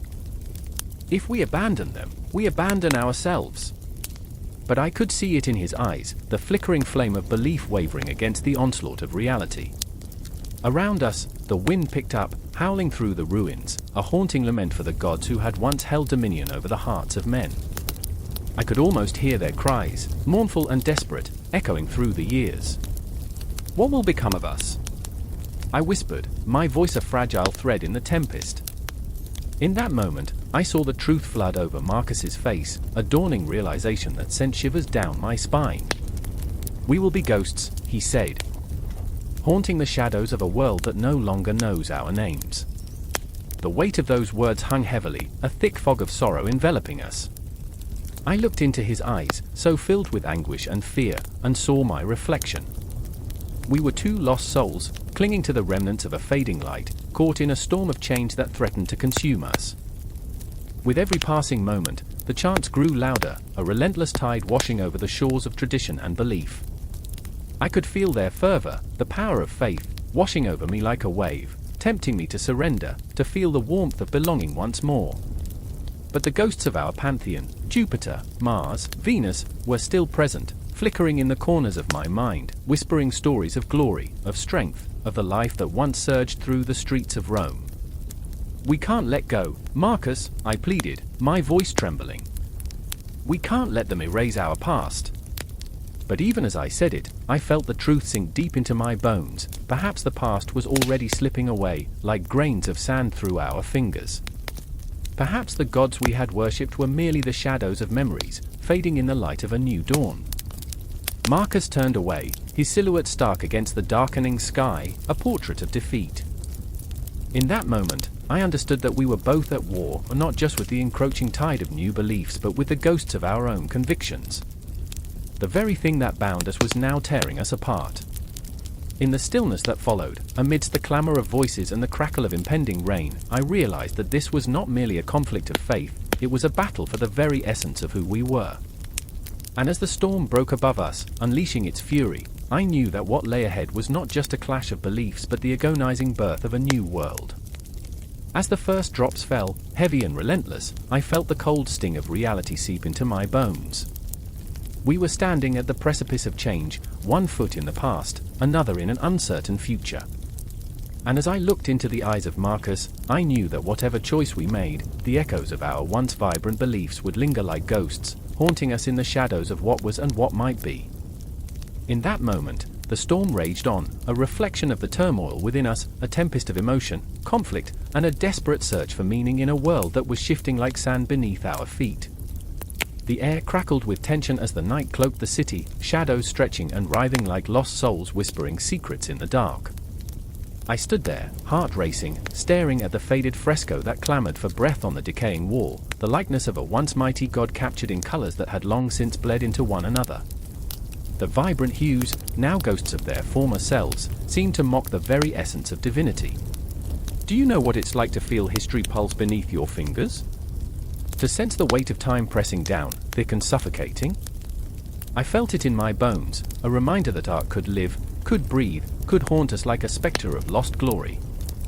Lucius, a voice broke through the haze, jagged and raw, like glass scraping against the flesh of memory. It was Aurelia, eyes aflame with a fervor that ignited a fire deep within me. She was relentless, a whirlwind of passion and pain, a mortal caught in the tempest of gods, forever striving to capture their essence in her brushstrokes. We must recreate it. The beauty, the power, this is our moment. Recreate! I scoffed, desperation curling in my gut. You want to summon them from their graves? They are gone, Aurelia. Long gone. The myths are nothing but stories now. Yet as I said it, a shiver of doubt skittered down my spine. Could we really breathe life back into those myths? My heart trembled at the possibility, a duality of hope and dread coiling together. Aurelia stepped closer, her voice a low whisper, charged with urgency. The world is hungry for them. The Renaissance, it's a rebirth. They are our ancestors, Lucius. The gods walked among us, and if we can capture just a piece of their spirit, we may find our own. I remembered how I'd once romanticized those ancient tales, how the gods had danced across the sky with the indifference of stars and the weight of galaxies. But now, all I could see was the emptiness that surrounded us, the dust of time coating our dreams like cobwebs, binding us in a labyrinth of despair. The city was a cacophony of ambition and despair, a canvas painted with the blood of lost ideals, where artists became little more than ghosts haunting the halls of a forgotten past. Lucius! Aurelia's voice pierced through my haze, fierce and unyielding. You're afraid. I couldn't deny it. My heart thudded violently against my ribs, a wild animal trapped within a cage of uncertainty. The fear that clawed at my insides was twofold, the fear of failure and the fear of what might rise from the ashes of our own creation. What if the gods returned, but not as saviors? What if they brought their chaos, their wrath, their insatiable hunger? Across the room, a flicker of movement caught my eye. It was Marcus, the brooding poet whose verses dripped with melancholy. He stood like a sentinel, shadowed and watchful, a man who wore his heart like an anchor. There was a sadness in him that echoed the very essence of the myths we sought to revive, a reflection of the human condition that felt all too palpable. Do you think they'll care about us? Marcus broke his silence, voice low and gravelly. They are legends, Lucius. We are mere mortals with dreams that wither like autumn leaves. His words pierced through me, wrapping around my throat like a noose. What power did we hold against the cosmos? What were our brushes but mere sticks against the tempest of time? I felt that familiar ache of insignificance gnawing at my insides, a reminder that dreams often flounder in the harsh light of reality. But Aurelia pressed on, relentless. We can't afford to be afraid. Art is our lifeline, our rebellion. Her gaze locked onto mine, a challenge burning in those depths. We will paint the gods in all their glory, Venus rising from the sea foam, Jupiter unleashing storms, Bacchus reveling in ecstasy. We will make them feel again. And there it was, that flicker of hope igniting a fire inside me. The thought of the gods, the relentless passion, the chaos of creation, it coursed through my veins like wildfire. What if we could unearth that raw, unfiltered truth, that primal scream of existence? The city buzzed with the whispers of the ancients, beckoning us to rise from our complacency, to embrace the madness of creation. Then let's bring them back, I breathed, excitement mingling with dread. Let's awaken the gods, but what if they come for us? Aurelia smiled, a wicked glint in her eyes. Then we'll show them what it means to be alive. And in that moment, we made our pact.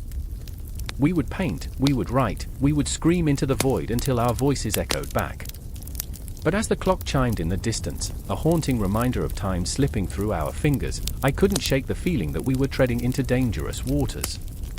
The whispers of the past grew louder, and I felt the shadows closing in, the ghosts of those forgotten mingling with our audacity. As I dipped my brush into the vibrant hues of a world we longed to resurrect, a chill swept through the room, a sensation creeping along my skin. Time was a fickle mistress, and with every stroke, I wondered, were we crafting a masterpiece or unwittingly inviting chaos into our lives? The first stroke felt powerful, liberating, yet the air grew heavy as the walls seemed to pulse with the rhythm of our creation. Each flick of the brush was a heartbeat, echoing through the silence, a haunting melody of ambition tempered with dread. And as the canvas transformed beneath our hands, I realized we weren't just painting gods, we were also etching our souls onto that surface, bearing our fears and desires, our triumphs and defeats. We were harnessing the very essence of that mythic past, a past that threatened to rise and reclaim what was once theirs. The night deepened, a shroud of darkness wrapping around us, and I could feel it, the tension, the fear, the palpable pulse of creation dancing on the edge of destruction. In that moment, we were alive, and the ghosts of Rome's grandeur hovered just beyond, waiting, watching, whispering of rebirth and ruin. And somewhere, deep in the shadows, the gods stirred. The city throbbed beneath a bruised sky, shadows crawling over cobbled streets like secrets begging to be heard. A siren wailed, shattering the eerie silence that draped over the alleyways, where the air was thick with the scent of rain-soaked asphalt and something more sinister, something that whispered of ancient grudges. I stood there, heart racing, feeling the weight of centuries pressing against my chest. Roman ghosts flickered in my mind, their laughter, their bitterness, their unyielding thirst for power, like a fevered dream refusing to fade. And then, there was Cassia. She was a tempest wrapped in silk, unruly hair cascading down her back, eyes like storm clouds ready to burst. She paced back and forth, her fingers tapping against her temple, biting back frustration that could ignite the night. "This is madness," she spat, voice trembling with a mix of anger and desperation. "They don't understand what they're toying with." Her gaze darted to the cracked walls, as if the stones themselves held the answers to the chaos unraveling around us. I watched her, torn between admiration and fear. Cassia was brilliant, fiercely intelligent, yet reckless. She saw the world as a canvas, splattered with mythology and history, each tale a thread in the tapestry of humanity. But tonight, that thread was fraying, unraveling in the hands of the unworthy. The grip of Roman mythology had tightened around our lives, pulling us into a violent dance with gods and monsters long forgotten. And then there was Marcus, our reluctant hero, an architect of dreams who had traded his heart for blueprints. He leaned against the graffiti-streaked wall, eyes shadowed, deep lines etched into his brow. I remember, he murmured, the way they spoke of the gods, how they walked among us and whispered in our ears. A bitter laugh escaped him, raw and hollow.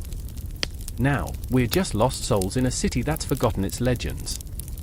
The tension hung between us like a taut string, vibrating with unspoken fears. I wanted to shake him, to pull him from his reverie, but something anchored him to that dark place, a yearning for a past that had long slipped from our grasp. Marcus had always been the one to find humor in the chaos, but the ghosts of Rome were not playing along tonight. They were rising, restless, demanding tribute, and it was us who would pay the price. "Do you feel it?" I whispered, drawing closer, the chill creeping up my spine. "The weight of their judgment? The gods are watching." Cassie paused, her breath hitching. The air crackled with something electric, something alive. I could feel it pulsating around us, a reminder of their insatiable hunger for power and sacrifice. We were the offerings on their altar, bound by the violent beauty of history. A siren's echo played in the background, but it was drowned out by the haunting melody of battle cries, the cheers and screams of ancient warriors clashing beneath Roman skies. I could see them, the gladiators, the vestiges of an empire now crumbling but refusing to die. They fought within our minds, daring us to confront our own demons, to stand tall against tyranny and fear. The shadows of the Colosseum loomed, a reminder that every life has its arena, and tonight, we were called to fight. Cassia's frustration boiled over, her voice rising like a battle hymn. "We're not just pieces on their chessboard. We can rewrite their stories, it's our turn." Yet her eyes flickered with doubt, a glimmer of the girl who feared she would never escape the weight of history. The gods were fickle, and I could feel the chill of their breath on my neck, urging us to conform, to submit to the chaos. What if we failed? I squeezed her shoulder, grounding us in that moment, in our shared fear. But what if we don't? What if we are stronger than they think? A heartbeat passed, heavy with the weight of a promise, rising, boiling, as if the very essence of Rome was stirring beneath our feet. The shadows danced, the ghosts of ancient myths intertwining with our lives, each footstep echoing through time. Marcus straightened, finally shaking off the weight of his own despair. "Then let's give them a performance they'll never forget." There was a fire in his eyes, and I felt it pulse through my veins, a promise of rebellion. "We'll become the legends they fear, the stories they wish they could erase." But the night thickened around us as we turned toward the street, the city morphing into a labyrinth of shadows and whispers. Every corner held a secret, every alleyway a ghost of our past, and the gods, oh, how they watched with ravenous curiosity. In that moment, I remembered, the myths are not just tales of gods and monsters, they're echoes of our own desires, our struggles, our triumphs. They live, breathe, fight, and die within us, shaping our reality, pulling the strings of fate. Each heartbeat was like the ticking of a clock, a reminder that time was running out. Cassie's laughter rang out, sharp and bright, cutting through the darkness. Let's carve our names into the stone of history, shall we? And as we plunged into the night, I felt the pulse of the city quicken, the cosmos watching as we stepped onto our stage. There was no turning back, only the intoxicating thrill of possibility. The air shimmered with the weight of stories yet untold, the ancient battles rekindled. I could feel it as we moved, the gods closing in, their breath hot against our necks, their shadows weaving through the fabric of the night. We were but pawns in a game far older than ourselves, yet there was power in our defiance, a fire igniting within. The hourglass tipped, and the sands of time began to swirl, pulling us into the tempest of our own making. There was a reckoning ahead, a collision of myth and reality, and we were ready to meet it head-on. With every step, we wove our own story into the tapestry of the universe. The gods may have the power to create, but we had the audacity to rewrite our fates. The tension in the air thickened, a pulse that matched my heartbeat, raw, electric, and unstoppable. And as we faced the darkness, I knew one thing for certain: in the end, it would be our emotions, our very souls, that would echo through the annals of time, clashing with the legends of Rome. Together, we would dance in the shadows of the gods, unyielding, alive. A thunderstorm rumbles like a disgruntled god, slashing through the night sky, illuminating the world in vivid flashes of white. I stand in the rain-soaked street, heart racing. The air crackles with tension. Shadows loom, they dart just beyond the edges of my vision. It feels as if the universe has paused, holding its breath. Somewhere, an echo of thunder sounds like a warning, a whisper of myth long buried in the soil of ancient memory. I remember the tales, oh how I remember. The weight of stories, the echo of laughter mingled with cries, familiar yet foreign. Greek gods, with their bitter rivalries and fleeting passions, haunt my mind like a ghost in a forgotten attic. Yet the Roman gods, with their stoic power and ironclad resolve, strike a different chord in my soul. Two worlds, entwined, yet so starkly divided. I stand between them, caught in the tempest of their conflict, unable to move. In this storm, two figures emerge from the shadows. One is a woman, fierce as a lioness, her eyes ablaze with defiance. She is Diana, the hunter, protector of the wild, but tonight she's running from something she can't escape. Her breath is ragged, panic clawing at her throat as she darts down the alley. I can feel her fear, an aching echo in my chest. Behind her strides Mars, a titan of a man, muscles coiled like springs, his gaze sharp as a blade. He embodies power, the brute force of war, but there's a darkness lurking in his eyes, a wound that runs deeper than any scar. I remember the stories. I remember the blood-soaked fields where heroes fell, their lives snatched away by the very gods that forged them. I feel the weight of their legacy, the burden of divine favor that could turn to wrath in an instant. Diana, with her fierce independence, stands in stark contrast to Mars, the embodiment of duty, a soldier bound by honor. Yet both are shackled by their own myths, their own expectations, and in this moment, the storm rages around them. I can't keep doing this. Diana's voice pierces through the thunder. Each word is a dagger, sharp and desperate. You don't understand what it's like. I'm not just your weapon, your tool. I'm not a trophy to be displayed.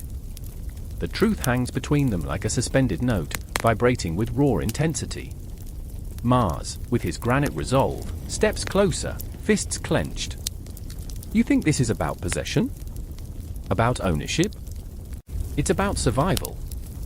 We are fighting for our very existence. His voice is thunder, deep and rolling, but beneath it lies an undercurrent of fear, a fear of losing her, of losing himself. For a heartbeat, the world shrinks to just the two of them, standing in the eye of the storm. I can feel the air thickening with unspoken words, the tension stretching like a bowstring, ready to snap. The irony doesn't escape me, two titans, god and goddess, caught in a dance of desperation and longing, blinded by the myths that bind them. Survival? Is that what this is? Diana's laughter is bitter, echoing through the rain. We're pawns in a game we never wanted to play. You were supposed to be more than a soldier, and I was supposed to be free." I watch as she turns, her silhouette framed by the flickering light, a haunting vision of strength and vulnerability. The storm rages on, wind howling like lost souls. And in that moment, I am reminded of the very essence of their stories, the Greeks and their tragic fates, the Romans and their unyielding paths. A cycle of power and despair, often drawing blood from those caught within its web. The shadows shift closer, and I sense something lurking beneath the surface, the weight of expectation pressing down on both of them. I remember how Apollo chased Daphne, how Juno tormented Io, how Mars himself was often relegated to the role of a brutish lover, overshadowed by the cunning of Venus. In myth, there are no winners, only survivors. "Do you even know who you are without the war?" he asks, voice suddenly softer, almost a plea. "I've lost myself in the fight, and I can't bear to see you lose yourself too." His vulnerability cuts through the rain, slicing into the tension that envelops them like a thick fog. I feel the resonance of his words vibrating in my chest. The irony is palpable, gods confined by their narratives, longing for connection yet bound by duty, the weight of their stories stifling their desires. "Maybe we're both lost," Diana admits, her voice barely above a whisper now. "Maybe we're just echoes of a past that refuses to let us go."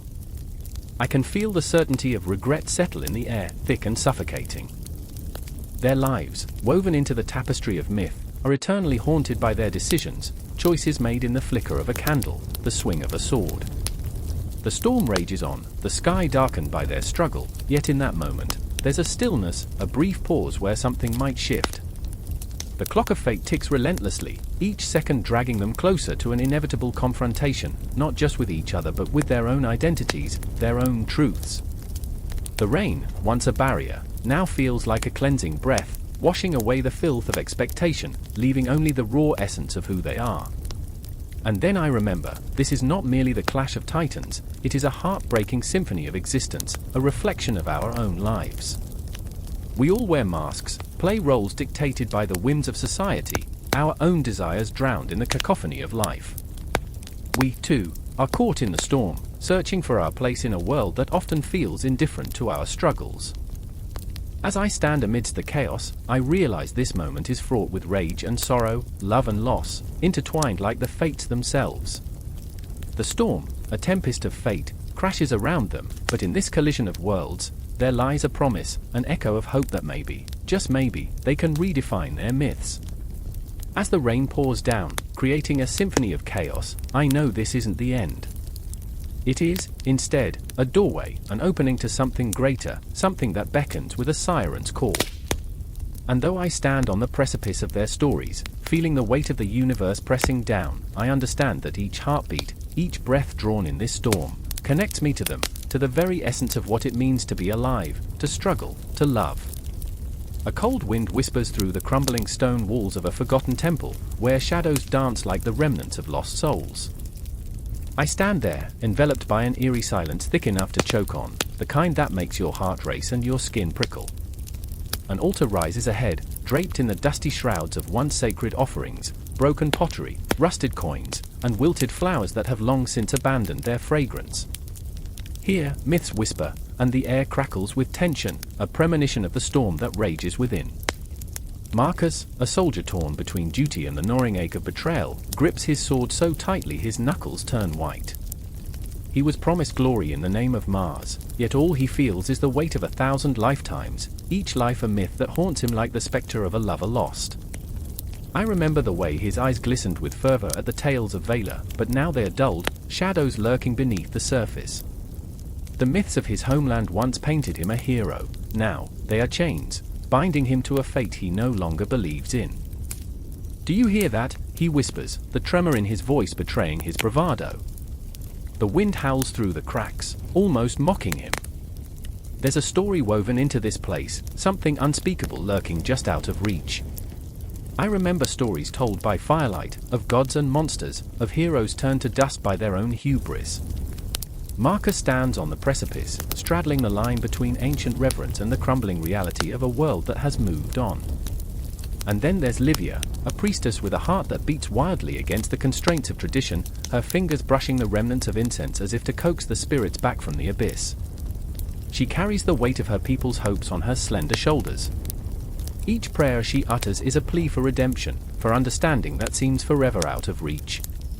I remember the shadows in her eyes, the way she clings to the myths of her ancestors, desperate for a connection to something greater than herself. But those myths, once a comforting embrace, now feel like a curse, twisting into something grotesque, haunting her every step. "Do you believe in the old tales anymore?" she asks, her voice trembling like a candle flame on the verge of extinguishing. The question lingers, heavy, as if the very air is charged with the spirits of those who have come before, echoing their doubts through time. Livia's gaze drifts toward the altar, and I can see her wrestling with the weight of history, her own legacy intertwined with the myths she revered, now tainted by doubt. Around us, the temple seems to breathe, the stones imbibing the despair that seeps from our souls. I remember the stories whispered in hushed tones, of demigods who walked among mortals, their laughter ringing like the clash of swords against shields. But here, in this moment, all I feel is the suffocating silence, a void where once there was the vibrancy of life.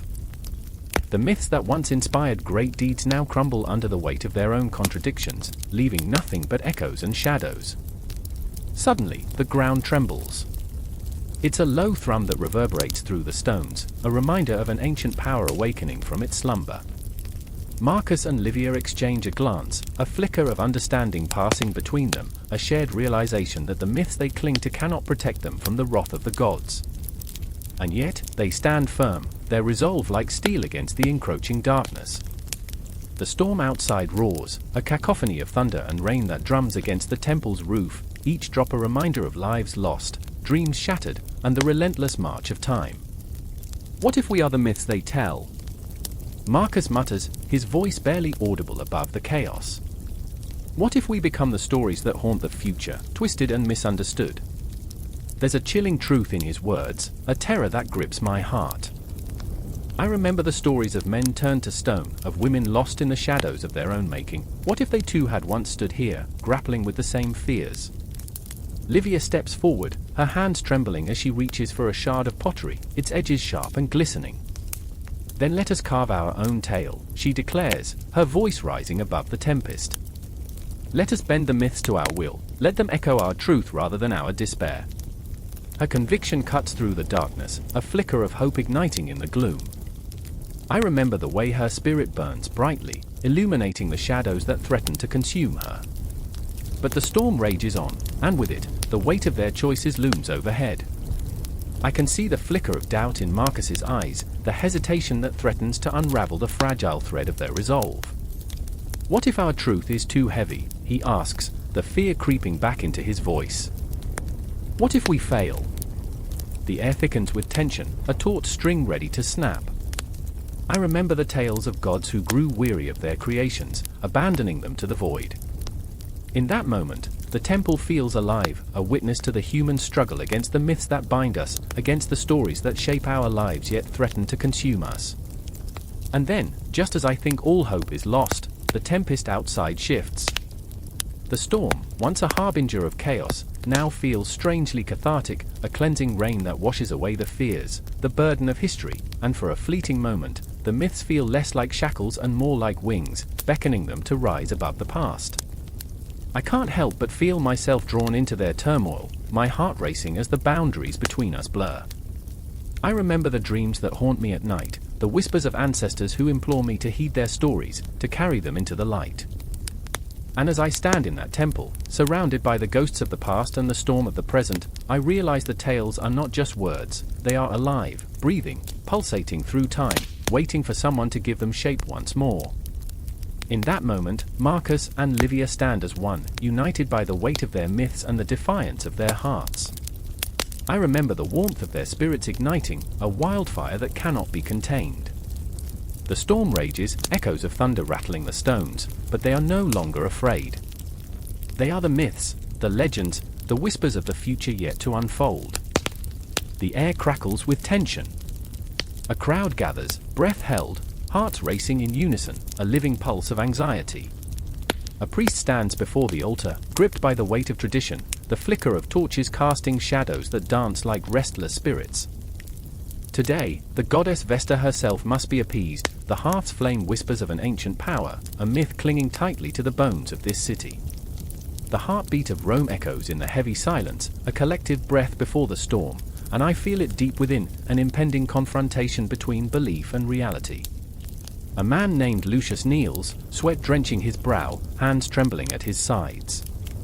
He feels the suffocating weight of his family's history, their legacy tied to the very myths that shaped this land. But today, an ache lingers. He has secrets, dark whispers that can tear apart the very fabric of his existence. He remembers his mother's voice, soft yet urgent. The gods are fickle, Lucius. Always watch the embers. He glances down at the flickering flames, their laughter taunting his fears. He knows he must keep the myth alive, not just for his family, but for himself. Nearby, Claudia watches. Her heart is an anvil, heavy and relentless. She grips a small offering, a dried fig, the kind her grandmother used to prepare before every ritual.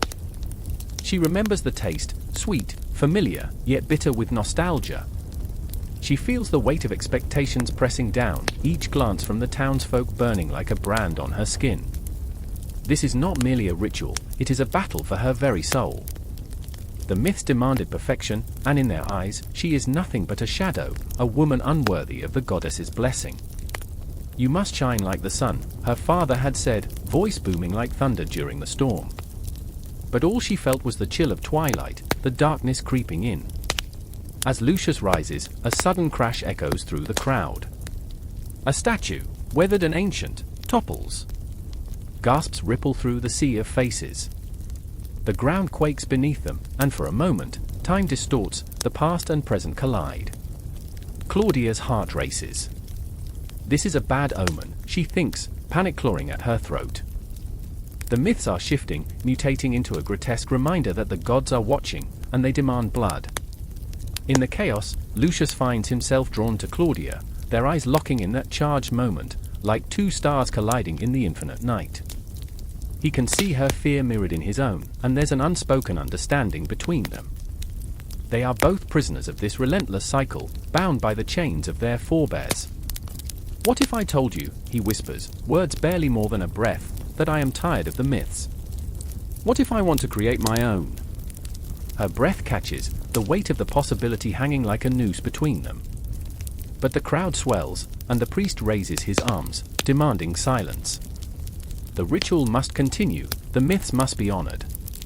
He calls upon the spirits lingering in the shadows, invoking their power, his voice a melodic thunder that reverberates in the core of their beings. Great Vesta, protectress of our hearth, hear us now. The words slice through the air, sharp and relentless, dragging them back into the suffocating embrace of expectation. Claudia's thoughts whirl. What if the myths are wrong? Every tale she had ever been told flashes through her mind, the stories of love, loss, and sacrifice. What if it wasn't about pleasing the gods at all but finding their own truth? What if we become our own legends? She wants to scream, but her voice is lost in the swell of the crowd, swallowed by the weight of tradition. And then, the air thickens, and the tension snaps like a taut rope. The priest's words become a chant, hypnotic and binding. Lucius feels trapped, ensnared by the very fabric of his identity. He senses the power in the air, the ancient force that breathes through the city's veins. But at what cost, he wonders, heart pounding. The ghosts of the past linger, their whispers taunting him, you are nothing without the myth. Claudia watches as Lucius shifts, his resolve faltering, the flickering shadows playing across his face. Is this what we were made for, she thinks, a raw ache of longing surging within her. She steps forward, the dried fig clasped in her palm, and meets his gaze with fierce determination. We have to break free, she says, voice steady yet trembling with the weight of unspoken dreams. We can make our own myths. The crowd hushes, the weight of her words settling like dust in the air. In that heartbeat, they are suspended, caught between the past and the future, myth and reality. The flickering flames seem to hesitate, the very essence of the gods hanging in the balance. There's a heartbeat of silence, and then it shatters, a visceral burst of emotion rising like smoke into the night sky. Lucius feels it, a swell of rebellion igniting within him. The myths have woven their stories into the fabric of their lives, but what if they could rewrite the narrative? He reaches for Claudia's hand, their fingers entwined, a promise, a pact. Together, they can challenge the whispers, break the chains that bind them to a destiny not their own. But the priest's voice booms again, echoing with divine authority. The gods must be honored. The crowd erupts into a frenzy, fear mingling with fervor, the sanctity of the ritual teetering on the edge of chaos. Shadows loom around them, dark and foreboding, the weight of ancestral expectations crashing down like a relentless tide. The night stretches on, tense and electric, as the myths writhe and twist in response to the confrontation that has ignited. The air crackles with energy, every heartbeat a reminder that they stand at a precipice, poised to leap into the unknown. The flicker of the flames casts an eerie glow, illuminating the fragile space between despair and hope, between the burdens of the past and the freedom of a new dawn. What will come of this? Lucius thinks, heart racing. Will the myths consume them, or will they rise from the ashes, unbound by the stories that have held them captive for so long? Are we ready to embrace the chaos? Claudia wonders, breath catching as uncertainty dances around them, a spectre lingering at the edge of their resolve. And as the night deepens, the tension builds, coiling tighter around their hearts, binding them together in a shared destiny. The flickering flames of the altar pulse with life, an echo of the ancient stories that refuse to die. They are haunted by ancestral ghosts, yet with each breath, they carve out a path of their own, teetering on the brink, trembling between myth and reality. The moment stretches impossibly, a breath held in silence, and they stand, poised for whatever may come next, a reckoning, a rebirth, or perhaps, the creation of a new myth altogether. The moon hung low in the night sky, casting a silver sheen over the crumbling edifice, a once majestic temple now reduced to a hollow shell. It whispered of gods and ghosts, of promises made and broken. Elara stood at the threshold, her heart drumming in her chest, each pulse a reminder of the weight she carried. She had come seeking answers, but what she found was chaos, a swirling tempest of emotions that threatened to tear her apart. Why did you bring me here? Her voice cracked, barely a whisper against the eerie silence. Shadows twisted around her, spectral fingers curling like smoke from an extinguished flame. In that moment, she felt the pull of history, an ancient breath brushing against her neck, urging her forward, urging her to confront the tangled legacy of myths that had shaped her very existence. Behind her, Marcus shifted uneasily, the tension in his shoulders a palpable force. His dark eyes were pools of uncertainty, reflecting the fears that churned within. I thought, maybe I could help you find what you were looking for, he said, though doubt laced his words. His fingers traced the outline of a scar on his forearm, a memento from a battle fought long ago, a reminder of choices made in the name of pride. Help? Or just feed your own ego? Elara shot back, anger flaring like a match to dry kindling. They were two sides of the same coin, both haunted by the specters of their past. The myths of Rome had long ago carved their destinies, etching deep lines on their souls, and now they stood at a crossroads, both desperate, both yearning for something more. The air crackled with tension, thick enough to cut with a knife. Each moment stretched, time slipping through their fingers like grains of sand. She could feel it, the weight of history, the echo of lost souls, the call of gods that had once walked among mortals. It hung heavy, an invisible shroud that pressed against her chest. I remember the stories my grandmother told me, Elara said, her voice a ghost of its own. How the gods descended in storms, how they played with the hearts of men. But now, standing here, it feels so different. As if they watch us from the shadows, laughing at our plight. She closed her eyes, the memories flooding back in waves, both beautiful and brutal. Marcus's gaze softened, the bravado slipping away like the last light of day. And yet, he hesitated, searching for the words, they are still here. In us. In every choice we make. His brow furrowed, the tortured memory of his past flickering behind his eyes. You think we're immune, but the gods never truly left.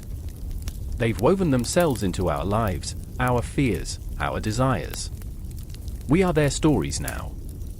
Elara opened her eyes, capturing his gaze, feeling the connection, a bond forged in shared pain and unspoken dreams. Their hearts beat in sync, a duet of longing and loss. But what if their stories are deadly? What if they lead us to ruin? The words hung in the air, dark and foreboding, as if the very echoes of the temple had heard her plea. Then we rewrite them, Marcus said, an ember of determination igniting within him. We take the myths that bind us and twist them into something liberating. We become the authors of our own fate. The intensity in his voice wrapped around her like a warm embrace, igniting a fire within her soul. But the shadows grew restless, swirling like a tempest. Ilara glanced around, a chill creeping up her spine. Something's wrong, she murmured, the hairs on the back of her neck standing on end. It felt as if the temple itself was alive, breathing, waiting. The whispers grew louder, a cacophony of voices echoing through the stone corridors. What if they won't let us go? In that moment, they both sensed it, an ancient presence, lurking just beyond the veil of reality, watching with eyes that had seen centuries unfold. The very fabric of the myths they sought to escape wrapped around them, pulling them deeper into the abyss. Marcus stepped closer, their shoulders brushing, a lifeline in the encroaching darkness.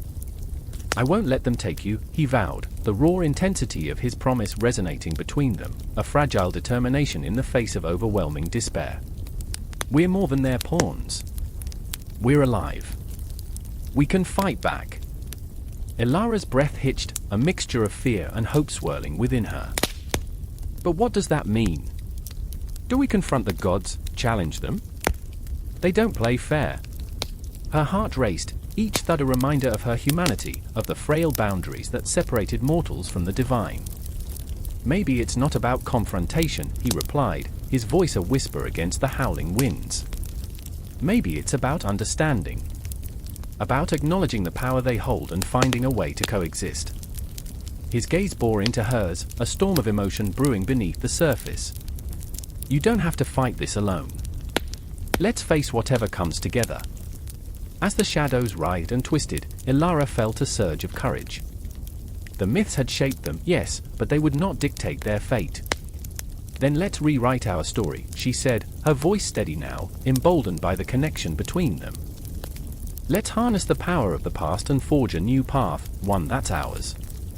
And in that moment, with the echoes of Rome's tragic tale swirling around them, they braced for the unknown, two souls entwined, ready to confront the ghosts of their pasts and the myths that had defined them. The air crackled with anticipation, time suspended in a delicate balance between fear and hope, as they took their first step into the darkness, together. The temple loomed before them, an ominous guardian of secrets, as they plunged into the abyss, hearts racing, souls ignited, weaving their destinies anew. In that flickering space between myth and reality, their journey had just begun, the shadows stretching long behind them, taunting yet inviting, whispering promises of discovery and danger. They were bound by history, but also by the endless possibilities of rebirth, as the tales of old unfurled around them, alive and pulsing with the essence of what it meant to be human.